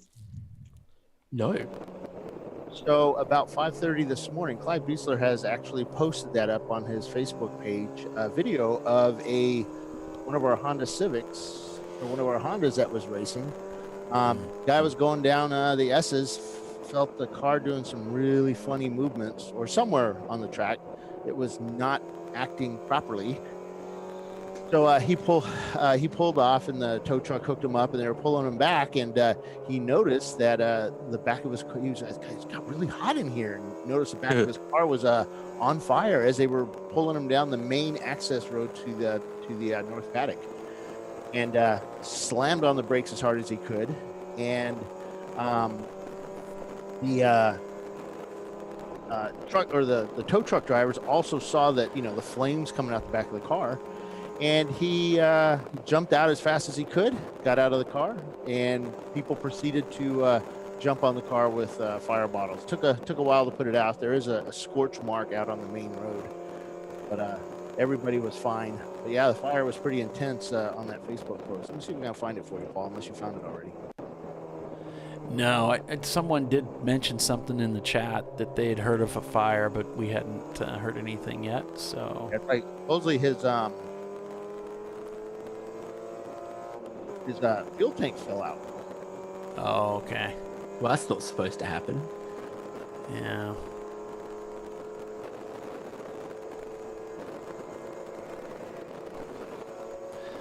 I got a picture from Rodney Earwood on major malfunction with their car. The throw-out bearing exploded. I'm not sure why it's sitting on top of the toilet, but that's what happened. That's a big old serving plate ready for that breakfast. Serving the hash browns and the sausages. It's the breakfast, right? Once you pull that dome off, breakfast is below. Yeah, so that's what held them up. But he's telling me they're back on the track. So thanks for that, Rodney. Like oval shaped paper plate to me. Check Slack. Beautiful kind of day. Overcast, clouds overhead, not like yesterday, where it was just blue skies everywhere. And I miss sunrise. The golden hour pictures today. Yes, beautiful. All I heard was all night was.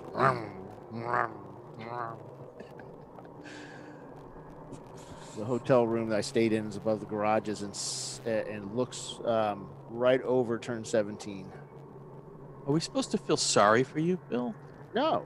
I was going to say, that sounds like heaven to me. Being lulled to bed by the sounds of Boxsters and Miatas. It's those. Oh, hello. There it is. Yeah. Oh my lord. Yeah, Blinded by the light. So it seems like the more they try to put it out, the worse it gets. Well, if it's the whole fuel tank, I mean, the source of the fire is significant. And how close they are to it too. It's got to be so hot. Remember, the light at night is worse than it. Yeah, but even like that is a huge 1 or flame. 2 gallons of fuel is an incredible the amount foam. to burn like that. Yeah, here comes the foam. The good stuff's coming out now. But that is a Just huge flame. It's 10 not a gallons fire or that something in the usually is car. going to be put out by fire bottle, so that requires a truck with a hose. Yeah. Dana Dana said, don't stop when your car's on fire like that. Just keep driving. And drag the fire up. It's like, yeah, okay, that sounds like a good idea. Like a jet trying to burn off the fuel before it pulls in for an emergency landing. Any ponds or dams around you could just tow it straight into. Yeah, don't stop. I mean, because the fuel tank's just going to slide under the car. Yeah, that sucked. Oh, the boxer's still running. Good. Yeah, I took that camera last night and I thought, you know what? There's a car sitting there. I don't know who he is, but let's go stick it in it. And it was a perfect car. Yeah. Except he was in last place. But other than that, it was But it's given us an incredible amount of entertainment, actually. It really has, because there's a little countdown clock on the stint clock that's been very interesting to watch. Looks like he's got another 6 minutes. Driver watching on board as this car got black flagged on its outlap a little while ago as well. Okay, that's interesting. So we caught live, and then we're like, "Oh, he's pitting in. Is something wrong with his car?" Oh no, he's actually black flagged for crossing over the blend line. No. For all 4 off at turn 10, and must have gone far enough into enough grass and mud and dirt that apparently it was dragging it around, and it was it was a kind of like a meatball flag, really. Yeah, he had enough to make an outdoor planner. And they said, we really don't want you carrying that around the racetrack under your car. Why don't you come in and take care of that? Those race control people are such fuddy-duddies. No sense of humor. No. Narrow-minded. Do they not know what makes for a good broadcast? They know who we are. That's right. Oh, the problem is they do know who we are, and that doesn't help. I mean, we have famed international broadcaster David Haynes with us. I know. Yeah. The accent alone tells you he knows what he's talking about. That's right. Exactly. By order of Her Majesty. Do they still is she still the what do you call it? Queen? She's still queen, yeah. I mean, of Australia. Yes. Yeah.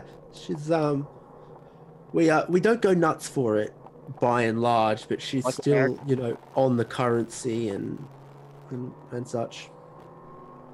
I mean, every self-respecting road racing broadcast has to have someone with a British-esque accent. Lee Diffie. An accent from the motherland. Well, Lee Diffie from Australia. No, New Zealand. New Zealand, yeah. Okay, all right. Same thing. He's from Brisbane, Australia. Oh, is he from Australia?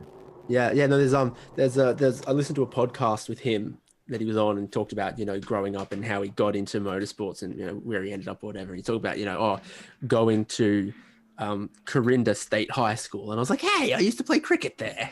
So it's like, it's genuinely, oh yeah, 3 miles from where I grew up.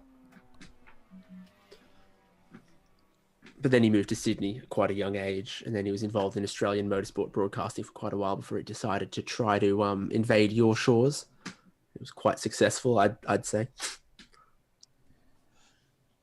Other immigrants stealing jobs from us American broadcasters. Yeah. You always aspired to call the Olympic men's 100-meter sprint on NBC, but now Lee Diffie's gone and taken that from him. I know. He actually does a really nice job with that. I'll be honest with you. Yeah. He prepares very well. Yes. I give him that. Sometimes you question his sort of spur of. If you question anything of him, it's the spur of the moment, reacting to things that weren't on the rehearsed run sheet. He prepares like no one else, and that goes a long way, especially in those kind of events. Steve Holbert does the same thing. He prepares like crazy. Unlike me, where I just show up, make it up as we go. Is Blake's Garage? They're done. Right? So, David, if would lending my voice to the Bathurst 12-hour broadcast team lend the same credibility in Australia as lending an Australian voice to an American broadcast? Because I'm available, happy to help you guys out and lift the level of that broadcast. Yeah. With the, He's not going to answer. It's too polite to dash your hopes and dreams. Oh, no, dash my hopes. Maybe banger racing, some sort of banger. I barely even. Watch out, Chief. It depends. Oh, that was very, very middle of the road, David. All right, back on board with the leader of the race. Looks like Visceral Racing Group has pitted from second place. They were in on lap 430, and we're up at lap 458. If Ray Frank came to commentate lawnmower racing, people like that'd work. It's not just an American accent. It's specifically what the sporting discipline is, and specifically what American accent you've got. A really good and proper Southern accent on something that's just a little bit, a little bit redneck, a little bit bogan. Yeah, and then it works. And then it absolutely works. Yeah, Ray was just up here too. God, he would have loved that. Yeah. So looking at things right now, on track, RVA Graphics has gone back into first place in the summer of 24s. Wait a second. Where are they now? They're now in 16th. If you take out the EC car, which would put them 17, and Visceral is in second, which would put them at 17. So here's the question, Bill. Now that we're the experts here, if they're tied with 17 points apiece, what's the tiebreak? Is it RVA Graphics win at Nelson Ledges? It would be the highest finish. Yeah. Okay. Did you just decide that now? You just made that up. It's very possible that was just made up on the spot, folks. We're going to break for commercial. We'll be back in just a few. Stay with us. You're watching Champ Car Live, presented by AutoZone. Pinky's out as the leader. We'll be right back.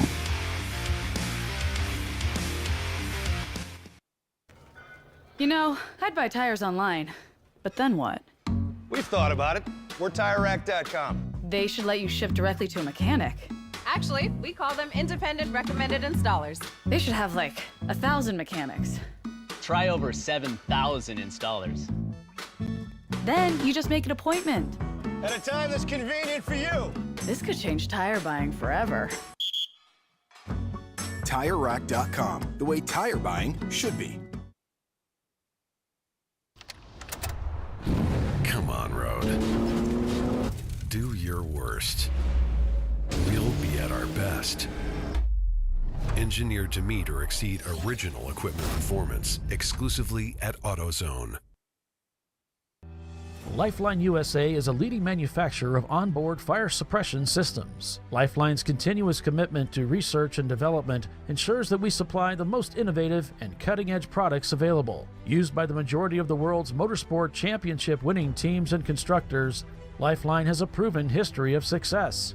Lifeline offers a complete range of fire suppression systems for all budgets and needs, and we continue to push development and limits on both extinguishant materials and our patented delivery systems to make the race car environment almost as safe as sitting on your sofa at home. Every kit has been designed for a professional and simple installation.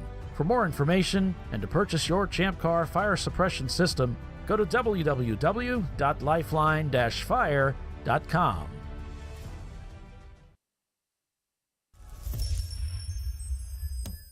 Frozen rotors from Diversified Cryogenics deliver increased performance and a higher level of safety while significantly reducing braking system costs.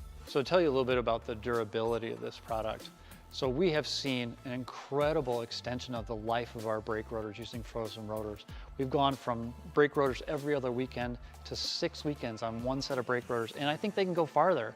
The durability has been amazing, and it's been a fantastic season, and man, a lot of that is due to the way our car can brake on those frozen rotors. For more information, go to frozenrotors.com. Located in Northeast Ohio with 40 years of combined experience, Money Shift Racing knows how to deliver performance and safety, offering everything you need to get your vehicle and drivers ready for race day. From safety equipment to full engine assembly and repair, in-house fabrication, 3D design, and rapid prototyping. Money Shift Racing. Performance done right. Discovery Parts is a veteran-owned racing and safety equipment company. While we're located inside Atlanta Motorsports Park in Dawsonville, Georgia, Discovery Parts can also be found at the tracks, supporting a number of Champ Car Series events. We take pride in being a reseller of the best of the industry to Champ Car teams and drivers. We know racing, love racing, and look forward to tomorrow to even more racing. Visit us at discoveryparts.com.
No.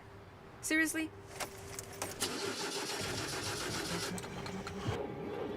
Come on. No. You for real? Dale. Really? Wow. So maybe just a cable? We can help you. Welcome to America's #1 battery destination, AutoZone, your battery solution.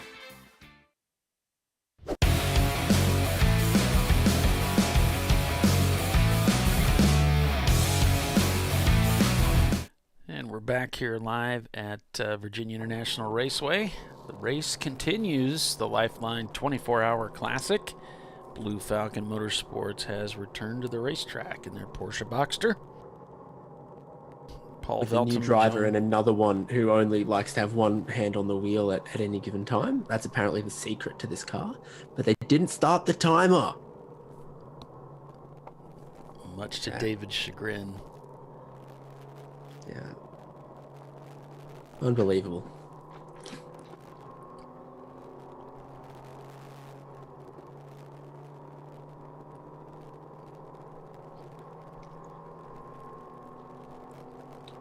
So right now, Visceral Racing Group still shown in the pits or not turning laps, as the case may be. We don't know for sure. They are fueling. Taking gas. All right.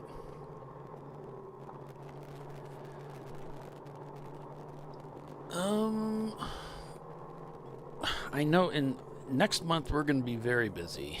On the broadcast, we'll be doing a lot of shows. I'll have to look at the schedule. I don't remember. We are not doing Gingerman. We're doing Thompson, Mid-Ohio, and Whitman. Of all the tracks that people don't talk about in the same breath as Sebring, Daytona, Road America, I'd actually like to do that Thompson race one day. It looks like a fun layout for a car like a Miata. Yep. And pretty much all the cars do well. The Porsches do well there. The Miatas. I mean, they've got all kinds of winners there. I mean, Mustangs. It looks like the smaller, nimble cars could do pretty well for themselves. But then also, there's quite a few places around the circuit where a torquier car that punches off the corners well repeatedly is going to do okay for itself as well. And it's all in. It's a 12-hour again this year. Yeah, 12-hour. They have a really so all in one day. And yeah, top speed is pretty good going through there. There's a big bump at the end of it. It sends the cars up in the air. It looks like a pretty fun track. I've done it in the pace car, so I've never actually put a really hot lap down. Bill, if you've got any more volume you can give us, we'll take it. I know you're probably about maxed out. No, there we go. I was maxing out the wrong one. There we go. Is that better? A little bit. You're still probably a little bit underneath where the rest of us are at, but yes. Is that Blake's garage in front of us? We like Bill there, a little underneath the rest of us. It's okay. Feels like. Yeah, I don't know if that's Blake's or not. Looks like it.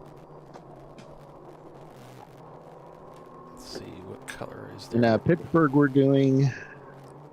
In Atlanta Motorsports Park, we're not doing.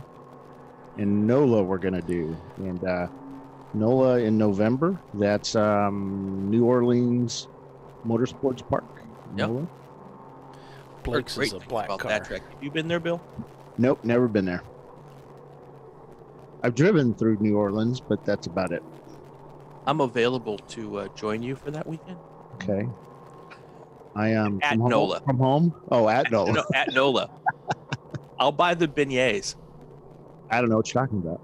And I'll actually go to Cafe Du Monde to get them. Bill Strong doesn't drink. They're not drink. You won't eat if you drink a beignet, you've had a really rough night. Now you're using I want to see you drink a beignet through a straw. What is a beignet? It is one of the most amazing little pastries you'll ever eat. So Paul, last night we had our pylon on the left there with the showing the positions and stuff, and it didn't work once everybody went offline. The customers stopped listening to us. They it worked. Oh, magically. We had a crash of our share, and it went back to working. So I reset and boom. I think David noticed that. Yes, Kelly, we're not going to be live streaming Gingerman. We're not going to have the camera bandwidth to run that, so no live stream for Gingerman. Yeah, we've tried it before. It kind of works, but it's just not. The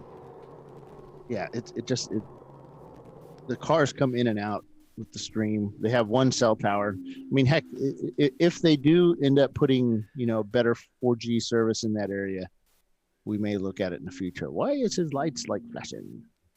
He wants the car in front of him. He wants the car, the phantom car that's not in front of him to move over. Oh, that's our NASCAR guys that run that one.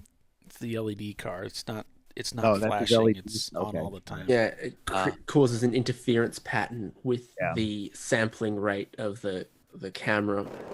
They're rolling shutters, so it's... So if you're at VIR and listening and want a T-shirt, head up to registration. There are not many left, so head on up there and buy your T-shirts before they run out.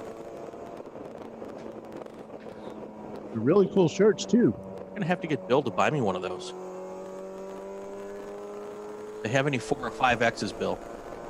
I don't order those, but I can special order that. Oh, well. Yeah, end of the year, I'm going to go through and see what we can print up. Might do a digital print instead. These are all screened. So once I order them, the screens, and do them, the screens are destroyed, and you have that set up for you and everything. So.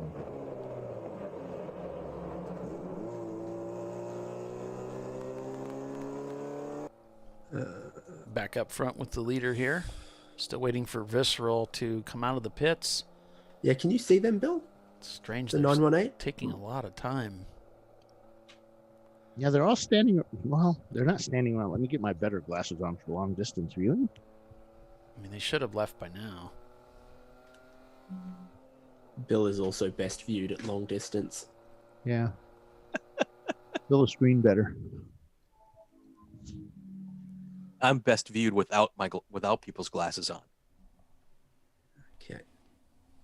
Well, it looks like their driver's walking back over to the paddock. They had no, he had we an had IMSA race suit on, but that doesn't mean he's actually an IMSA driver. They sell those secondhand at actually pretty reasonable prices. Yeah. Especially from stuff like the Daytona 24, where, you know, a couple drivers come across from Europe, drive that one race, and then never drive with that same team or car again. Oh, I always wondered how that worked. You know, because teams that have, you know, 2 drivers all IMSA season long, and the drivers, those season long drivers, have a lot more emotional attachment, etc. Typically, one of them might be the paying gentleman driver in a GT lineup or something, and then, you know, they get a third or a fourth, maybe factory driver from Audi or Lamborghini or Porsche who comes along just for Daytona. You know, they get kitted out in the matching team race suits, and then there's no real purpose for it after that weekend. So that's where a lot of those secondhand sort of IMSA race suits come from, I think. It looks like they're packing up over there. What, they know that they're not going to get a chill out Quantum Pro now that RVA... No, I mean, they're just cleaning out. A lot of teams are sorting out their easy up there, yeah. Because, you know, overnight it become an absolute mess. Yeah, the sooner you know, pack up after the checkered flag, the sooner the race car's in the trailer, the sooner you can open a beer. I usually took the last stint, and I kind of always, I didn't hate it because I appreciated it that everybody cleaned up the tent area, put everything in the trailer. Though it took me months to find everything that was stuck in the trailer, and reorganize it. Not that I had it greatly organized, but I'm looking for them on the track. Have they crossed start finish it? No. I always told people to put stuff right outside the trailer door. I do that with this stuff. Yeah. And then, you know, then after everybody's already left, I'm like, why did I do that?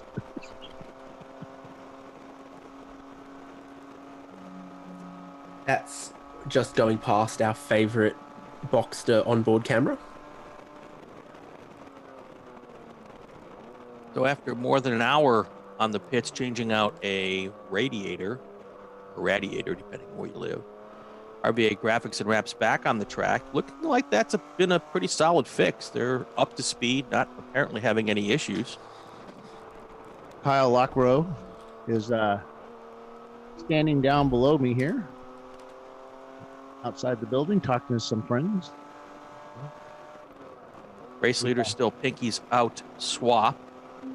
They've been up front pretty much the entire, at least as long as I've been involved with this broadcast. So since about 5 o'clock yesterday evening, West Coast time, 8 o'clock where you all are at. And the team car, that car retired sometime after, I guess it would have been 4 a.m. Visceral Racing has assumed second place. They're still in the pits. It's been a really long pit stop for them. Yeah, there's got to be something wrong there. Well, here's the deal. The next car behind them, now they're catching up because they're only one lap between second and third. Atlanta Speedworks, if they stay out much longer in the pits, Atlanta Speedworks is going to take over that second place. Yeah. And that Visceral car, when I came on at 8 o'clock last night, was somewhere between 15, in the top 15, but not in the top 10. So it has slowly made its way to the top of the board here.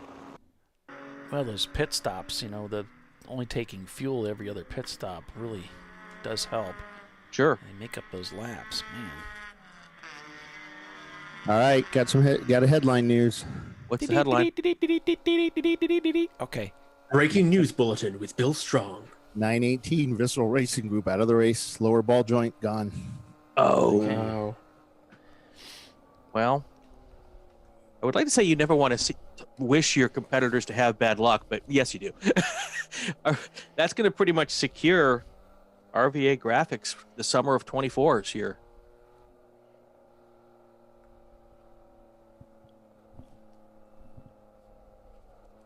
What's left? For those who may be just joining us, the summer of 24s is competition for those who race both at the longest day of Nelson Ledges and here at VAR. It was a combination of points for drivers and teams, actually, not drivers, teams that completed both races in at least 10 laps in each race.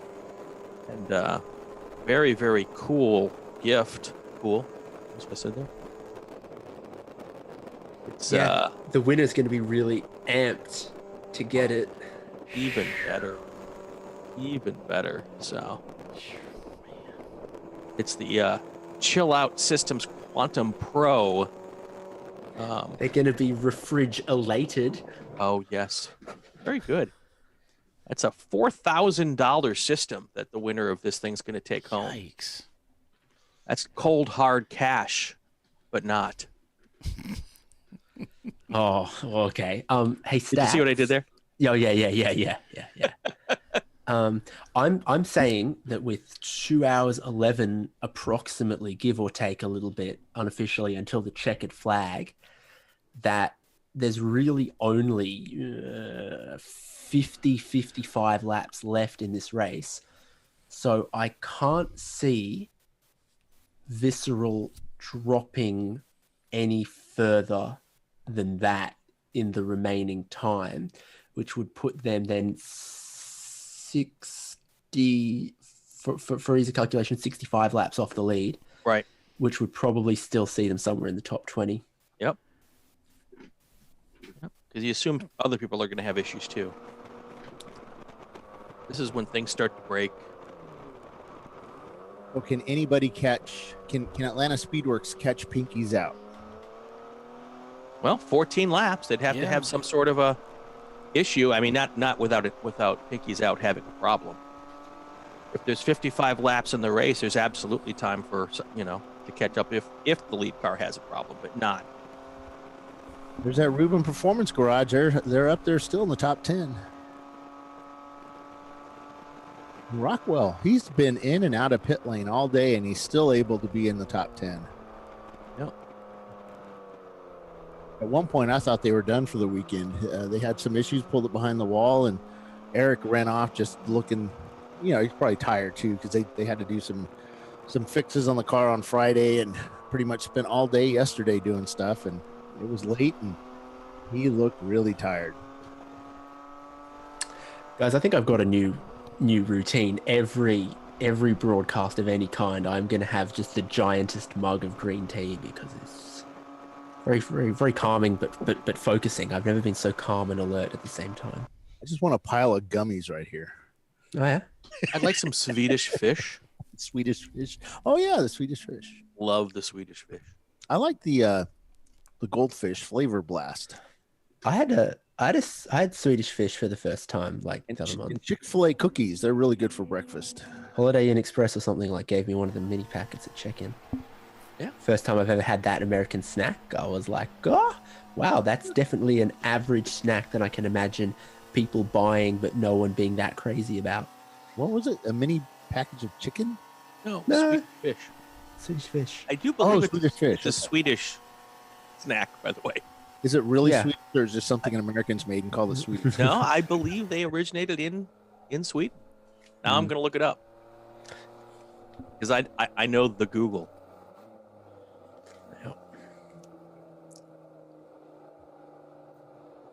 I just tried to type in thegoogle.com. Great question. Oh man, great question that has come through. Who's running second and third in the summer of 24s? Because while you want to see who could win it, it was sort of in the balance there, and to the winner the spoils, but to second and third also still a trophy. So second right now would be Visceral. Yeah. And let me just take a quick peek here. I can give you that answer. So Blake's. It's probably Blake's Garage. Would be third at the moment. That's the way I had it last night. Yeah. So if the Visceral 918 drops too many spots, oh no, the 996 is already probably out of this. So it could still be the 918 in Visceral Racing Group in third.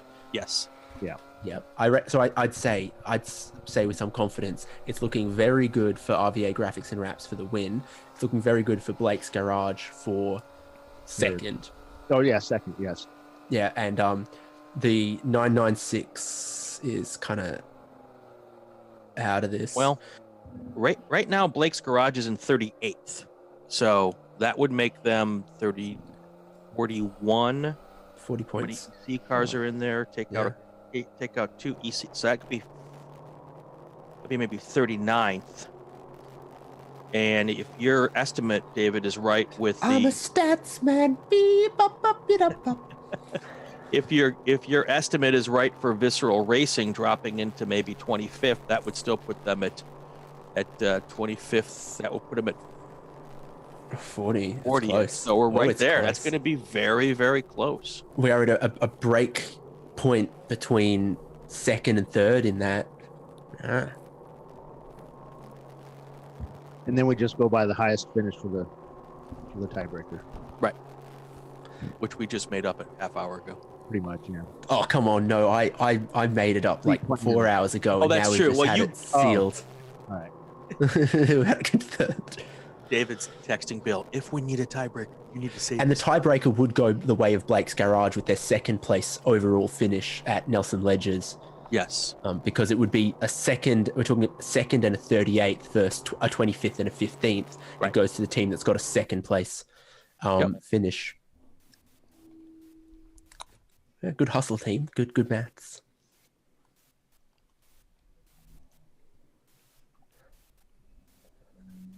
That turned 5-6 camera. I like that position. It's a good angle. You see a lot of it. In fact, I stood approximately there for an IMSA race start in 2017. It's a great angle with the lower S's, and then you get a lot of car in frame until they disappear underneath the bridge. I had a bit of side by side here as well. Last year, I had a camera a little more over the track, over to the right, which actually worked really well, except I could not get access during the race. Okay. So This is good because some of your other cameras, are at some of the exciting, corners of VIR that people love and brings a big field here. But, you can just kind of see everyone typically kind of go single file through them. Whereas here, you see the horsepower cars wait through the lower S's and then try to set up to get past at this point, because just after the bridge is sort of the commitment, don't I point for trying to go single file up the climbing S's. We were going to have a camera on the other side so that Paulie could quickly switch, because he's pretty awesome at doing that. Quickly switch between the cameras and watch, they come under the bridge and boom, they're going up the S's and or positioning self. But technically we couldn't get that done. We had some technical issues. You were unable to get her done. The clock was killing us. Everything was killing us. I thought I had time until I didn't. Yeah. Fair enough. Well, it's like anything in racing as well. If you assign 2 hours to, do the job, it's going to take you 2 hours, 10 minutes. Well, the problem with this track, it's so big and there's so much, you just can't drive 60 miles an hour to the access point that, where you have your cameras. Everything's 25 miles an hour. So I kind of plan around that. And then the other aspect is that, okay, what if I have an issue with the hardware? Because it worked yesterday, it worked last week, and we've been to the track so many times, we turn it on and nothing happens. Or the internet's not working quite right in that spot, which is I think what happened down in Oak Tree right here. Right. Somebody it also hit goes that with tile. another great axiom of motorsports, that if you've budgeted $10,000 for a project, it's going to cost you $15,000. Yeah, don't we know that, Paul? Because the thing is, Road America, long circuit, Sebring, even longer lap than here, but both of them are sort of folded over in on each other. VIR is just sort of the Oak Tree is quite a long way from the start finish line, because the circuit isn't looped folded in on itself. It's long and it's out and back. Well, I spent a day with Radio IMSA, the folks from John and what's his name? John Harborough. He does Radio Le Mans. Yeah, John Hindhoff. Yeah. I spent time with him when they were doing the show here, and he showed me around, showed me how they do things and how why they do things a certain way. And I remember Paulie and I afterwards having a little chat, and basically they were having the same issues we have in a lot of ways. You know, they have I would call it an unlimited budget, you know, compared to what ours is. Yeah.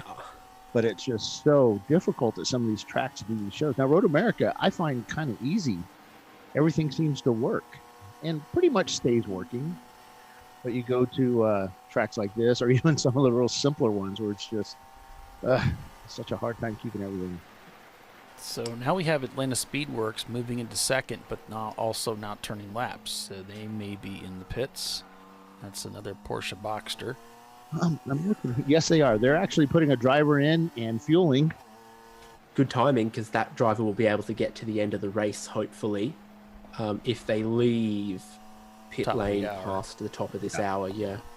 Yeah, we've had teams leave like with 1 minute to go or a minute. Flagtronics will get you for it now. Oh yeah. You used to think, oh, maybe I'll just get away if it's 1 or 2 extra laps. Maybe you could try to, you know, get away with it. No, it'll be written pretty clearly. The 844, which is, I don't know that. Yes. Oh, here we go. 844 is it's one of the green. Or 644. Oh, it's 644. Open throttle racing. Yeah, it's door damage, so the number's kind of mushed. But they were flicking their lights as they were coming down the front straightaway. The Miata has confirmed lights. Yeah, one headlight's already keeps staying up while the other is down. It's winking at us, and then he was flicking the lights. It's about it is going to be about pitting time for a lot of those teams that could stop now and get to the end. So I declare the pit window open. The first to stop last. Now that 2 hours, that's the driver limit, right? You can only drive a 2 hour stint in Champ Car. So for those new to us, that's what we're waiting on here to make sure. And as you were saying, our Flagtronic system is now, there's no doubt how long you were in the car.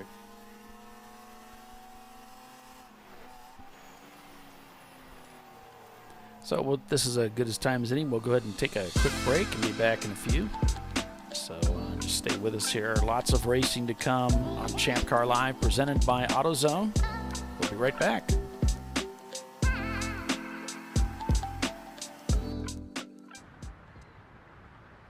I probably need new tires.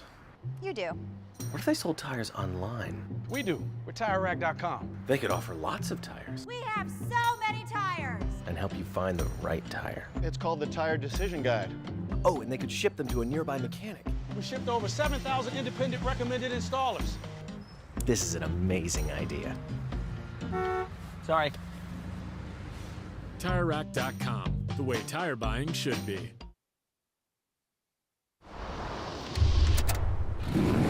Bring on the frozen tundra, the grinding gravel, the cratered concrete, the rain-soaked streets. Come on, road. Do your worst. We'll be at our best. Reliable performance in unreliable conditions. Designed to meet or exceed original equipment performance. That's why more auto technicians choose Duralast parts. Exclusively at AutoZone.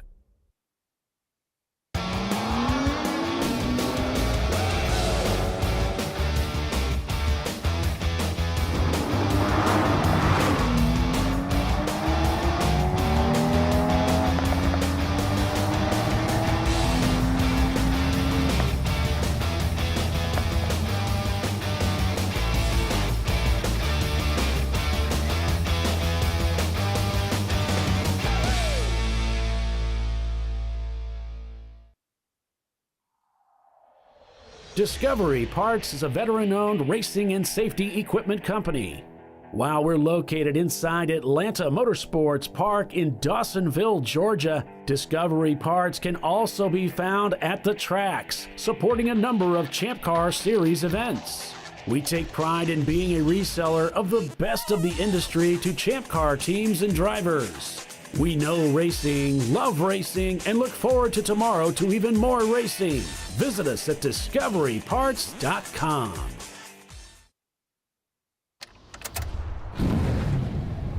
Come on, road. Do your worst. We'll be at best. Stress tested to meet or exceed original equipment performance. Exclusively at AutoZone.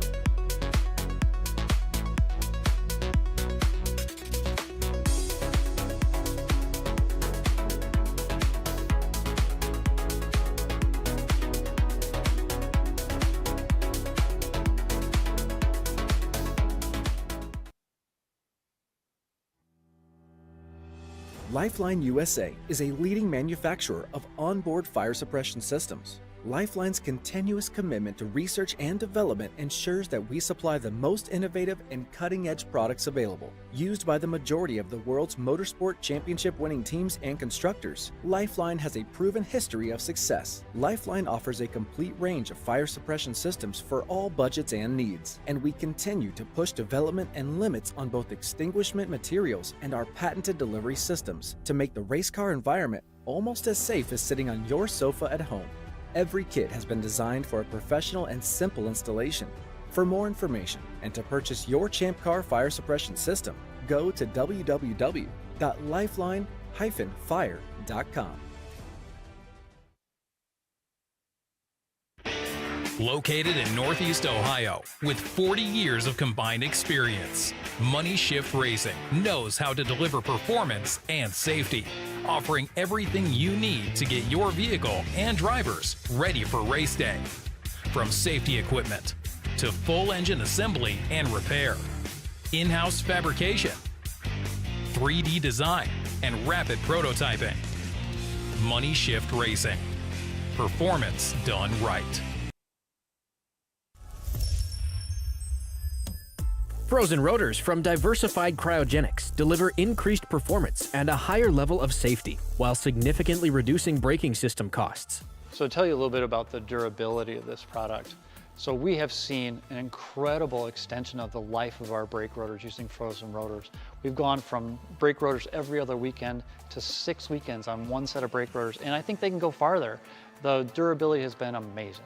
And it's been a fantastic season, and man, a lot of that is due to the way our car can brake on those frozen rotors. For more information, go to frozenrotors.com. I did it. You see how it's... That's it. We did it. You did it. You can do it. The path to I did it starts at AutoZone. Get in the zone.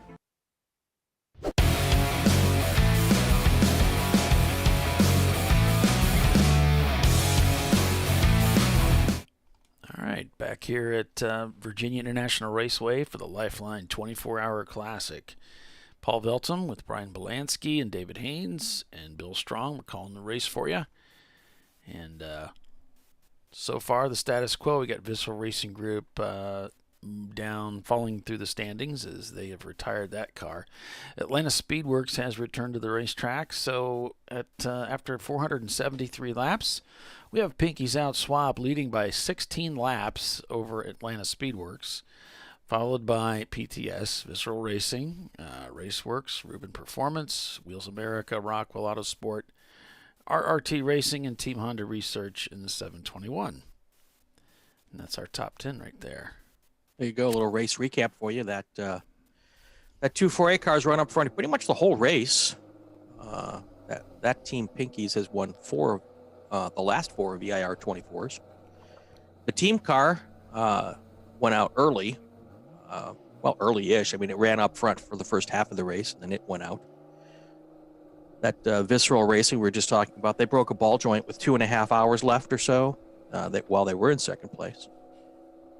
RVA Graphics and Wraps in the 111 car, they were running in the top 5 most of the first 3 quarters of the race until they had a broken radiator, and they had to replace that. They also had to come in for a short swap of a left rear rotor. So they had a couple of problems, but they were still running up front. Then there's the Keating-Riley rivalry. Both those cars went out early, the Good, Bad, and Ugly 427 and the Hard 6 Racing 331. the Keating car is only 2 laps back, hundreds of laps down, but 2 laps back from the Riley car. So we were wondering if they might try to come out at the end, and I don't know if Bill can get us an update on that, but that's where we are in our summer of 24s. Right now, as things stands, it looks like RVA Graphics is in the catbird seat there. Blake's Garage will probably end up second, and Visceral Racing will probably end up third. There's your race recap. The helmet in that Pinky's Out swap. Yeah, but the leader is in the pits. Yep.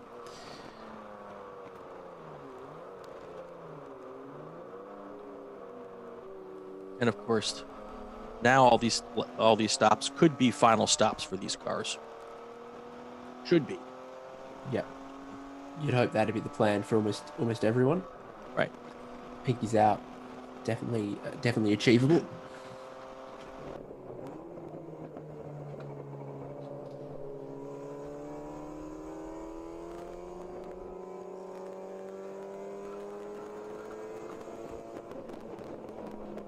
Looking at the gaps between the top 5, actually, you can probably even go back pretty much through the top 10. The gaps are such that without any issues for any of these teams, there's not a whole lot of chances for a whole lot of spots to be made up here. Maybe 8th and 9th could swap. There's only 1 lap between those 2 cars. And but without issues, 2 laps, because everyone's running fairly consistent times. Although that Rockwell Autosport car is lapping 7-8 seconds faster than the 8th place car, so there's a chance there for pick up another spot. So yeah, Ribbon Performance leading B class, Pinky's Out leading C class, A class being led by Wheels America Racing and the number 998. And EC will be trophied at the end of this race, because we have at least 5 cars running, and BEC or Beck Racing leading the way. I think 429 is the A class leader in 3rd place. Oh, excuse me. Yeah. At this hour, it's hard to gloss over with your eyes watching the race hero.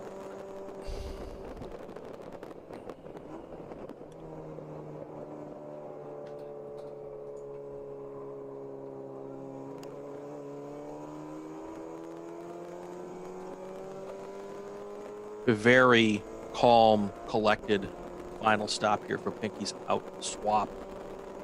Looks like they're done with their service and ready to head down to the end of pit lane for their last little chit chat with the Champ Car pit exit crew.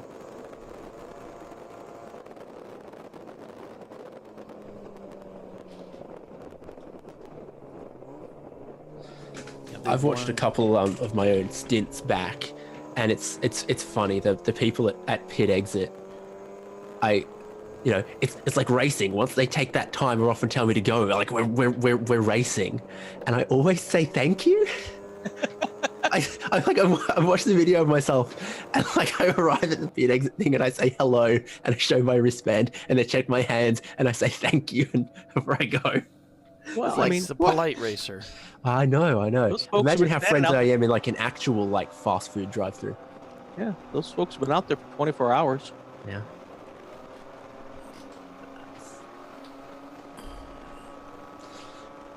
10 seconds previously, my team have been swearing at me like, "Go, fire it up and go!" And I'm like, "Okay." I get to pit exit. "Hello, dear sir or madam. Please inspect my time. It has been 5 minutes. This is my driver wristband, and my safety equipment is all correctly attached. Thank you very much. I intend to race now. Goodbye."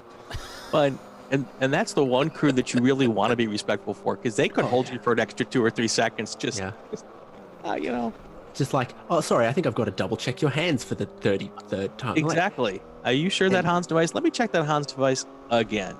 People who are, racing are in a hurry by design, but my goodness, those folks just double checking your belts and your hands. Like it's important. You know, they are.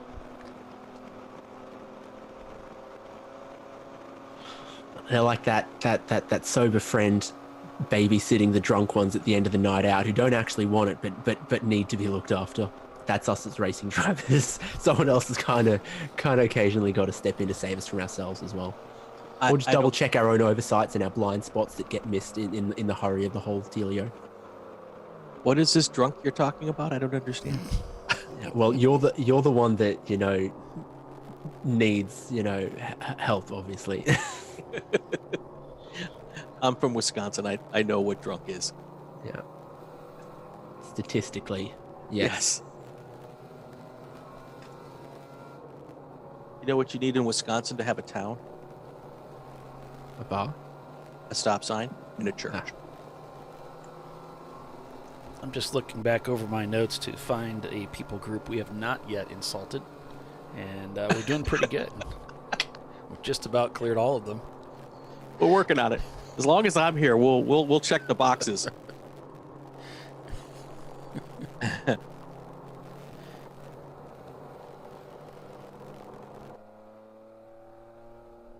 So RVA has returned to the racetrack, and did I say RVA? I did.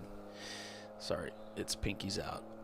Yep. Back on track, retains the lead as Visceral continues to fall in the standings. PTS now overtakes Visceral for third place. An A-class car currently running in contention for the overall podium as well. There was a time in the first 6 hours of this race where you weren't going to see an A-class car inside of the top 18. Okay, I'm sorry. The Pinky's out is back in the pits. He just did one lap and they've returned. Uh-oh. Well, they've got 14 laps in their pocket at the moment, which is half an hour, but... Are you suggesting they're going to break for lunch, or... I mean, if they're in the pits, there's probably something wrong. Yeah, I'm saying... Cleaning up the front of the car so you can get a nice picture. It's a simple fix. They've got plenty of time to get to it. All right. What does it look like? They haven't gone straight to the paddock.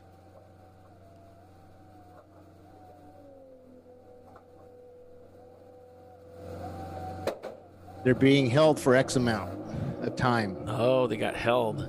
So they may have left a little early. That's all I know. And Flagtronics would know that if that was the case. If they were been released. checking every team, and there'll be other teams probably coming in like that as well. You're always under the microscope when you're... Well, like Pinky's audit. Yeah. Well, that's not the biggest problem for them just then if the car is fine. And again, they've got 14 laps to second place at the moment. Yeah. Ryan, look at Slack.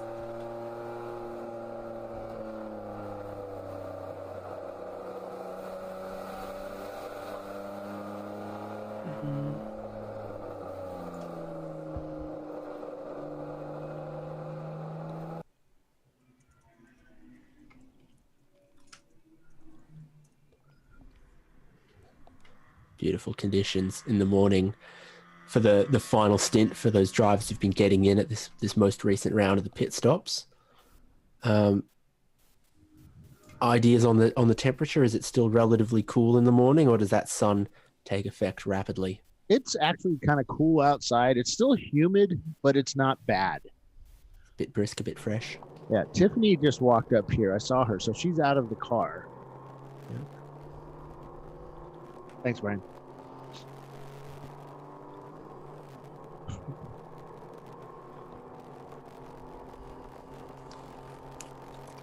Well, you have very great list of options when purchasing a Porsche, and it appears like this one was spec'd with marine green exterior paint and yellow leather. You can tell that by looking at the floorboards. Yeah, and also when we had some of the more exterior shots. Oh, okay. Because I can see the marine green. It's like a light, is it marine green? Because it's like a light metallic. It's kind of cool looking. Yeah. And they painted the cage yellow and kind of looks like a Lotus. It could have been a little darker racing green, which I suggested when they went through tech, but they just looked at me like I was crazy. Well, you are, but I mean, they paint Miata's British racing green. Only for a limited run of years, but they did offer it. And they sold an absolute ton of them because I was over during that in England when that happened. I test drove a Miata and just found it absolutely fun in 1990, or it was 89 or 90. I forget exactly when, but it wasn't out in the States yet. It was out in England. Test drove it, loved it. I seriously thought about putting some money down and so I could order it. And then there was like a 14-month wait to get one. I was like, nah, I don't want to do that. So you had to tie your money up for 14 months before you got it. They were on back order.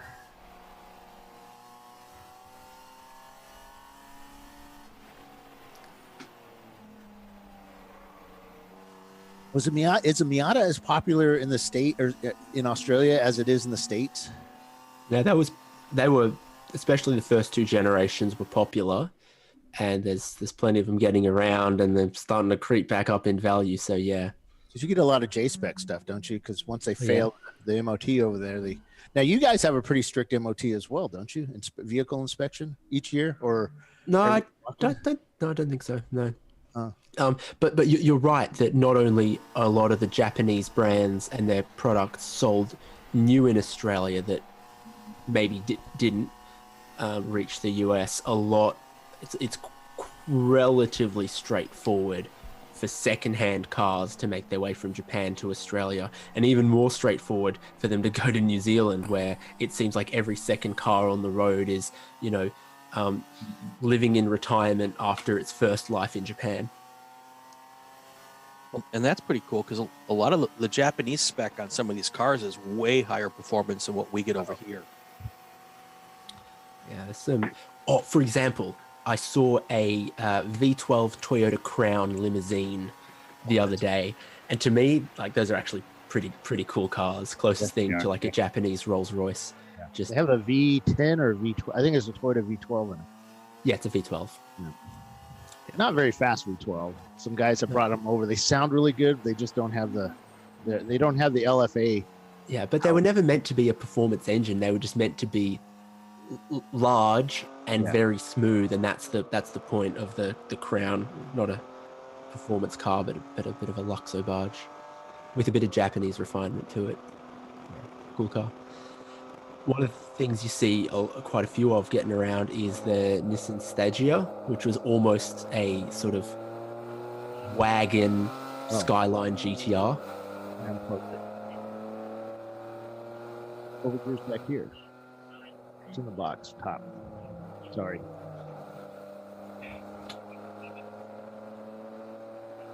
Lots of RX-7s, the late, like 99,000, 2002 RX-7s made their way to Australia as well, where they're changing hands for over $100,000. Might be. Sorry, we're sorting out headsets. Tiffany's back. There you go. Because I know everybody's been waiting for this answer. The Swedish Fish did come from Sweden originally. Okay. But it was made for Americans. Originally.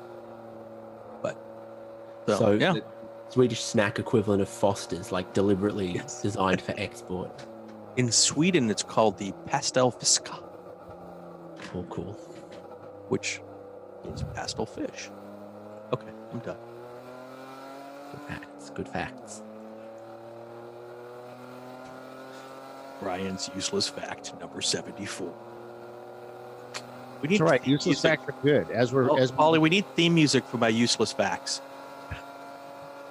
As we become parents to older kids, those useless facts come in handy. They shut your kids up and make them leave the room really quick. That's true. Now, grandkids absolutely love them. Because grandparents can't be wrong. That's true. As long as especially if they're buying ice cream. Yeah. Yes. Or toys. That's right. And that is a grandparent's main job, is just to buy things for their grandchildren. Yeah, I do diapers and toys. Wow. Loud toys. Yeah, when we were young, when I was young, with kids, it was, you make X amount of money and diapers are always X amount more. It gets expensive and parents helped us out. And I thought, you know what? My kids can spend money on other things. Maybe go out to a movie or something. I'll buy them diapers. I've been doing that for. Okay, Brian, I've got some options here. Now, let me see if you can hear this. I don't know.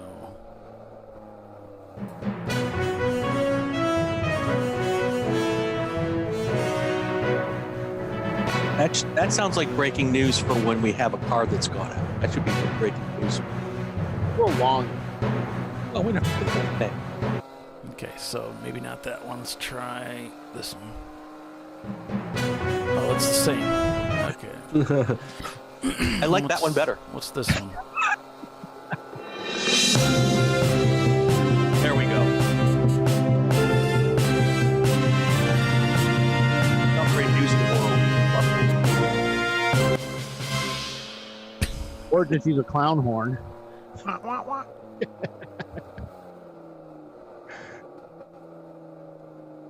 2019 was the deadliest year on record for coconut-related fatalities. Oh my God, is this race over yet? I'm over it for sure. Coming up on 10:30 here. Luckily, we're only doing 4 24s next year. Yeah. All within a 3-week period. I'm bad with math.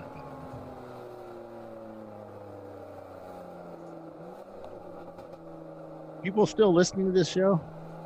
If you are, I googled fun stats facts and I got a really depressing one. The very first is the average drunk driver drives under the influence more than 80 times before being caught the first time. I was like, what's not a fun fact? That's a very undecidedly unfun fact. 20 times? 80 how many? 80 times. 80 times. So 80. you know, stop at 79. Man, who's driving drunk 80 times? It's crazy. As long as they're stopping at that stop sign in Wisconsin. Who's keeping That's tabs right. on that? That's what I want to know. Why didn't the guy keeping tabs stop? The guy keeping track. I was on a roll. Leave me alone. The stat was too good. I had to let him keep going. Michael has been the most popular male baby name 44 years out of the last 100. Michael? Well, that is a common complaint though at the post offices. And they've got these pictures of the most wanted people in there, and they said, "Well, why didn't you take him when you took the picture?" Oh, we got a car sideways there in the middle of the racetrack. NLS, I thought it looked like, but that's wild, unfounded speculation. Hopefully they get going again.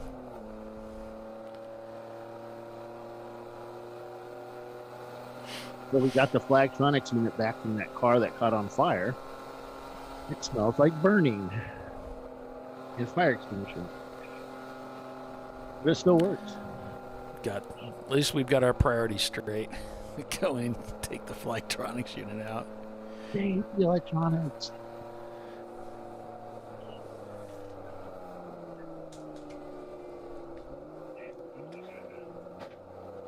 Can I get the fun stats theme, please? Oh, let's see. I think it was this one.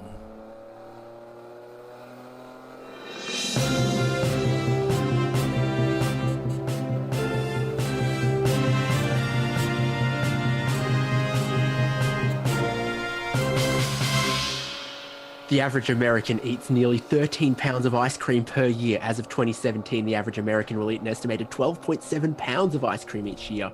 As excessive as that might sound, the stats are actually down from 10 years prior when Americans consumed 14.8 pounds of ice cream per person in 2007, according to dairy data from the U.S. Department of Agriculture Economic Research Service. Well, let me tell you something about that. When we go to Gingerman, the staff eat about 42 pounds of ice cream. I was going to say, I'm helping that bell curve for those who are lactose intolerant. Because it's definitely more than 12 pounds for me. It's the most ice cream eaten by staff in Champ Car are the next two races, which is Gingerman and Thompson. Those are the biggest. Yeah. So we go to this place at Gingerman, this ice cream joint, and the cones are just, they're the size of Jimmy's head, and the ice cream itself is stacked another size of Jimmy's head on top of it. And that's like a single scoop. It's insane. It's huge. Oh yeah, it's really good, all homemade stuff in Michigan, and then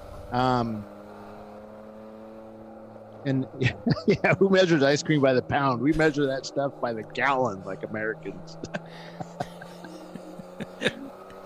And then we go to Thompson, that they have ice cream on the, they sell ice cream at the track.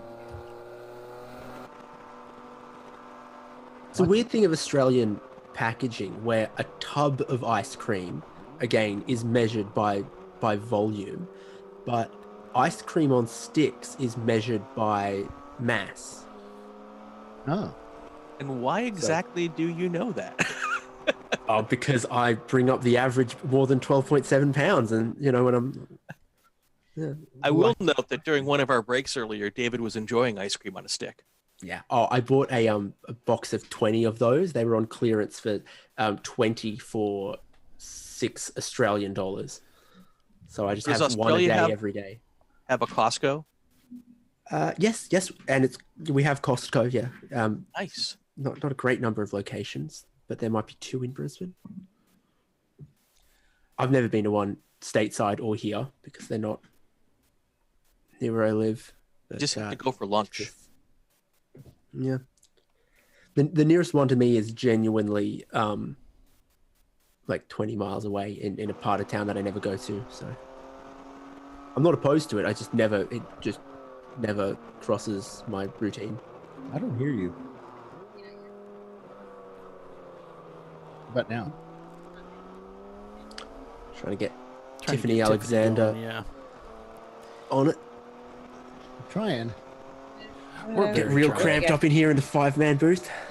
There she goes. Okay. I've got a couple of updates. It may be stuff you already know, but I'll just run through what I've got so far. The 330s were running ninth, but had a brake caliper failure and put them into the wall in turn 1. They've got a new caliper and a new radiator, and they're back out, but it cost them 3 hours, 60 laps, and 24 places. Can you turn her up a little ways? Thank you. Raceworks has done a driver change around 10:20, and Johann Schwartz is back in the car now for the 329.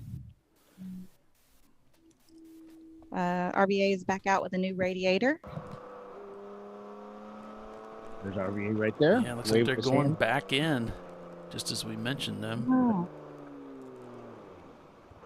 So the key we've learned, Tiffany, is that when you walk away, you need to leave your cell phone behind so we can just get all these updates while you're not here. Well, I did. I started texting your husband weird things. Oh my gosh. Didn't know it was you. Hey, baby. Looks like he's getting ready to hop out. Disconnected his drink tube there.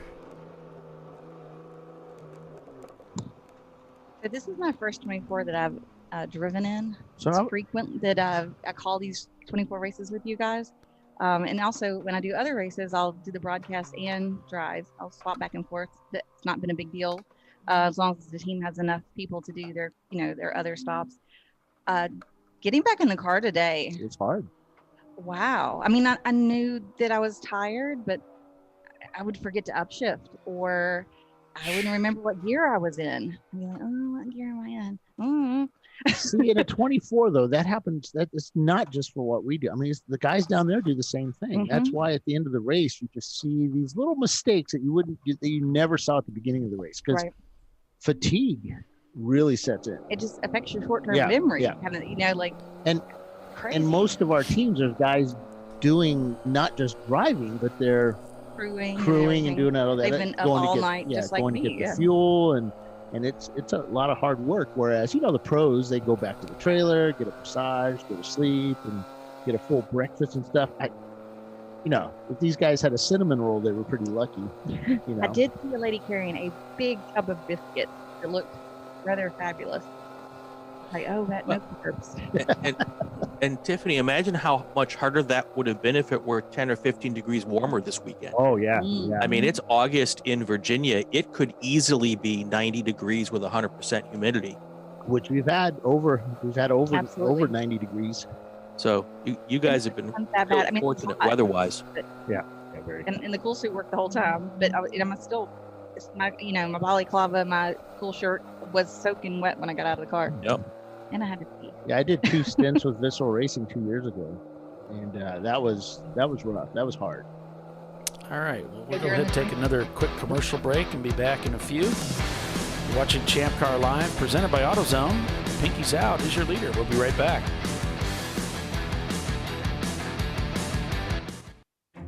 An important decision is afoot.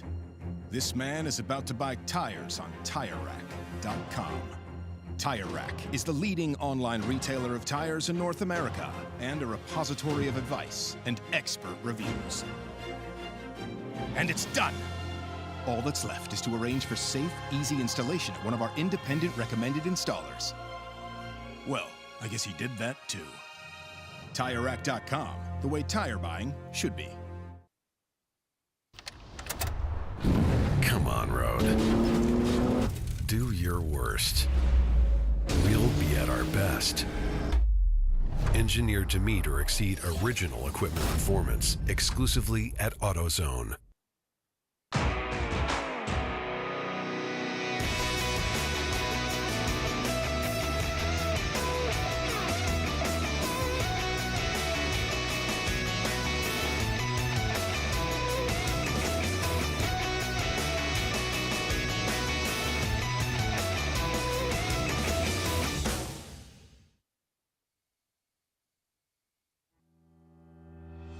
Lifeline USA is a leading manufacturer of onboard fire suppression systems. Lifeline's continuous commitment to research and development ensures that we supply the most innovative and cutting-edge products available. Used by the majority of the world's motorsport championship-winning teams and constructors, Lifeline has a proven history of success. Lifeline offers a complete range of fire suppression systems for all budgets and needs, and we continue to push development and limits on both extinguishment materials and our patented delivery systems to make the race car environment almost as safe as sitting on your sofa at home. Every kit has been designed for a professional and simple installation. For more information and to purchase your Champ Car fire suppression system, go to www.lifeline-fire.com.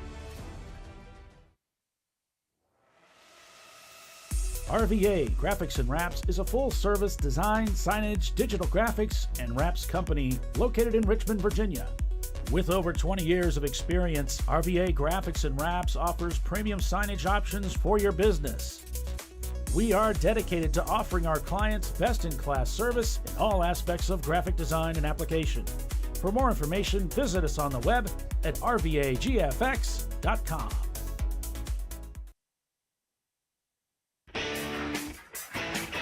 Located in Northeast Ohio with 40 years of combined experience, Money Shift Racing knows how to deliver performance and safety, offering everything you need to get your vehicle and drivers ready for race day. From safety equipment to full engine assembly and repair, in-house fabrication, 3D design, and rapid prototyping. Money Shift Racing. Performance done right.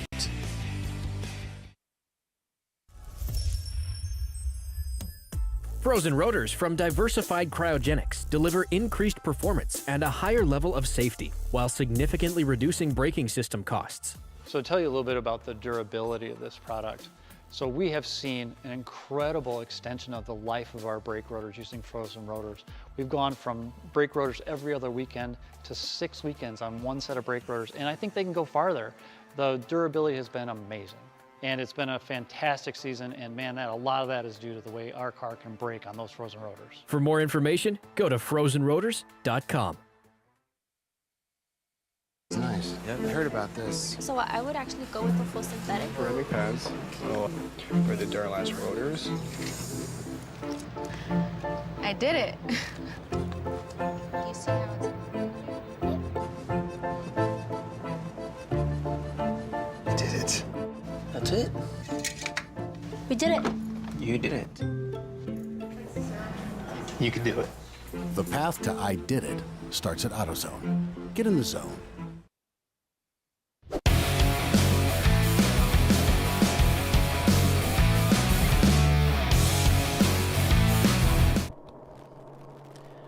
Welcome back to ChampCar.Live, presented by AutoZone, the Lifeline 24-hour classic at VIR. Working lap 485 is the leader of the race. Pinky's out swap as they've made their driver change. They swapped a driver, added fuel, and went back out, or at least swapped the driver. Seems like they got out there pretty quick. But,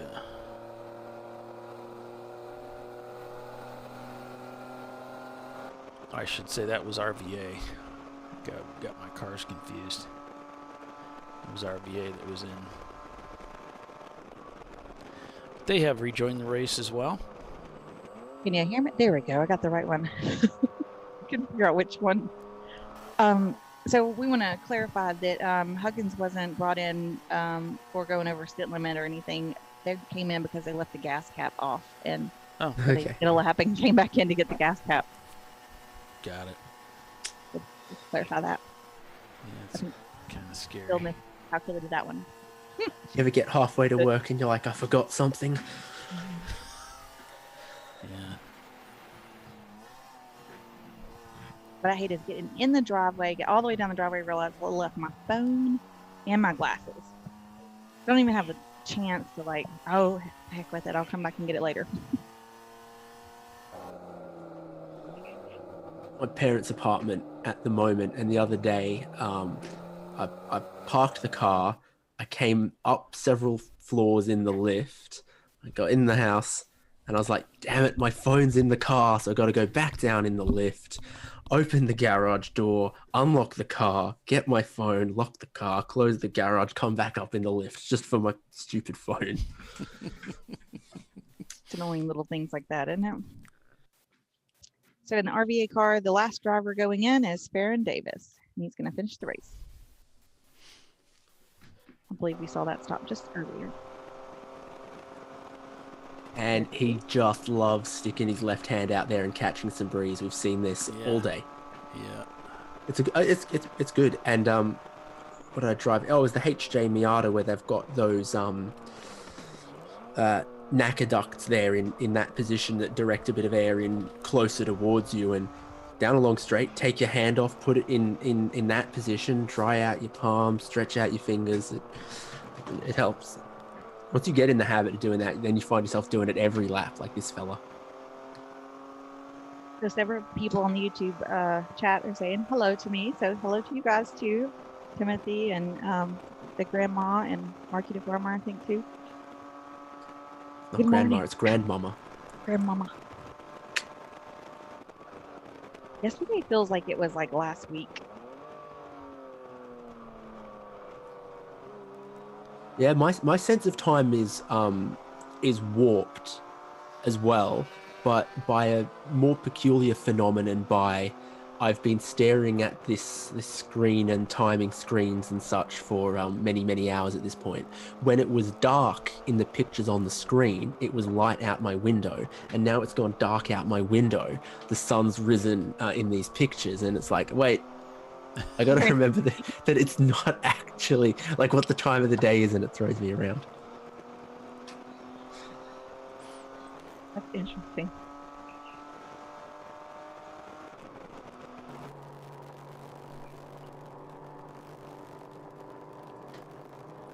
Bizarre phenomenon where You're halfway around the world. well, yes, yeah, but when you fly from Brisbane to North America, as I do, from Australia to North America across the Pacific Ocean, you cross the international date line. So yeah, that's right. You take off from Australia in the morning. Quite rapidly, the sun sets, and then the sun rises again, and you land in LA, Vancouver, whatever. So you've seen the sun set and seen the sun rise and landed before you left Australia. On the went way back back, in time. I left Vancouver Airport at 2 a.m. Sun rose about halfway over the Pacific. It was still morning when we landed in Brisbane, but it was 2 days later. So you see two sunrises and no day passes on the way to you guys, and on the way back I see one sunrise but 2 days pass. It's like everything hurts and it's wrong. Humanity has strayed so far from God with our flying mechanical machines and our human concept of the international dateline and what day it is, and Just gone all wonky. so I'm flying at 80% of the speed of sound at about the same speed as the sun rises. Yeah, it's crazy when you actually try to wrap your head around it. There was one flight itinerary that, you know, it showed when I, you know, put in the dates and the options or whatever, which was 3 days from Orlando to Brisbane.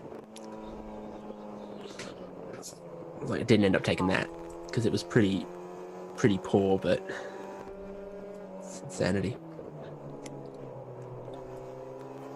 I guess I've never really thought about the international dateline and how that would affect those things. Whoa, big moment for one of the Miatas there. One of the open throttle cars.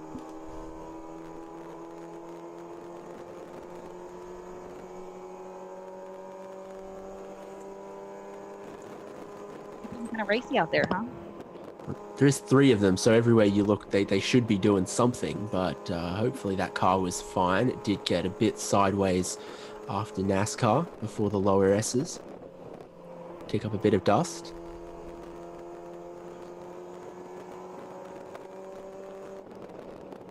Down into Oak Tree. Decides to make a go of it. Looks like it's going to work out for him. Has to hug the inside. They are pesky. You can't swing a dead cat without hitting a Miata. But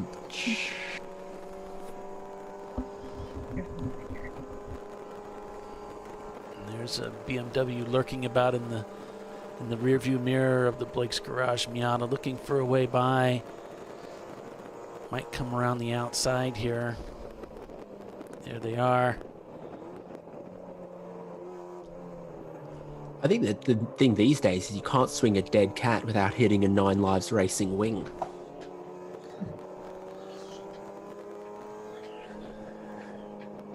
Here we go. Nicely done. Down into hog pen, which actually used to be a hog pen. Then up the hill to start another lap here at VIR.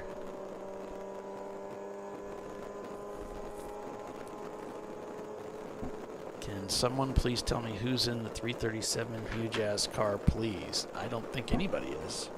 The car's been retired with engine trouble. So there's your answer.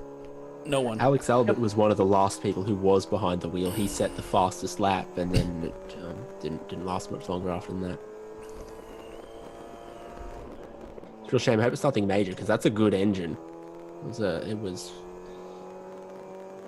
There was maybe 10 to a dozen Miatas at CMP, and I did not see a single one that was pulling better in a straight line than that one.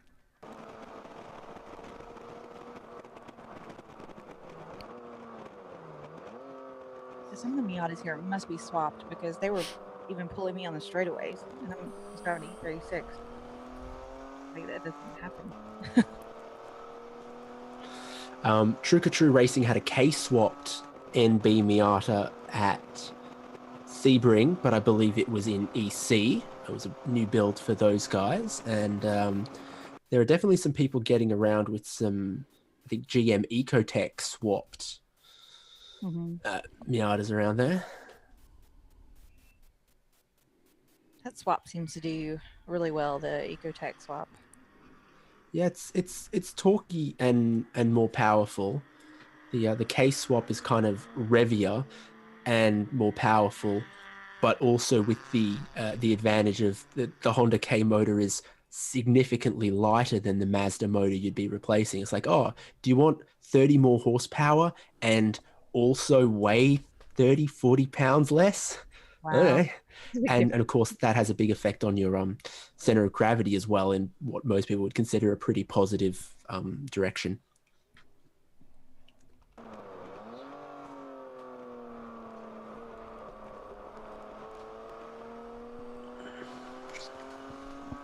Oh no, I hate it when someone texts me and asks me what's wrong with my car.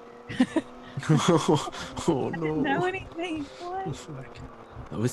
It was fine when I left it. I swear, I didn't do nothing. Right. Well, actually, it was kind of wonky, but it was nurseable to the end.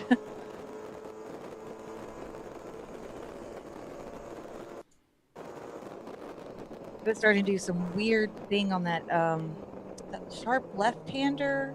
What is that? Like 5, maybe 4. It was really slow left-hander after 3. In there, it would make some kind of really odd noise. It didn't like it, so I started taking that one really wide and kind of throwing it away just to. Can you boost your volume at all, Tiffany? It's still kind of quiet. Oh, okay. Thanks. A little better? Yeah, anything you can give us to get up over the sound of the engines and everything. Okay. Better now? Yep. Alrighty.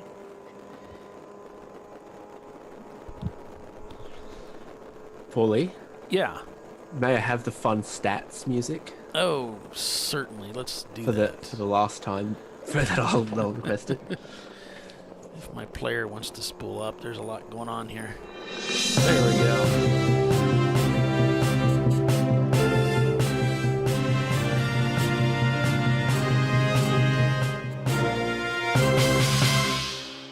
There are nearly 12,000 annual injuries related to TVs falling in the USA. That new 4K flat screen might be more dangerous than you think. The US Consumer Product Safety Commission estimates that falling TVs cause 11,800 injuries to Americans every year. And those are only the injuries that actually require treatment from an emergency department. In fact, those injuries are so prevalent that the CPSC has an entire section of its website devoted to reports on tip-overs of furniture and decor. See, this is another like one of these totally bummer statistics. It's like that's not fun that 11,800 Americans are injured a year by TVs falling over, and if we're real with ourselves, probably quite a lot of them are toddlers and small children. Well, that could be, yeah. Or really horribly mounted massive TVs. It's the guy trying to mount it on the VESA mount. You know, he's trying to set it up on the wall by himself and drops on your toe. Oh, it's not pleasant. No, that's not a fun stat, but it is funny the way that it reads out. It's very, you know. I have fun just like waiting for my cue on that like 12 bars of upbeat music to then be a bit of a Debbie Downer. Yeah. Just don't be a statistic, right? Take a little extra caution. I wonder if that has anything to do with the, you know, some of them are kind of a center mount, and I was thinking, you know, little kids and stuff, you know, hanging on them because they'll hang off the tables and stuff sometimes. Yeah. All of those things. You get anchors for like chests of drawers and other bits of furniture that kids might try to climb that could then tip towards them. You know, it's I know anchors. Sits on my desk. But I don't have little kids trying to pull up on it, so. So on board the Blue Falcon Motorsports should be a space 2000 Porsche Boxster because it's a year 2000 Porsche Boxster. The team isn't Blue Falcon Motorsports 2000, as cool as that would be for a team name. I'm noticing that our unofficial time left very closely matches up with what's on board their in-car ticker, which looks like it's got about an hour 2 minutes or hour 8 or something. So they might have timed their final pit stop to about when they thought they could get home from.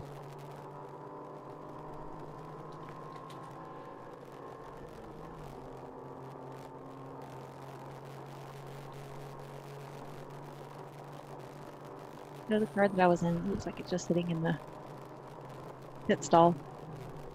Oh, it misses you. Yeah. I'm guessing whatever I was going, that doesn't feel right. Maybe finally gave up the ghost.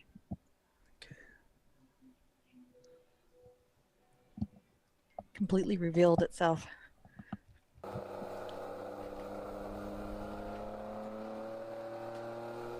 I'm going to have a look through our top 10 and predict who still needs one more stop in this race. We don't think it's your leaders, Pinky's out. They should be covered. Atlanta Speedworks. Ooh. Last pitted 455.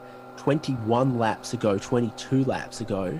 They might end up needing one more in their 1999 Porsche Boxster.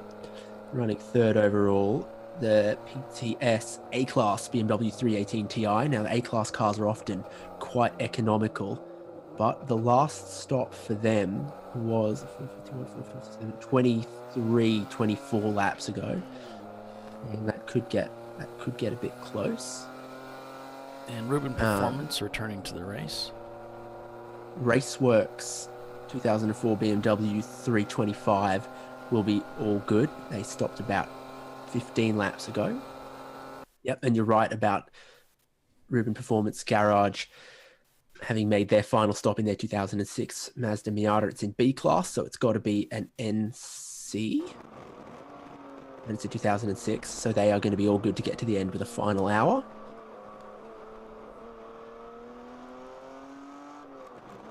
They're going to need one more stop from the number 178 EC car, BEC Racing E30. It's got to be an E36.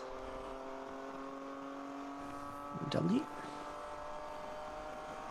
7th overall stopped just 5 or 6 laps ago for Wheels America, so assume that their A-Class Mazda Miata be all good. Rockwell Autosport have had quite a few pit stops actually in the last 20 laps or so. So I don't know if they're working with an issue or just letting everyone have a little turn. Oh, that's a different red car that's parked right by our pit stall. That's not our car. Our car is still on the track. I don't know how it tricked the pit loop for a second and then went away. So I thought we were in. No catastrophe. So far, so good. 9th overall, RRT Racing Old Greg Edition 1996 Mazda Miata Old Greg Edition Scaly Manfish pitted 15 laps ago, so that Miata will definitely get to the end with their current driver within the rules and their current fuel within the burn rate. And 10th, Team Honda Research West, lap 437 for them. They run 455 right now, so 18 laps ago. They'll probably be okay on that one in their B-Class 2012 Honda Civic SI that is blue. And another one of these pesky Miatas sneaking inside the top 10 overall for Champ Car classed cars. Open Throttle Racing 94 Mazda Miata Black. They stopped 4 laps ago. So they will be all good to get to the end without an extra stop. They've only just recently, I think, nabbed a position away from the still parked Visceral Racing Group 918. So the lead that Visceral Racing Group had in up front there is taking quite a while for any of the cars to filter through and steal that position away from them towards the end.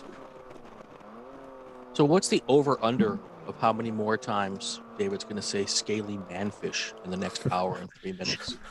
And I will say that it's in brackets, so technically we could skip all the paint rest color. and just call it scaly manfish.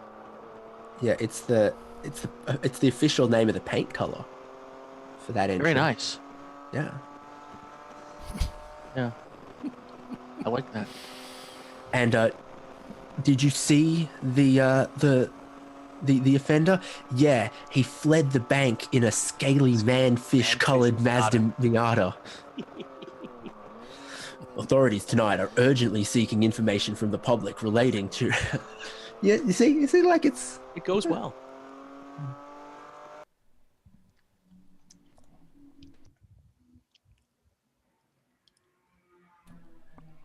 RVA Graphics and Wraps working their way around the track, just pounding out laps.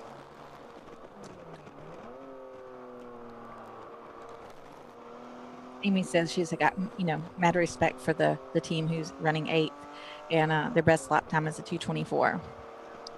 They've just been consistent and had everything kind of go right and just stayed with it. It's not about getting the fastest time always. A lot of times you wear out the car if you do that.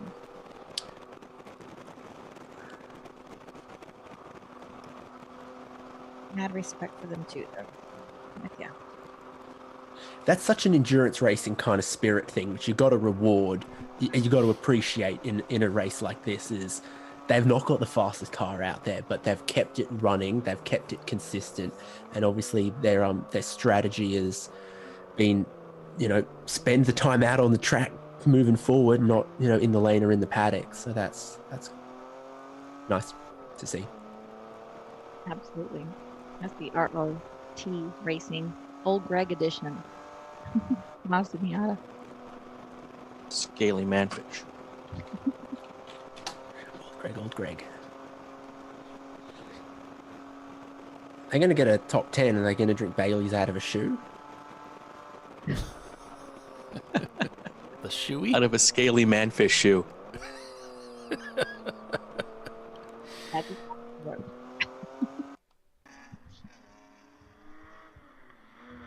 Beautiful view of a beautiful corner. Following and here it RVA on the comes. track.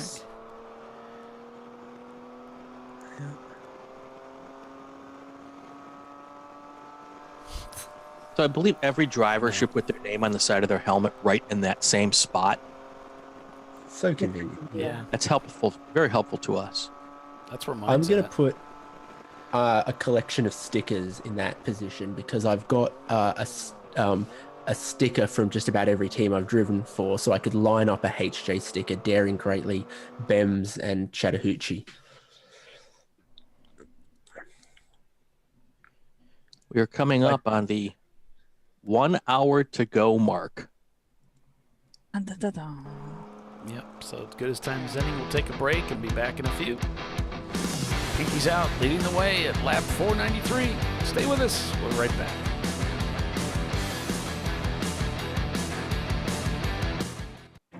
An important decision is afoot. This man is about to buy tires on TireRack.com. Tire Rack is the leading online retailer of tires in North America and a repository of advice and expert reviews. And it's done! All that's left is to arrange for safe, easy installation at one of our independent recommended installers. Well, I guess he did that too. TireRack.com, the way tire buying should be. Come on, Road. Do your worst. We'll be at our best.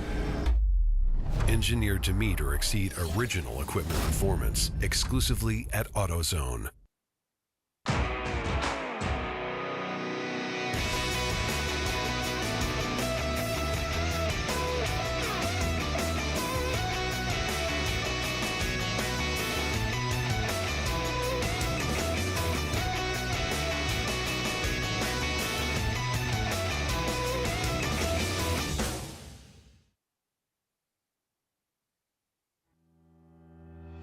Lifeline USA is a leading manufacturer of onboard fire suppression systems. Lifeline's continuous commitment to research and development ensures that we supply the most innovative and cutting-edge products available. Used by the majority of the world's motorsport championship-winning teams and constructors, Lifeline has a proven history of success. Lifeline offers a complete range of fire suppression systems for all budgets and needs, and we continue to push development and limits on both extinguishment materials and our patented delivery systems to make the race car environment almost as safe as sitting on your sofa at home.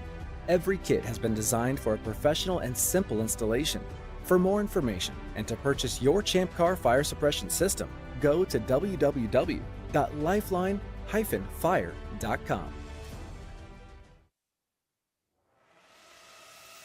RVA Graphics and Wraps is a full-service design, signage, digital graphics, and wraps company located in Richmond, Virginia. With over 20 years of experience, RVA Graphics and Wraps offers premium signage options for your business. We are dedicated to offering our clients best-in-class service in all aspects of graphic design and application. For more information, visit us on the web at rvagfx.com.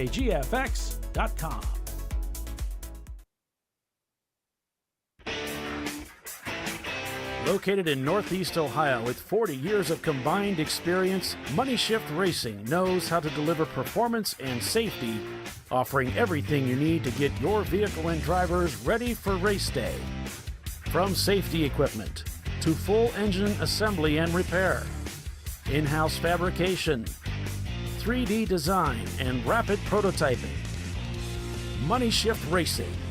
Performance done right.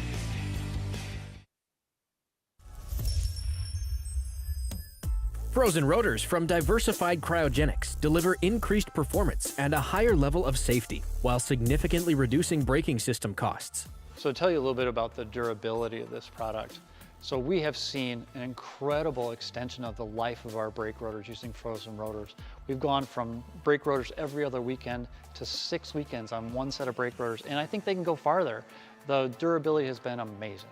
And it's been a fantastic season, and man, a lot of that is due to the way our car can brake on those frozen rotors. For more information, go to frozenrotors.com. Nice. Yeah, I heard about this. So I would actually go with the full synthetic. Really fast. So for the Duralast rotors. I did it. You see how it's... You did it. That's it. We did it. You did it. You can do it. The path to I did it starts at AutoZone. Get in the zone.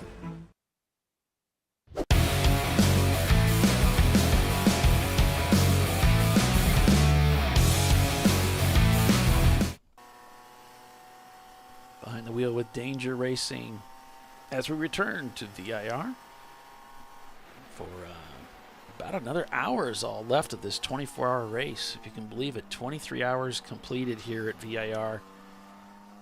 And unofficially, about 55 minutes remain till we'll see that checker flag for the winner of the 2022 Lifeline 24-Hour Classic at VIR. It is the TireRack.com Champ Car Endurance Series. You're watching Champ Car Live, presented by AutoZone. I'm Paul Veltum with Brian Belansky, Tiffany Alexander, Bill Strong, and David Haynes calling the race for you. And it's not just the Lifeline 24 hours at VIR, it's also the final race of the Summer of 24s, which is a combination championship of the points scored at the Nelson Ledges 24 hours and this 24 hours here at VIR. And at the moment, this is the car with the win at Nelson Ledges, bringing it to a finish here when their other competitors in Visceral Racing Group have fell away. Blake's Garage, a good results at Nelson Ledges with second overall, but not able to surpass RVA here at VIR. Also running and looking like they're going to pick up second or third, and therefore one of the trophies in the Summer of 24s. But they are not going to pick up the first place trophy and the Chill Out Systems Quantum Pro.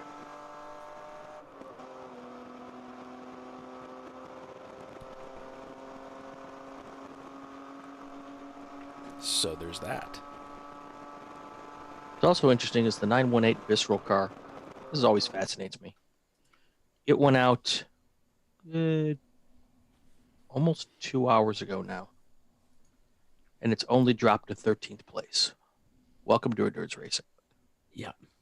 And that was, I mean, remember, they started from a long way back. They didn't massively feature in the first couple hours, rocketed themselves up to second place, and now slowly dropping. You look at the timing sheet and it's a minute 41 before they drop the next place, and then 3 laps, 6 minutes before they drop the next. We are within the final hour of this race, and number of cars that are going to be mathematically capable of passing them in the remaining time of the race is relatively slim. So that could still get close between Blake's garage and Visceral for who's second and who's third in the standings for the summer of 24's sort of challenge mini championship and trophies. Why don't you get any videos of us in the booth? There's not much to look at. For one thing, we're not in a booth. We're all in our homes, except for Tiffany. She's at the track, and she's not even there. It's just an empty table. So there's not much to look at. Tiffany appears to have an aversion to being on camera. And if you did, the people don't need to see, how often I pick my nose. They suffer through my stats and jokes and et cetera, et cetera. So.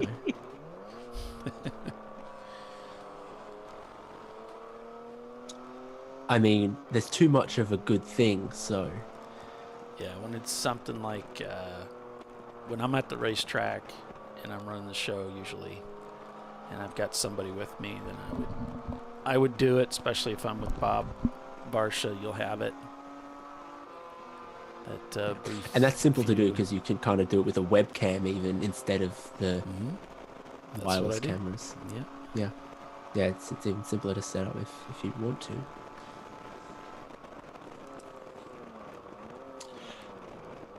Oh, 10th place overall.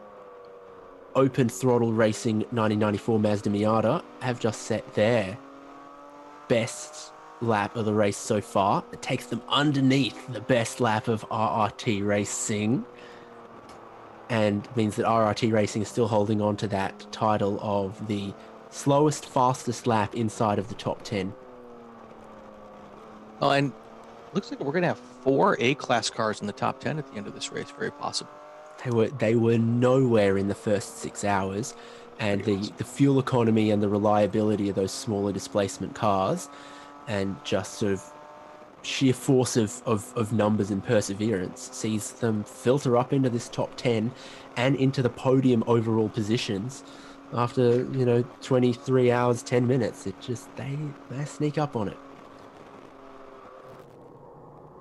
I remember when the highest running non-D or C class car was Rubin Performance Garage in like 15th overall. EGS are up into 3rd in their A-Class BMW. Rubin Performance Garage are 5th overall in their NC Miata. Wheels America in their... is that an NB? Don't know my model years quite well enough. And then, of course, aforementioned... There's some traffic there. That's Open Throttle, yeah. Yeah, it's that Corvette again. They are still out there racing. Yeah, as a bow tie guy, that saddens me. Yeah. I used to race Chevys. It happens. It's just I think they were having some problems with it, or they've had some offs. It's just good. They're just lucky to be out there still racing. I guess most everybody is, really. To be fair, I mean, it's a tough race. I have the oddest of dream cars.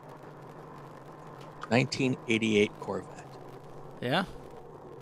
That was my childhood dream car, and it still is to this day. Well, that's all right. And the cool part is... They were cool. Yeah, the cool part today is that they're right at the bottom of their value. Yeah?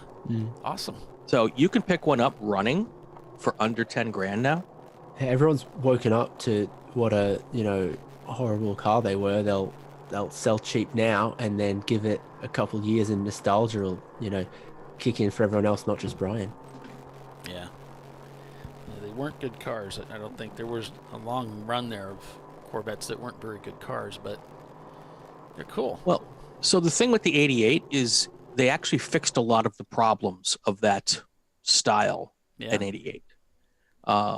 And I'm still holding on to the idea that it's not a horrible car. You go right ahead. I'm going to. You do that. That's fine. No, you don't continue to nail. I don't know. That's okay. Bill likes opals, so we all have our vices. Yeah, that's right. I think we've all met those people over the years that just love this car, and they just, for whatever reason, it just sticks in. This is what I love, and they look past all of the shortcomings of it, and you just deal with it because you love it so much. Like the a Fiero. 1979, Lotus Esprit, or there's some pretty cool cars, but you look at all the problems they had. It's like, oh wow, it's a lot to deal with, but they're pretty cool.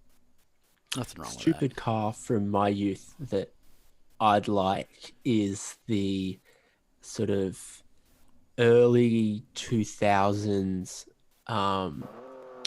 Holden Commodore Calais Supercharged. So for a very small number of years, they were putting in kind of the supercharged 3800 Buick V6 in the Holden Commodore. Yeah. And so you could have that as a naturally aspirated V6, or you could have it with a V8, but they were also offering the supercharged V6. It's like, ooh, interesting sort of middle ground.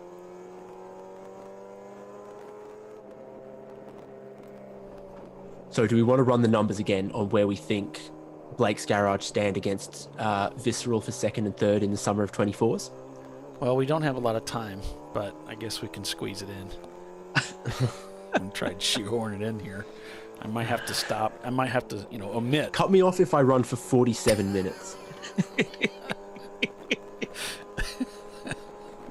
So Blake's Garage are currently running 34th overall, but you've still got to sub out 2 EC cars for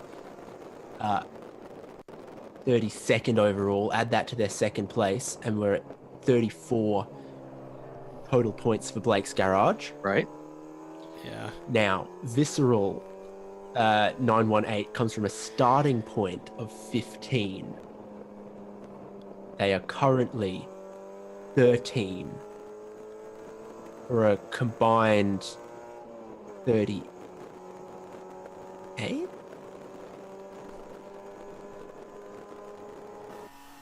28.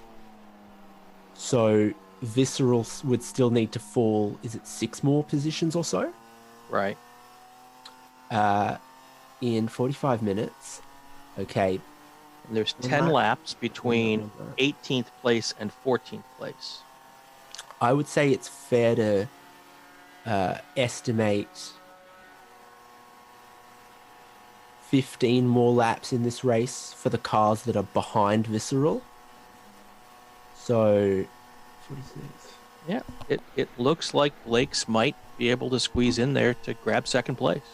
Yeah, if they don't have any issues. Yeah, and if this group of cars that would need to pass Visceral have no trouble. So you've got 2 open throttle racing Miatas in there, Masshole Motorsports, RVA Graphics, ironically, Renpart KNS, maybe the Brew Crew Stout car potentially, but I would give a pretty reasonable certainty to Blake's getting second in that championship if they are running at the checkered flag. It's sort of ball in the court of Blake's Garage now to see this one out.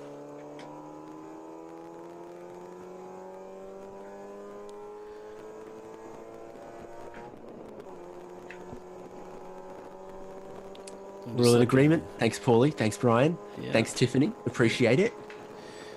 I'm looking at Timothy saying he said he had a 1985 Mercury Lynx diesel. I didn't even know that was a thing. Like, how did you let that one go?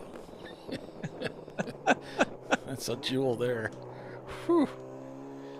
I didn't know that was a thing either. That's probably why he brought it up, because it's such a unique car. That's right, I had an 84 Chevy Cavalier.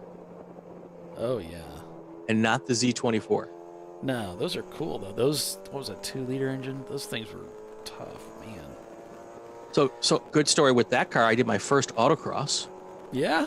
Wow. And my autocross instructor was Peter Cunningham. Okay, I don't know Peter Cunningham, but that's cool, man. Peter is a World Challenge driver. Did some IMSA. Really, really good race car driver. Oh, okay. Yeah. I looked at Johann Schwartz's stats. Resume? Yeah.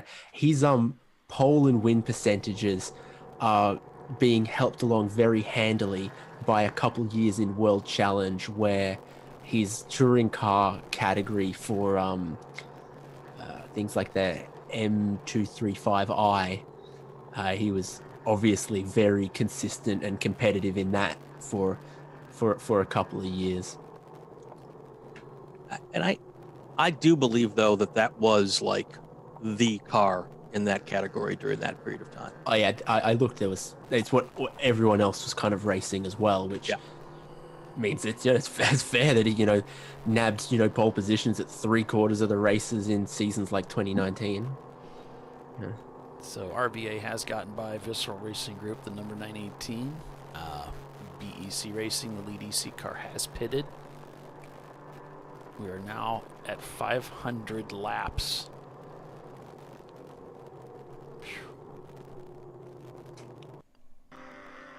That's a lot of laps. Not as many as we had at Nelson Ledges, but that's a lot. At the end of the race, Race Hero says what the distance covered and average speed of the winner was, but I'm tempted to crunch some of my own numbers at this point. Now, who's the stats guy? Come on now. I don't know, So mate. wait a minute. Who's the stats guy here? I'm undermining your authority on this. Yeah. I feel like a hostile, a bit of a coup going on here. Maybe even a stat insurrection. Oh, something is We had a car just that a little off. kept going. Oh, really? Yeah, there it is. Here he comes back. Was following the Porsche around and it's like, well, wait a minute. That car's still going. Looks like he got it back.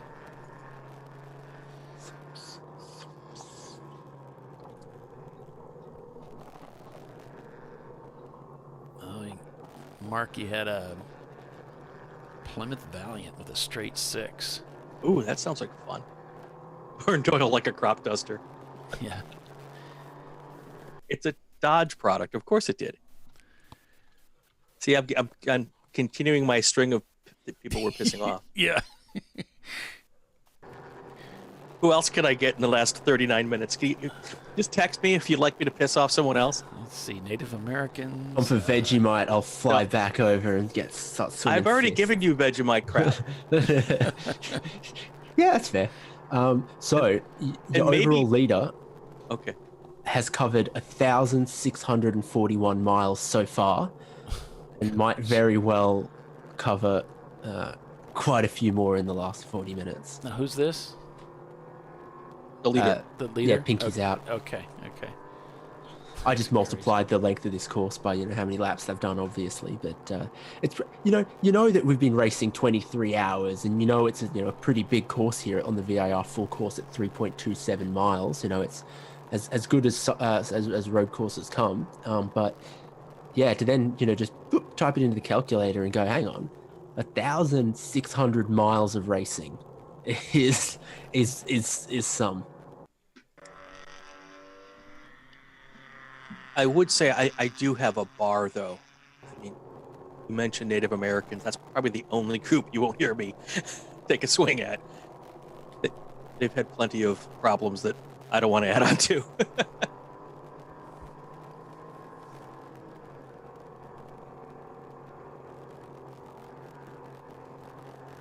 Too much fun.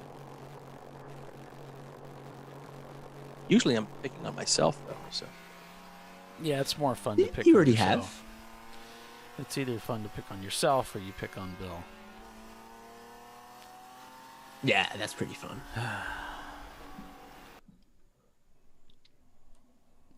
Wow. There's only about Porsche Boxster, 40 minutes left. Miata. That's right. We are ticking it down here. Oh, that was your A-class leader that just went through shot in silver, I think. 3 Series compact. Tell you what, the distortion on this lens actually makes it very difficult for me to work out what the cars are, because like, oh, that car's really low and wide. Oh wait, no, it's just a Miata being stretched unnaturally beyond its actual dimensions. It's like, ooh, suddenly so beefy. It gets to the leftist frame and a Miata suddenly starts looking like a Lexus SC300. Yeah.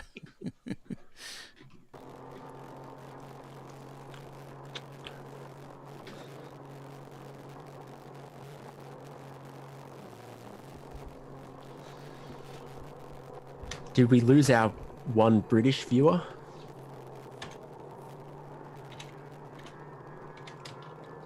The Pinky's Out camera actually just went down after all this time. We might not see the winner finish because I don't have a start-finish camera either. Oh, maybe they're doing a mischief and they've turned it off intentionally. He speculated wildly without any basis in fact. It's fun because if you look at the chat, Marquis has basically given me the alter ego of stats. It's not. I don't even have a name anymore. I'm just called Stats. I'm like the Stig of stats. Let's see if Bill is awake enough to get me anything. Some say he qualified for the Excel spreadsheets World Championship, and that he can calculate all of the floating values in pivot tables. All we know is he's called the Stats. I may have to go back and pull that off the broadcast and put that as part of the podcast. That was awesome.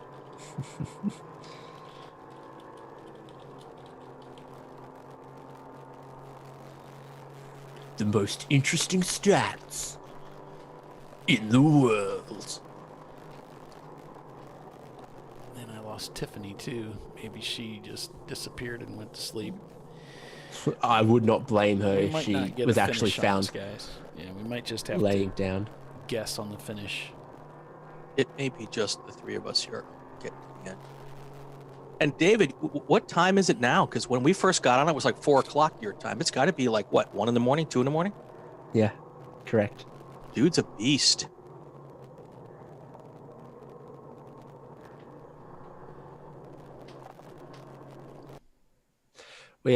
I got a lot of experience with this from the iRacing, because in 2020, every single iRacing special event 24 hour, so the iRacing 24 hours of Daytona, 24 hours of Le Mans, 24 hours of the Nürburgring, and 24 hours of Spa, in all of those races, I drove in them and commentated on the iRacing top split, so with Max Verstappen and that.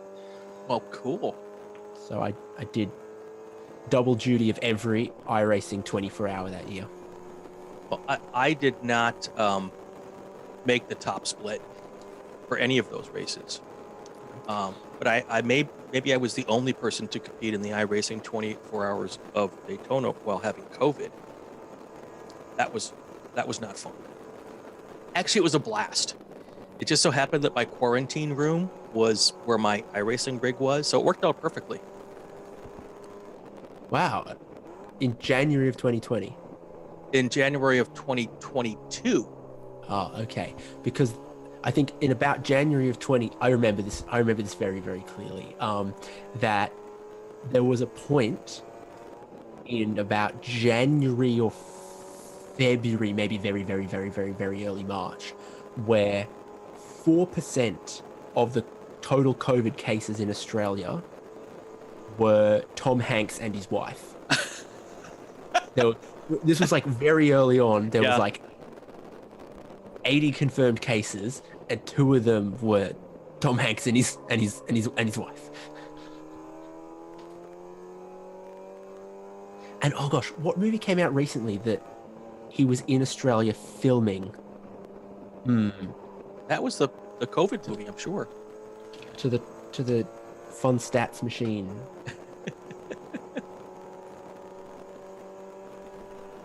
I think it was that Elvis film? Oh, is that what it was? Is that what they were recording at the time? This Korea.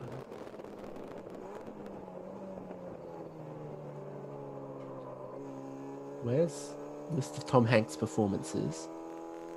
Film. 2022. Yeah, I'm pretty sure that was a hiccup in the primary filming of the Elvis film that only came out recently. Is they'd started, putting to tape, putting to film in Australia, and yeah, there you go.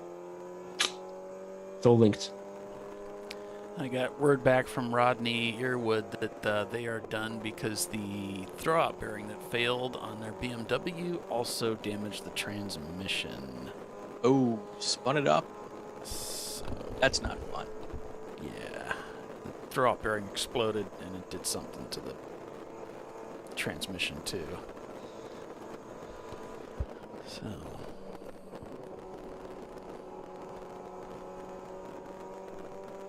there's that. Who needs synchros? Just jam it into fourth. Well, the throttle bearing's not, it's not related to the synchros, but it's it's actually outside of the transmission. It's in the bell. No, what I'm saying is once it broke, it may have done something internally to the transmission. Yeah, I'm betting it did something inside that bell when it broke. Yeah. Hard to say. Might have damaged the input shaft, or who knows.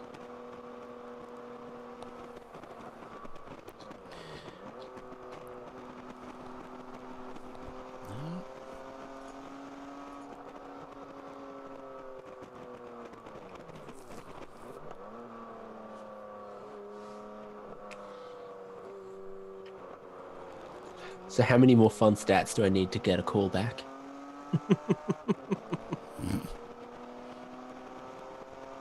I think you'll get a call back. I don't think you have to worry about stats. But if you want to ride that horse, no, I wasn't all about it until apparently I was stepping on Brian's toes, and then I had to crunch all the numbers. So right now on track, Visceral Racing and Blake's Garage are tied for the summer of 24s. So when the number 644 open throttle racing Miata passes Visceral in 2 laps time, that'll do. Yep. And the EC team, Beck Racing or BEC Racing, they're still not turning laps, but they're up so far over Grit and Grind. I think they're probably still going to capture the EC trophy, even if they don't return to the track to turn a lap, additional laps. So they've got 471 laps turned, and Grit and Grind has 418, and they're not turning laps. So I don't see anybody getting close. In fact, Trailer Park Boys is the only EC team that's still turning laps, and they're way down there. They're about 310 laps off the lead.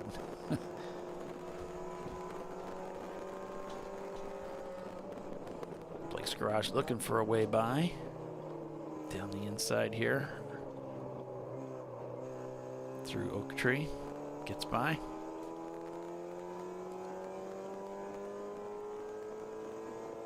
Right. That's not right. 644. 644.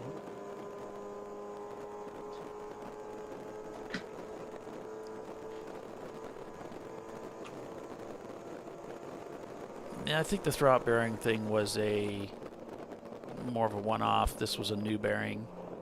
I mean, I haven't really heard of too many of those cars with throwout bearing issues. So, you know, maybe you had a manufacturing problem. No matter what, I don't care what it is. You make 1,000 of anything, 2 are going to be bad. So, I mean, look, I turned out bad, so. That's a choice, though. Brian. Useless fact. Yes. Inside the top 10 right now, there is an average of 4.8 cylinders per car.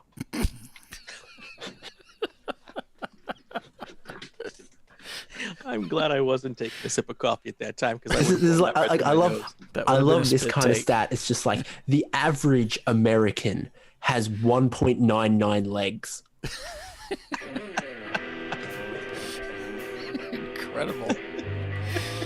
Well, my life has been expanded by being here and refined by being on this show. Still 30 minutes remain, though, so stay with us. You're watching Champ Car Live. Picky's out, your leader. We'll be right back.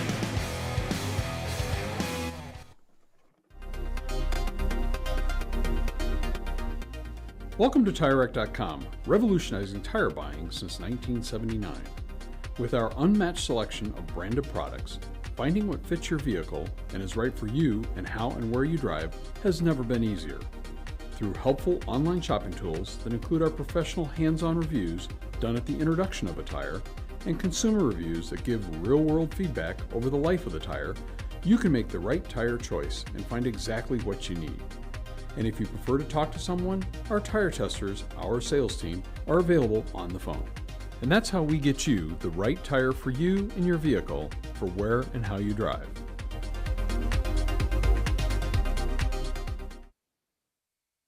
At AutoZone, you get what you need when you need it. Got a today job?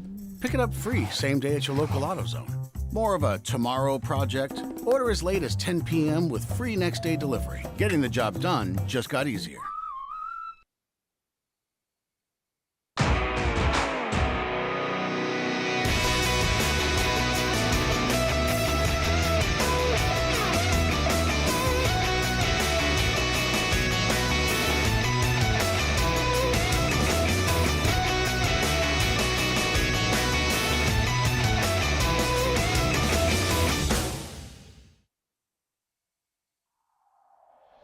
Discovery Parts is a veteran-owned racing and safety equipment company. While we're located inside Atlanta Motorsports Park in Dawsonville, Georgia, Discovery Parts can also be found at the tracks, supporting a number of Champ Car Series events.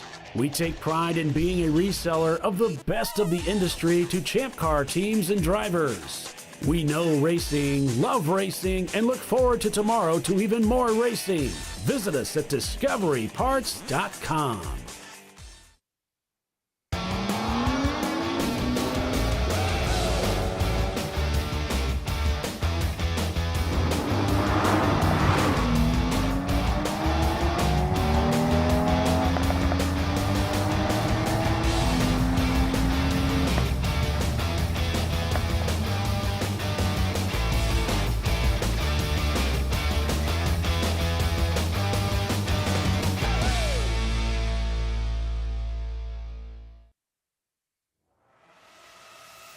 RVA Graphics and Wraps is a full-service design, signage, digital graphics, and wraps company located in Richmond, Virginia.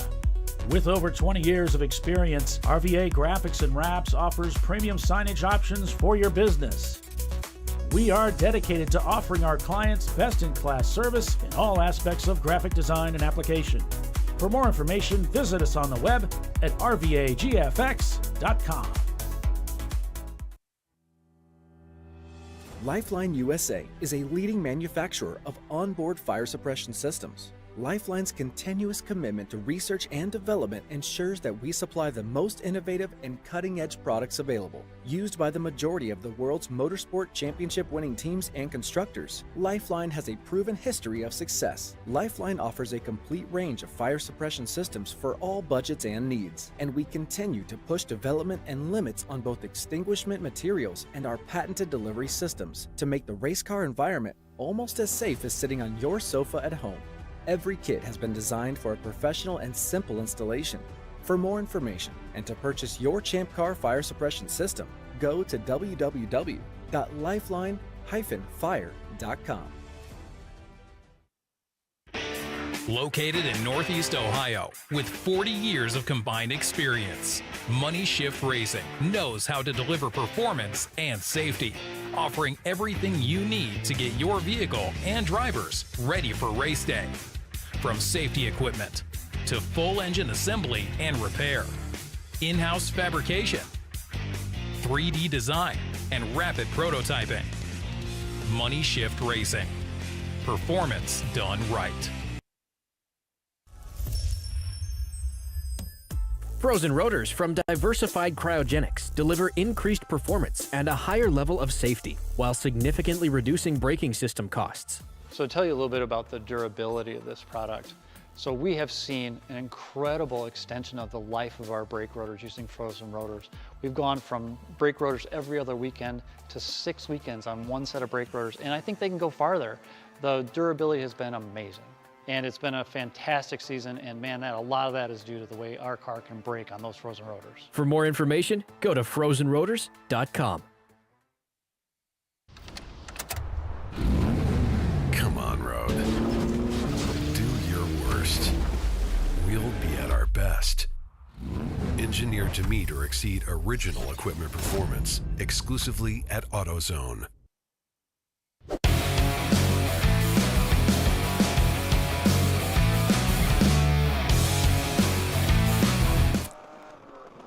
Well, if you've made it this far, folks, you might as well hang with us to the end. Welcome back to ChampCar.Live, presented by AutoZone, the TireRack.com Champ Car Endurance Series race, the Lifeline 24-hour classic, just about to wrap up here at Virginia International Raceway. As we are just under 30 minutes now from the finish of this big race, and it looks like Pinky's out in command right now, but this race isn't over yet. 14 laps, if you can believe it, is the gap over Atlanta Speedworks. I think they finished, if I remember right, 16 laps up in one of their races in the past. There's the start-finish tower.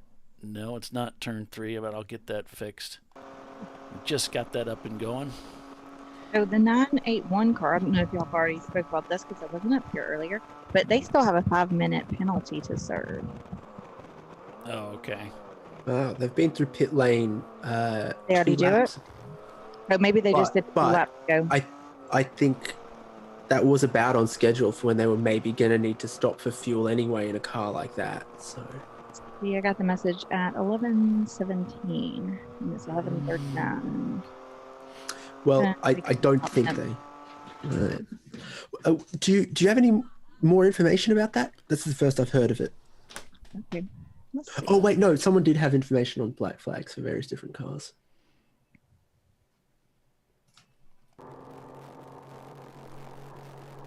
(981) and 56. 56.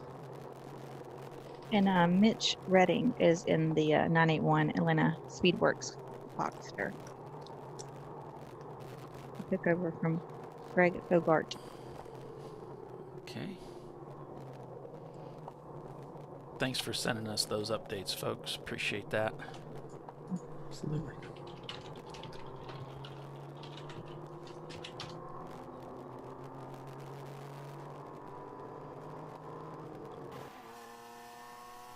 Behind the wheel with Danger Racing. Trophy Wife in 32nd spot right now. Couple EC cars up ahead. Maybe we can finish the race. Danger Racing right now in 16th place. 15th if the EC car is taken out of the list, so 15th place overall. 461 laps complete. They're 48 laps down. It's crazy. And I've got a rundown of the summer of 24s, what we're looking at right now. All right. Just double check my numbers while I'm doing it too, make sure nobody's moved. Okay, so I've got RVA showed in 14th, which is actually 13th because there's an EC car. They had 1 point from the previous 24, which is Nelson Ledges. That would put them at 14 and with points total, and that would have them leading the summer of 24's championship. In second right now, I have MDR Motorsports. They're currently in 12th, showing 13, one EC car minus. So they're actually scored higher right now than RVA, but they had 7 points from the previous 24-hour race. So that puts them at 19 points, and that would put them in second. And I think Blake's Garage is going to be third in that summer of 24s because they had 2 points from the previous race, and now they're sitting on about 28, I think, I counted from this race if it finishes as is. Because they are sitting in 30th, and there was 2 EC cars. Yes. My mouth is still working. I cannot believe I can do math. I somehow completely overlooked MDR Motorsports for the last like 5 hours. Oh, they're right there. Yeah. They're actually, I mean, they're going to have the best finish out of the teams who did both. The best finish here is right now is what it's looking like. Yeah. Yeah. Chris rolls way back in 32nd with the car that was qualified, and the 996 Speedworks car, I think, is in the 50s. So it kind of knocks them out. That car had major issues way earlier, so it's been retired. A few cars are retired. It's a lot of salmon. Ryan, we were talking about tyres earlier. I was just stalking Atlanta Speedworks. They maintain a pretty decent social media presence. Mm-hmm. And in July, they posted about the tyres that they were going to race for this weekend. And so they've got Dunlop Durezas of some kind on that second place running car, and their Honda and their other Boxster as well. So I'm looking at a stack of Dunlop tyres in the Atlanta Speedworks shop. Did they indicate how many sets they plan to use? Well, there's 4 tyres that are the size for a Honda, and there are 3 sets that are the size for a Porsche. And they've got 3 cars, 1 Honda, 2 Porsches? Yeah. That So it looks like... that. To be honest, to me, that looks like 1 set per Porsche and a spare. Yeah. It's about right. For someone else was saying in the chat at the time, several hours ago, when we were discussing tyre longevity and the different brands available. Most of my racing experience has been on Hankook RS4s in this championship, although I think we were on the Bridgestone Potenza RE71Rs at Indianapolis in 2019. But yeah, someone else was saying big ups to these Dunlop Durezas, that they were durable. So always positives and negatives about open tyre things, you know, when it's when everyone's on the same, you know, compound and manufacturer of tyre, it keeps things equal. Yes. But there's also something to be said for the cost effectiveness, maybe, of teams being able to source what tyre they want and what suits their car, and that then goes along hand in hand with the massive diversity of size and displacement and manufacturer and etc. of all the cars we've got racing. And then no 2 BMW E30s are alike in this championship as well. No 2 E30s are identical, I mean. Well, I would argue that no 2 Miatas are probably identical even. Yeah. But you can't swing a dead cat and not hit a Miata. That's true.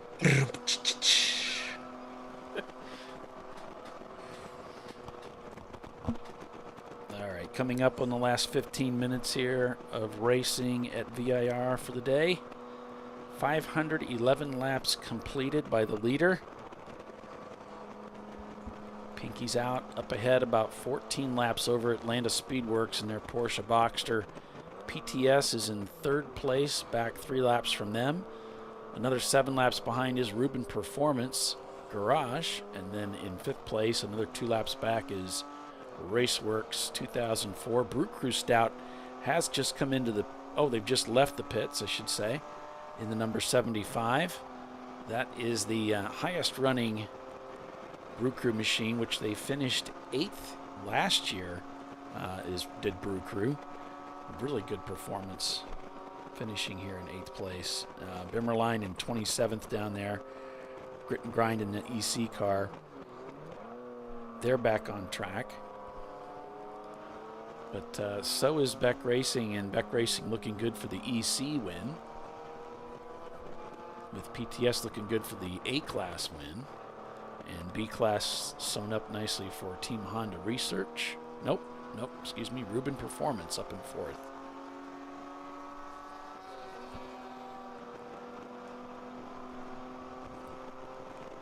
So, yes, let's see, 15 laps multiplied by a factor of 2 minutes. You've got 30 minutes, so safe to say Pinky's out has wrapped up another win.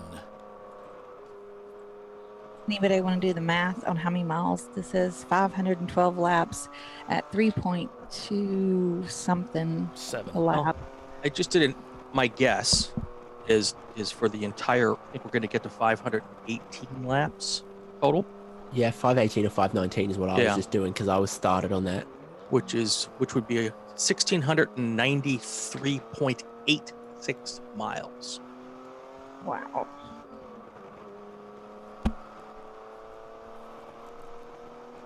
I did one of these mileage calculations after Indianapolis 2019, where I drove a 2-hour stint Saturday and a 2-hour stint Sunday.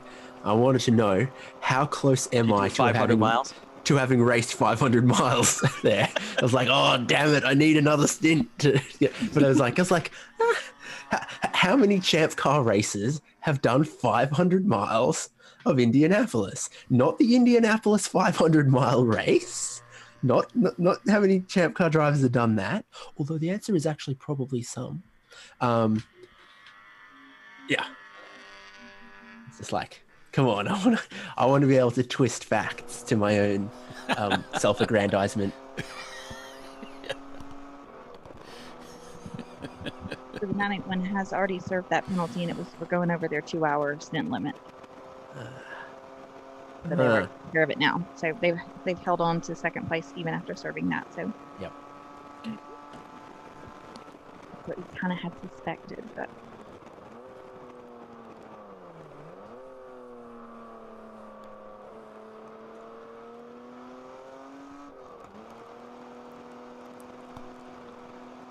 Ooh, big slide of the clutch there in the RVA car.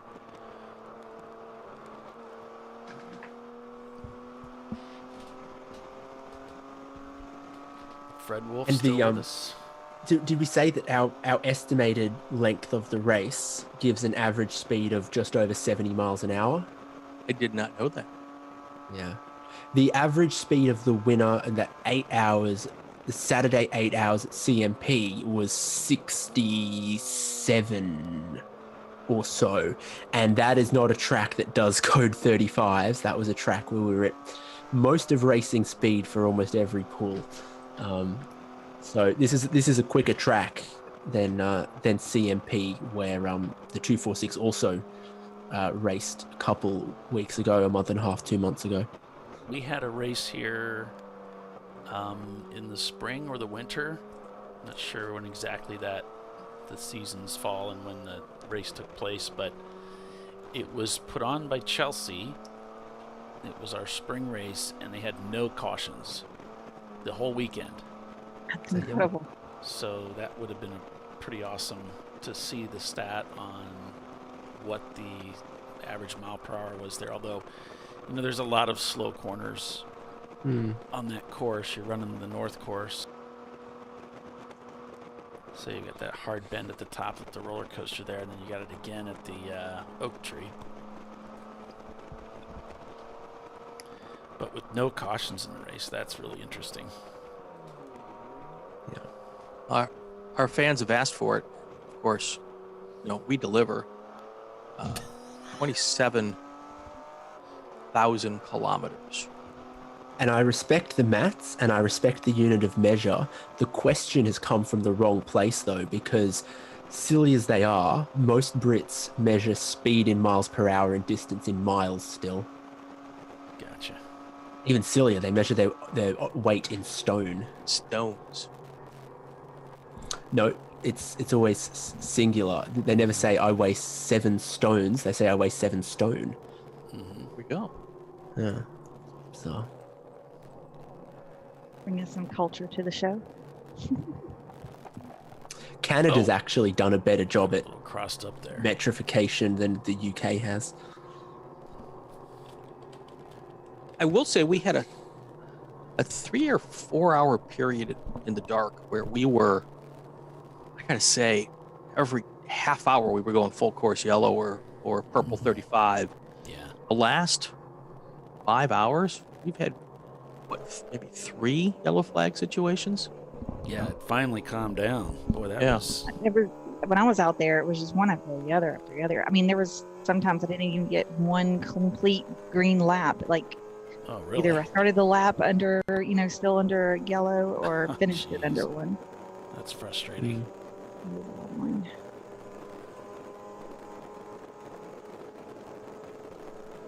Because I'm also tired, and when you're going 35 miles an hour, you're kind of like, I could really be napping. Yeah. I'm good. That's when you need a Tesla with auto drive. Thank goodness there's no toddlers on this racetrack. It was crazy video. Oops. I've seen like 3 different videos of anyway. I hope Randy's not listening. We can't badmouth them if he's listening. Sure we can.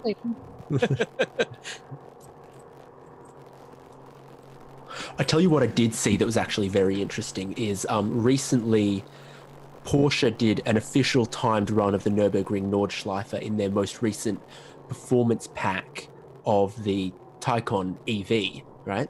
So there's the full onboard video published, as always is for these official record runs. There's also the video of the Tesla Model S Plaid record run, which was beforehand and is about a second slower than what the new updated Porsche managed. But the Tesla's doing 1,200 horsepower or something, and the Porsche is a peak power of 800, 700 and something ish, and they're a very, very similar lap time. So it's so interesting, the videos side by side, that out of every corner, the Tesla just goes to a different dimension. But you look, this apex of this corner, the Tesla was doing 88 k's an hour while the Taycan took it at 105. 2 electric 4-door coupe sedan things lapping the Nordschleife in a very, very similar total lap time, speed in completely different places. Yeah. All right, coming up on 5 minutes to go. Pinky swap. They could pull in and start popping champagne right now and still get the win. Yeah. And then some.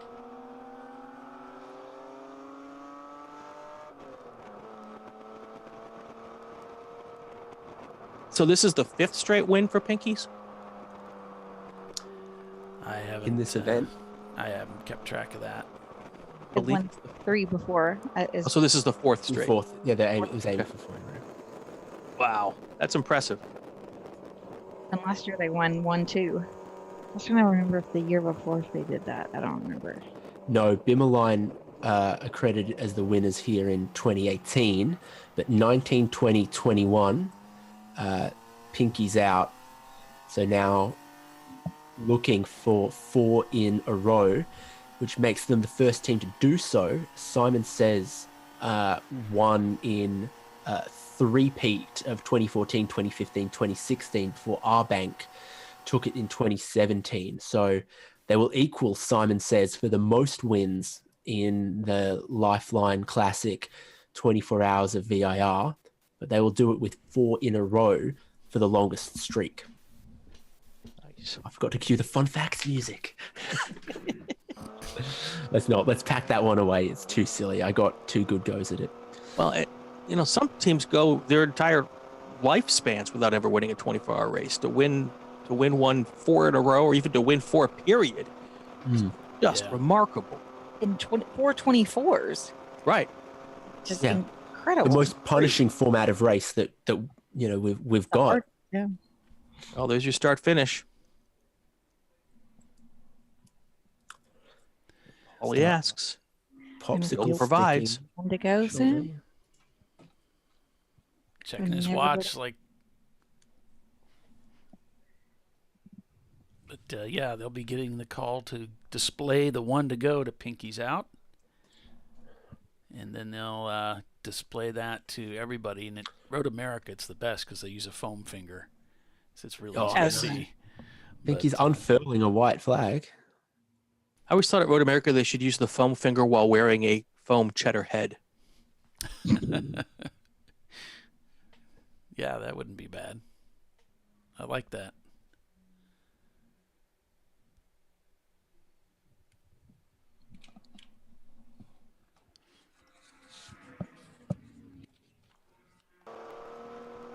Oh, there's a starter reaching for a different flag. Just keeping us on our toes. I know. Like the different wind-ups from a baseball pitcher.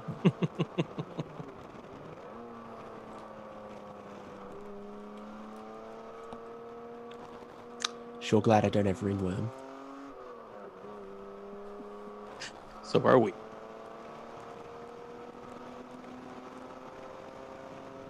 So your top 5 now with just about a lap to go.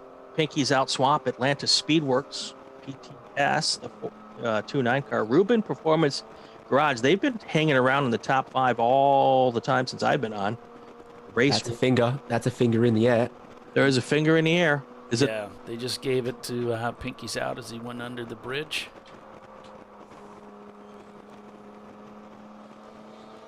So no white flag in Champ Car, Paul? They use the white flag for emergency vehicles. They don't use it for the final lap. Okay. So it's a different slow signaling. vehicle or typically emergency vehicle on track. Yeah, no, I knew that, but usually Yeah. in one other instance they use it only at start finish would be for the last lap. But okay. Yeah, they don't do it in Champ Car. Got it. But yeah, I know. Learned something new today. Barney's IRL cousin on the start-finish line.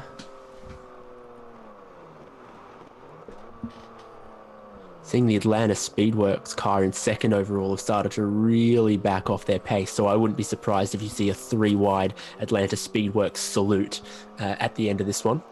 Oh, that'd be cool.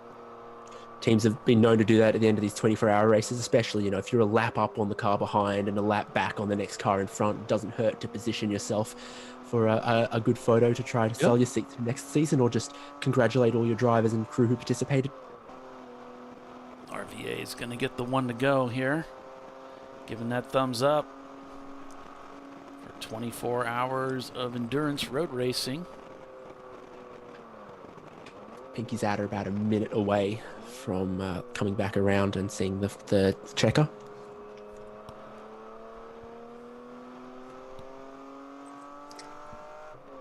And there they are coming through turn 15A, looks like.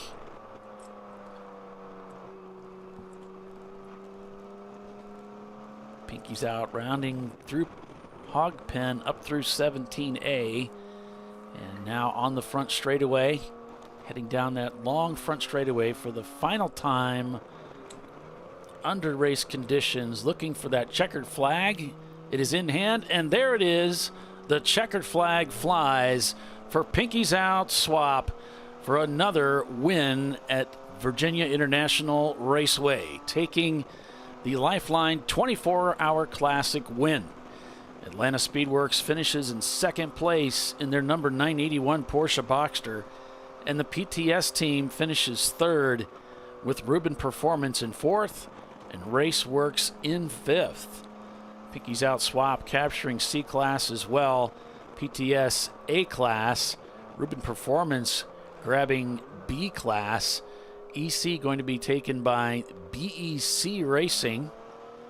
And if we move down the standings here, D-Class, it's going to be taken by Brake Check in their 1984 Chevrolet Corvette.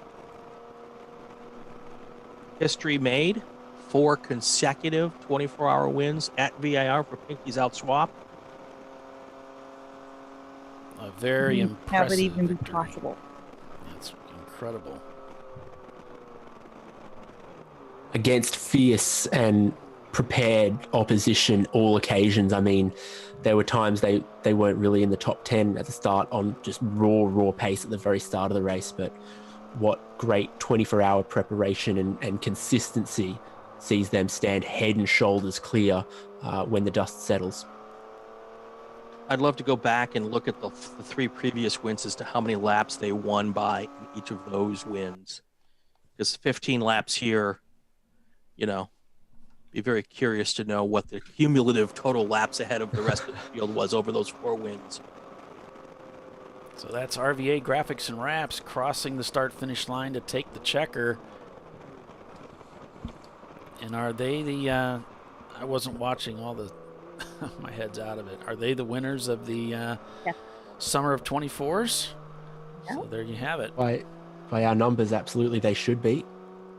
Best average finish across the two 24-hour races in the Champ Car Endurance Series, 24 hours at Nelson Ledges, and now this Lifeline Classic. That should put them in a total of 14 points. And then MDR finished better here than anybody else that was in the contention. So they would finish second in the summer of 24s with a 12 points here and 7 points from Nelson. It wasn't easy for RVA Graphics and Wraps either. Remember how many times they had to work and put in work on this car to get it to the finish, changing a radiator, we think, changing fuses potentially, changing brake calipers every time, and sometimes in the middle of the night, getting this car back out on track to be able to try to take that combination series, the summer of 24s. Yeah, really impressive performance. It was a very slow-moving Boxster that actually passed on the cool-down lap, and I wouldn't dare speculate who it was. But it looks like they've come to a stop on the racetrack. They may have run out of fuel. The last lap for Speedworks 981 was a 3-minute. The lap before that, 3 minutes. The lap before that, also 25 seconds off what they were capable. So the last several laps and escalating lowering of the raised bar. Maybe fuel conserve mode. Yeah. Might have been less about the picture and more about survival. Yeah. I think actually that could be true. There weren't so many other Boxsters out there that it could have been mistaken for, I don't think. And it wasn't the one that we had the camera on, I don't think. Blue Falcon Motorsports, because that was a greener color than I think what we saw from that picture was white blue. And yeah, they're moving. Want to thank everybody on the chat who's thanking us for the broadcast. I won't speak for everyone else, but I had a great time doing it. We had a great time with you doing it. Yeah, it's great having you guys along. So thank you so much for joining us for the show, both David and Brian, and Tiffany. You're a trooper, of course, too. So thank you for pulling double duty. And thank you, everybody. We appreciate you for tuning in and watching the show. We had some great guests too, didn't we? Very, very nice of Johann Schwartz and Randy Pops to both pop in and spend quite a bit of time answering some questions from people, answering some questions from us, and sharing their experience both in the world of professional motorsports and as it pertains to all of us here in the Champ Car Endurance Series. So great of those guys. If you want to go back and listen to those, they were right around what about the 12-hour mark? It would be on the other feed, though. It wouldn't be on this stream. It would be on the night stream. On the other stream around the 12-hour mark. Each of those interviews probably a half hour, 45 minutes apiece. Mm-hmm. They hung out with us and held court. Remember to smash like and subscribe and you won't miss them. Yeah, so thanks again, everybody, for joining us. I guess that's going to do it for us. So we're going to go ahead and sign off at this point. So for Brian Belansky and David Haynes and Tiffany Alexander and Bill Strong, I'm Paul Veltum saying so long for now. We'll see you next time, folks. Bye. Bye.